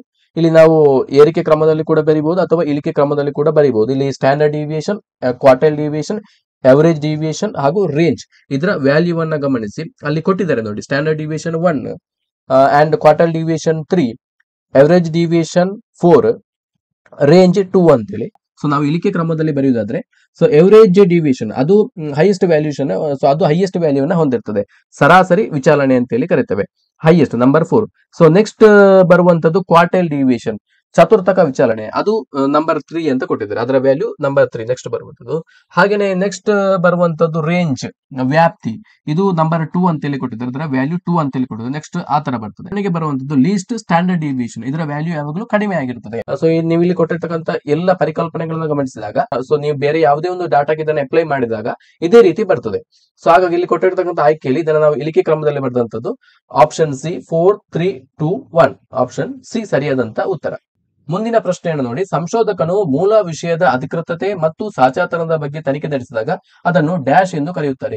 When researcher checks the genuineness and authenticity of the source material it is called as external criticism ಅಂತೇಳಿ ಕರಿತೇವೆ. ಇದನ್ನು ನಾವು ಬಾಹ್ಯ ವಿಮರ್ಶೆ ಅಂತೇಳಿ ಕರಿತೇವೆ. ಅಂತ ಮಾಹಿತಿಯನ್ನ ನಾವು ವೆರಿಫೈ ಮಾಡುವಂತದ್ದು. External criticism is the process of verifying the authenticity of a source by examining its physical characteristics such as type of paper, ink, language used to ensure it's consistent with the time and place it was supposedly created.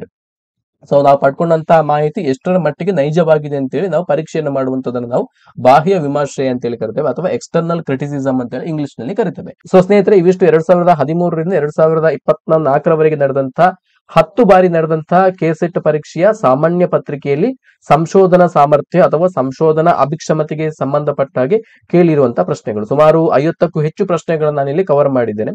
So ಎಲ್ಲಾ ಪ್ರಶ್ನೆಗಳನ್ನ ಕೂಡ ನೋಡ್ಕೊಳ್ಳಿ. ಎಲ್ಲಾ ಪ್ರಶ್ನೆಗಳು ಕೂಡ ನಿಮಗೆ ತುಂಬಾನೇ important ಆಗಿರುವಂತದ್ದು. ಸೊ ನಾನು ಇಲ್ಲಿ ಪ್ರೆಸೆಂಟ್ ಮಾಡಿದಂತ ಸ್ಲೈಡ್ ಗಳನ್ನ ಆಸ್ ಇಟ್ ಈಸ್ ನಮ್ಮ ಟೆಲಿಗ್ರಾಮ್ ಚಾನಲ್ ಅಲ್ಲಿ ಅಪ್ಲೋಡ್ ಮಾಡ್ತೇನೆ. ಟೆಲಿಗ್ರಾಮ್ ಚಾನಲ್ ನ ಲಿಂಕ್ ಅನ್ನು ನಮ್ಮ ವಿಡಿಯೋದ ಡಿಸ್ಕ್ರಿಪ್ಷನ್ ಅಲ್ಲಿ ಕೊಟ್ಟಿರ್ತೇನೆ. ನೀವು ಅದನ್ನ ಕ್ಲಿಕ್ ಮಾಡಿ ನಮ್ಮ ಟೆಲಿಗ್ರಾಮ್ ಚಾನಲ್ ನ ಜಾಯಿನ್ ಆಗಿ ನೀವು ಎಲ್ಲ ಮೆಟೀರಿಯಲ್ ಗಳನ್ನ ಫ್ರೀ ಆಫ್ ಕಾಸ್ಟ್ ಪಡ್ಕೊಳ್ಬಹುದು.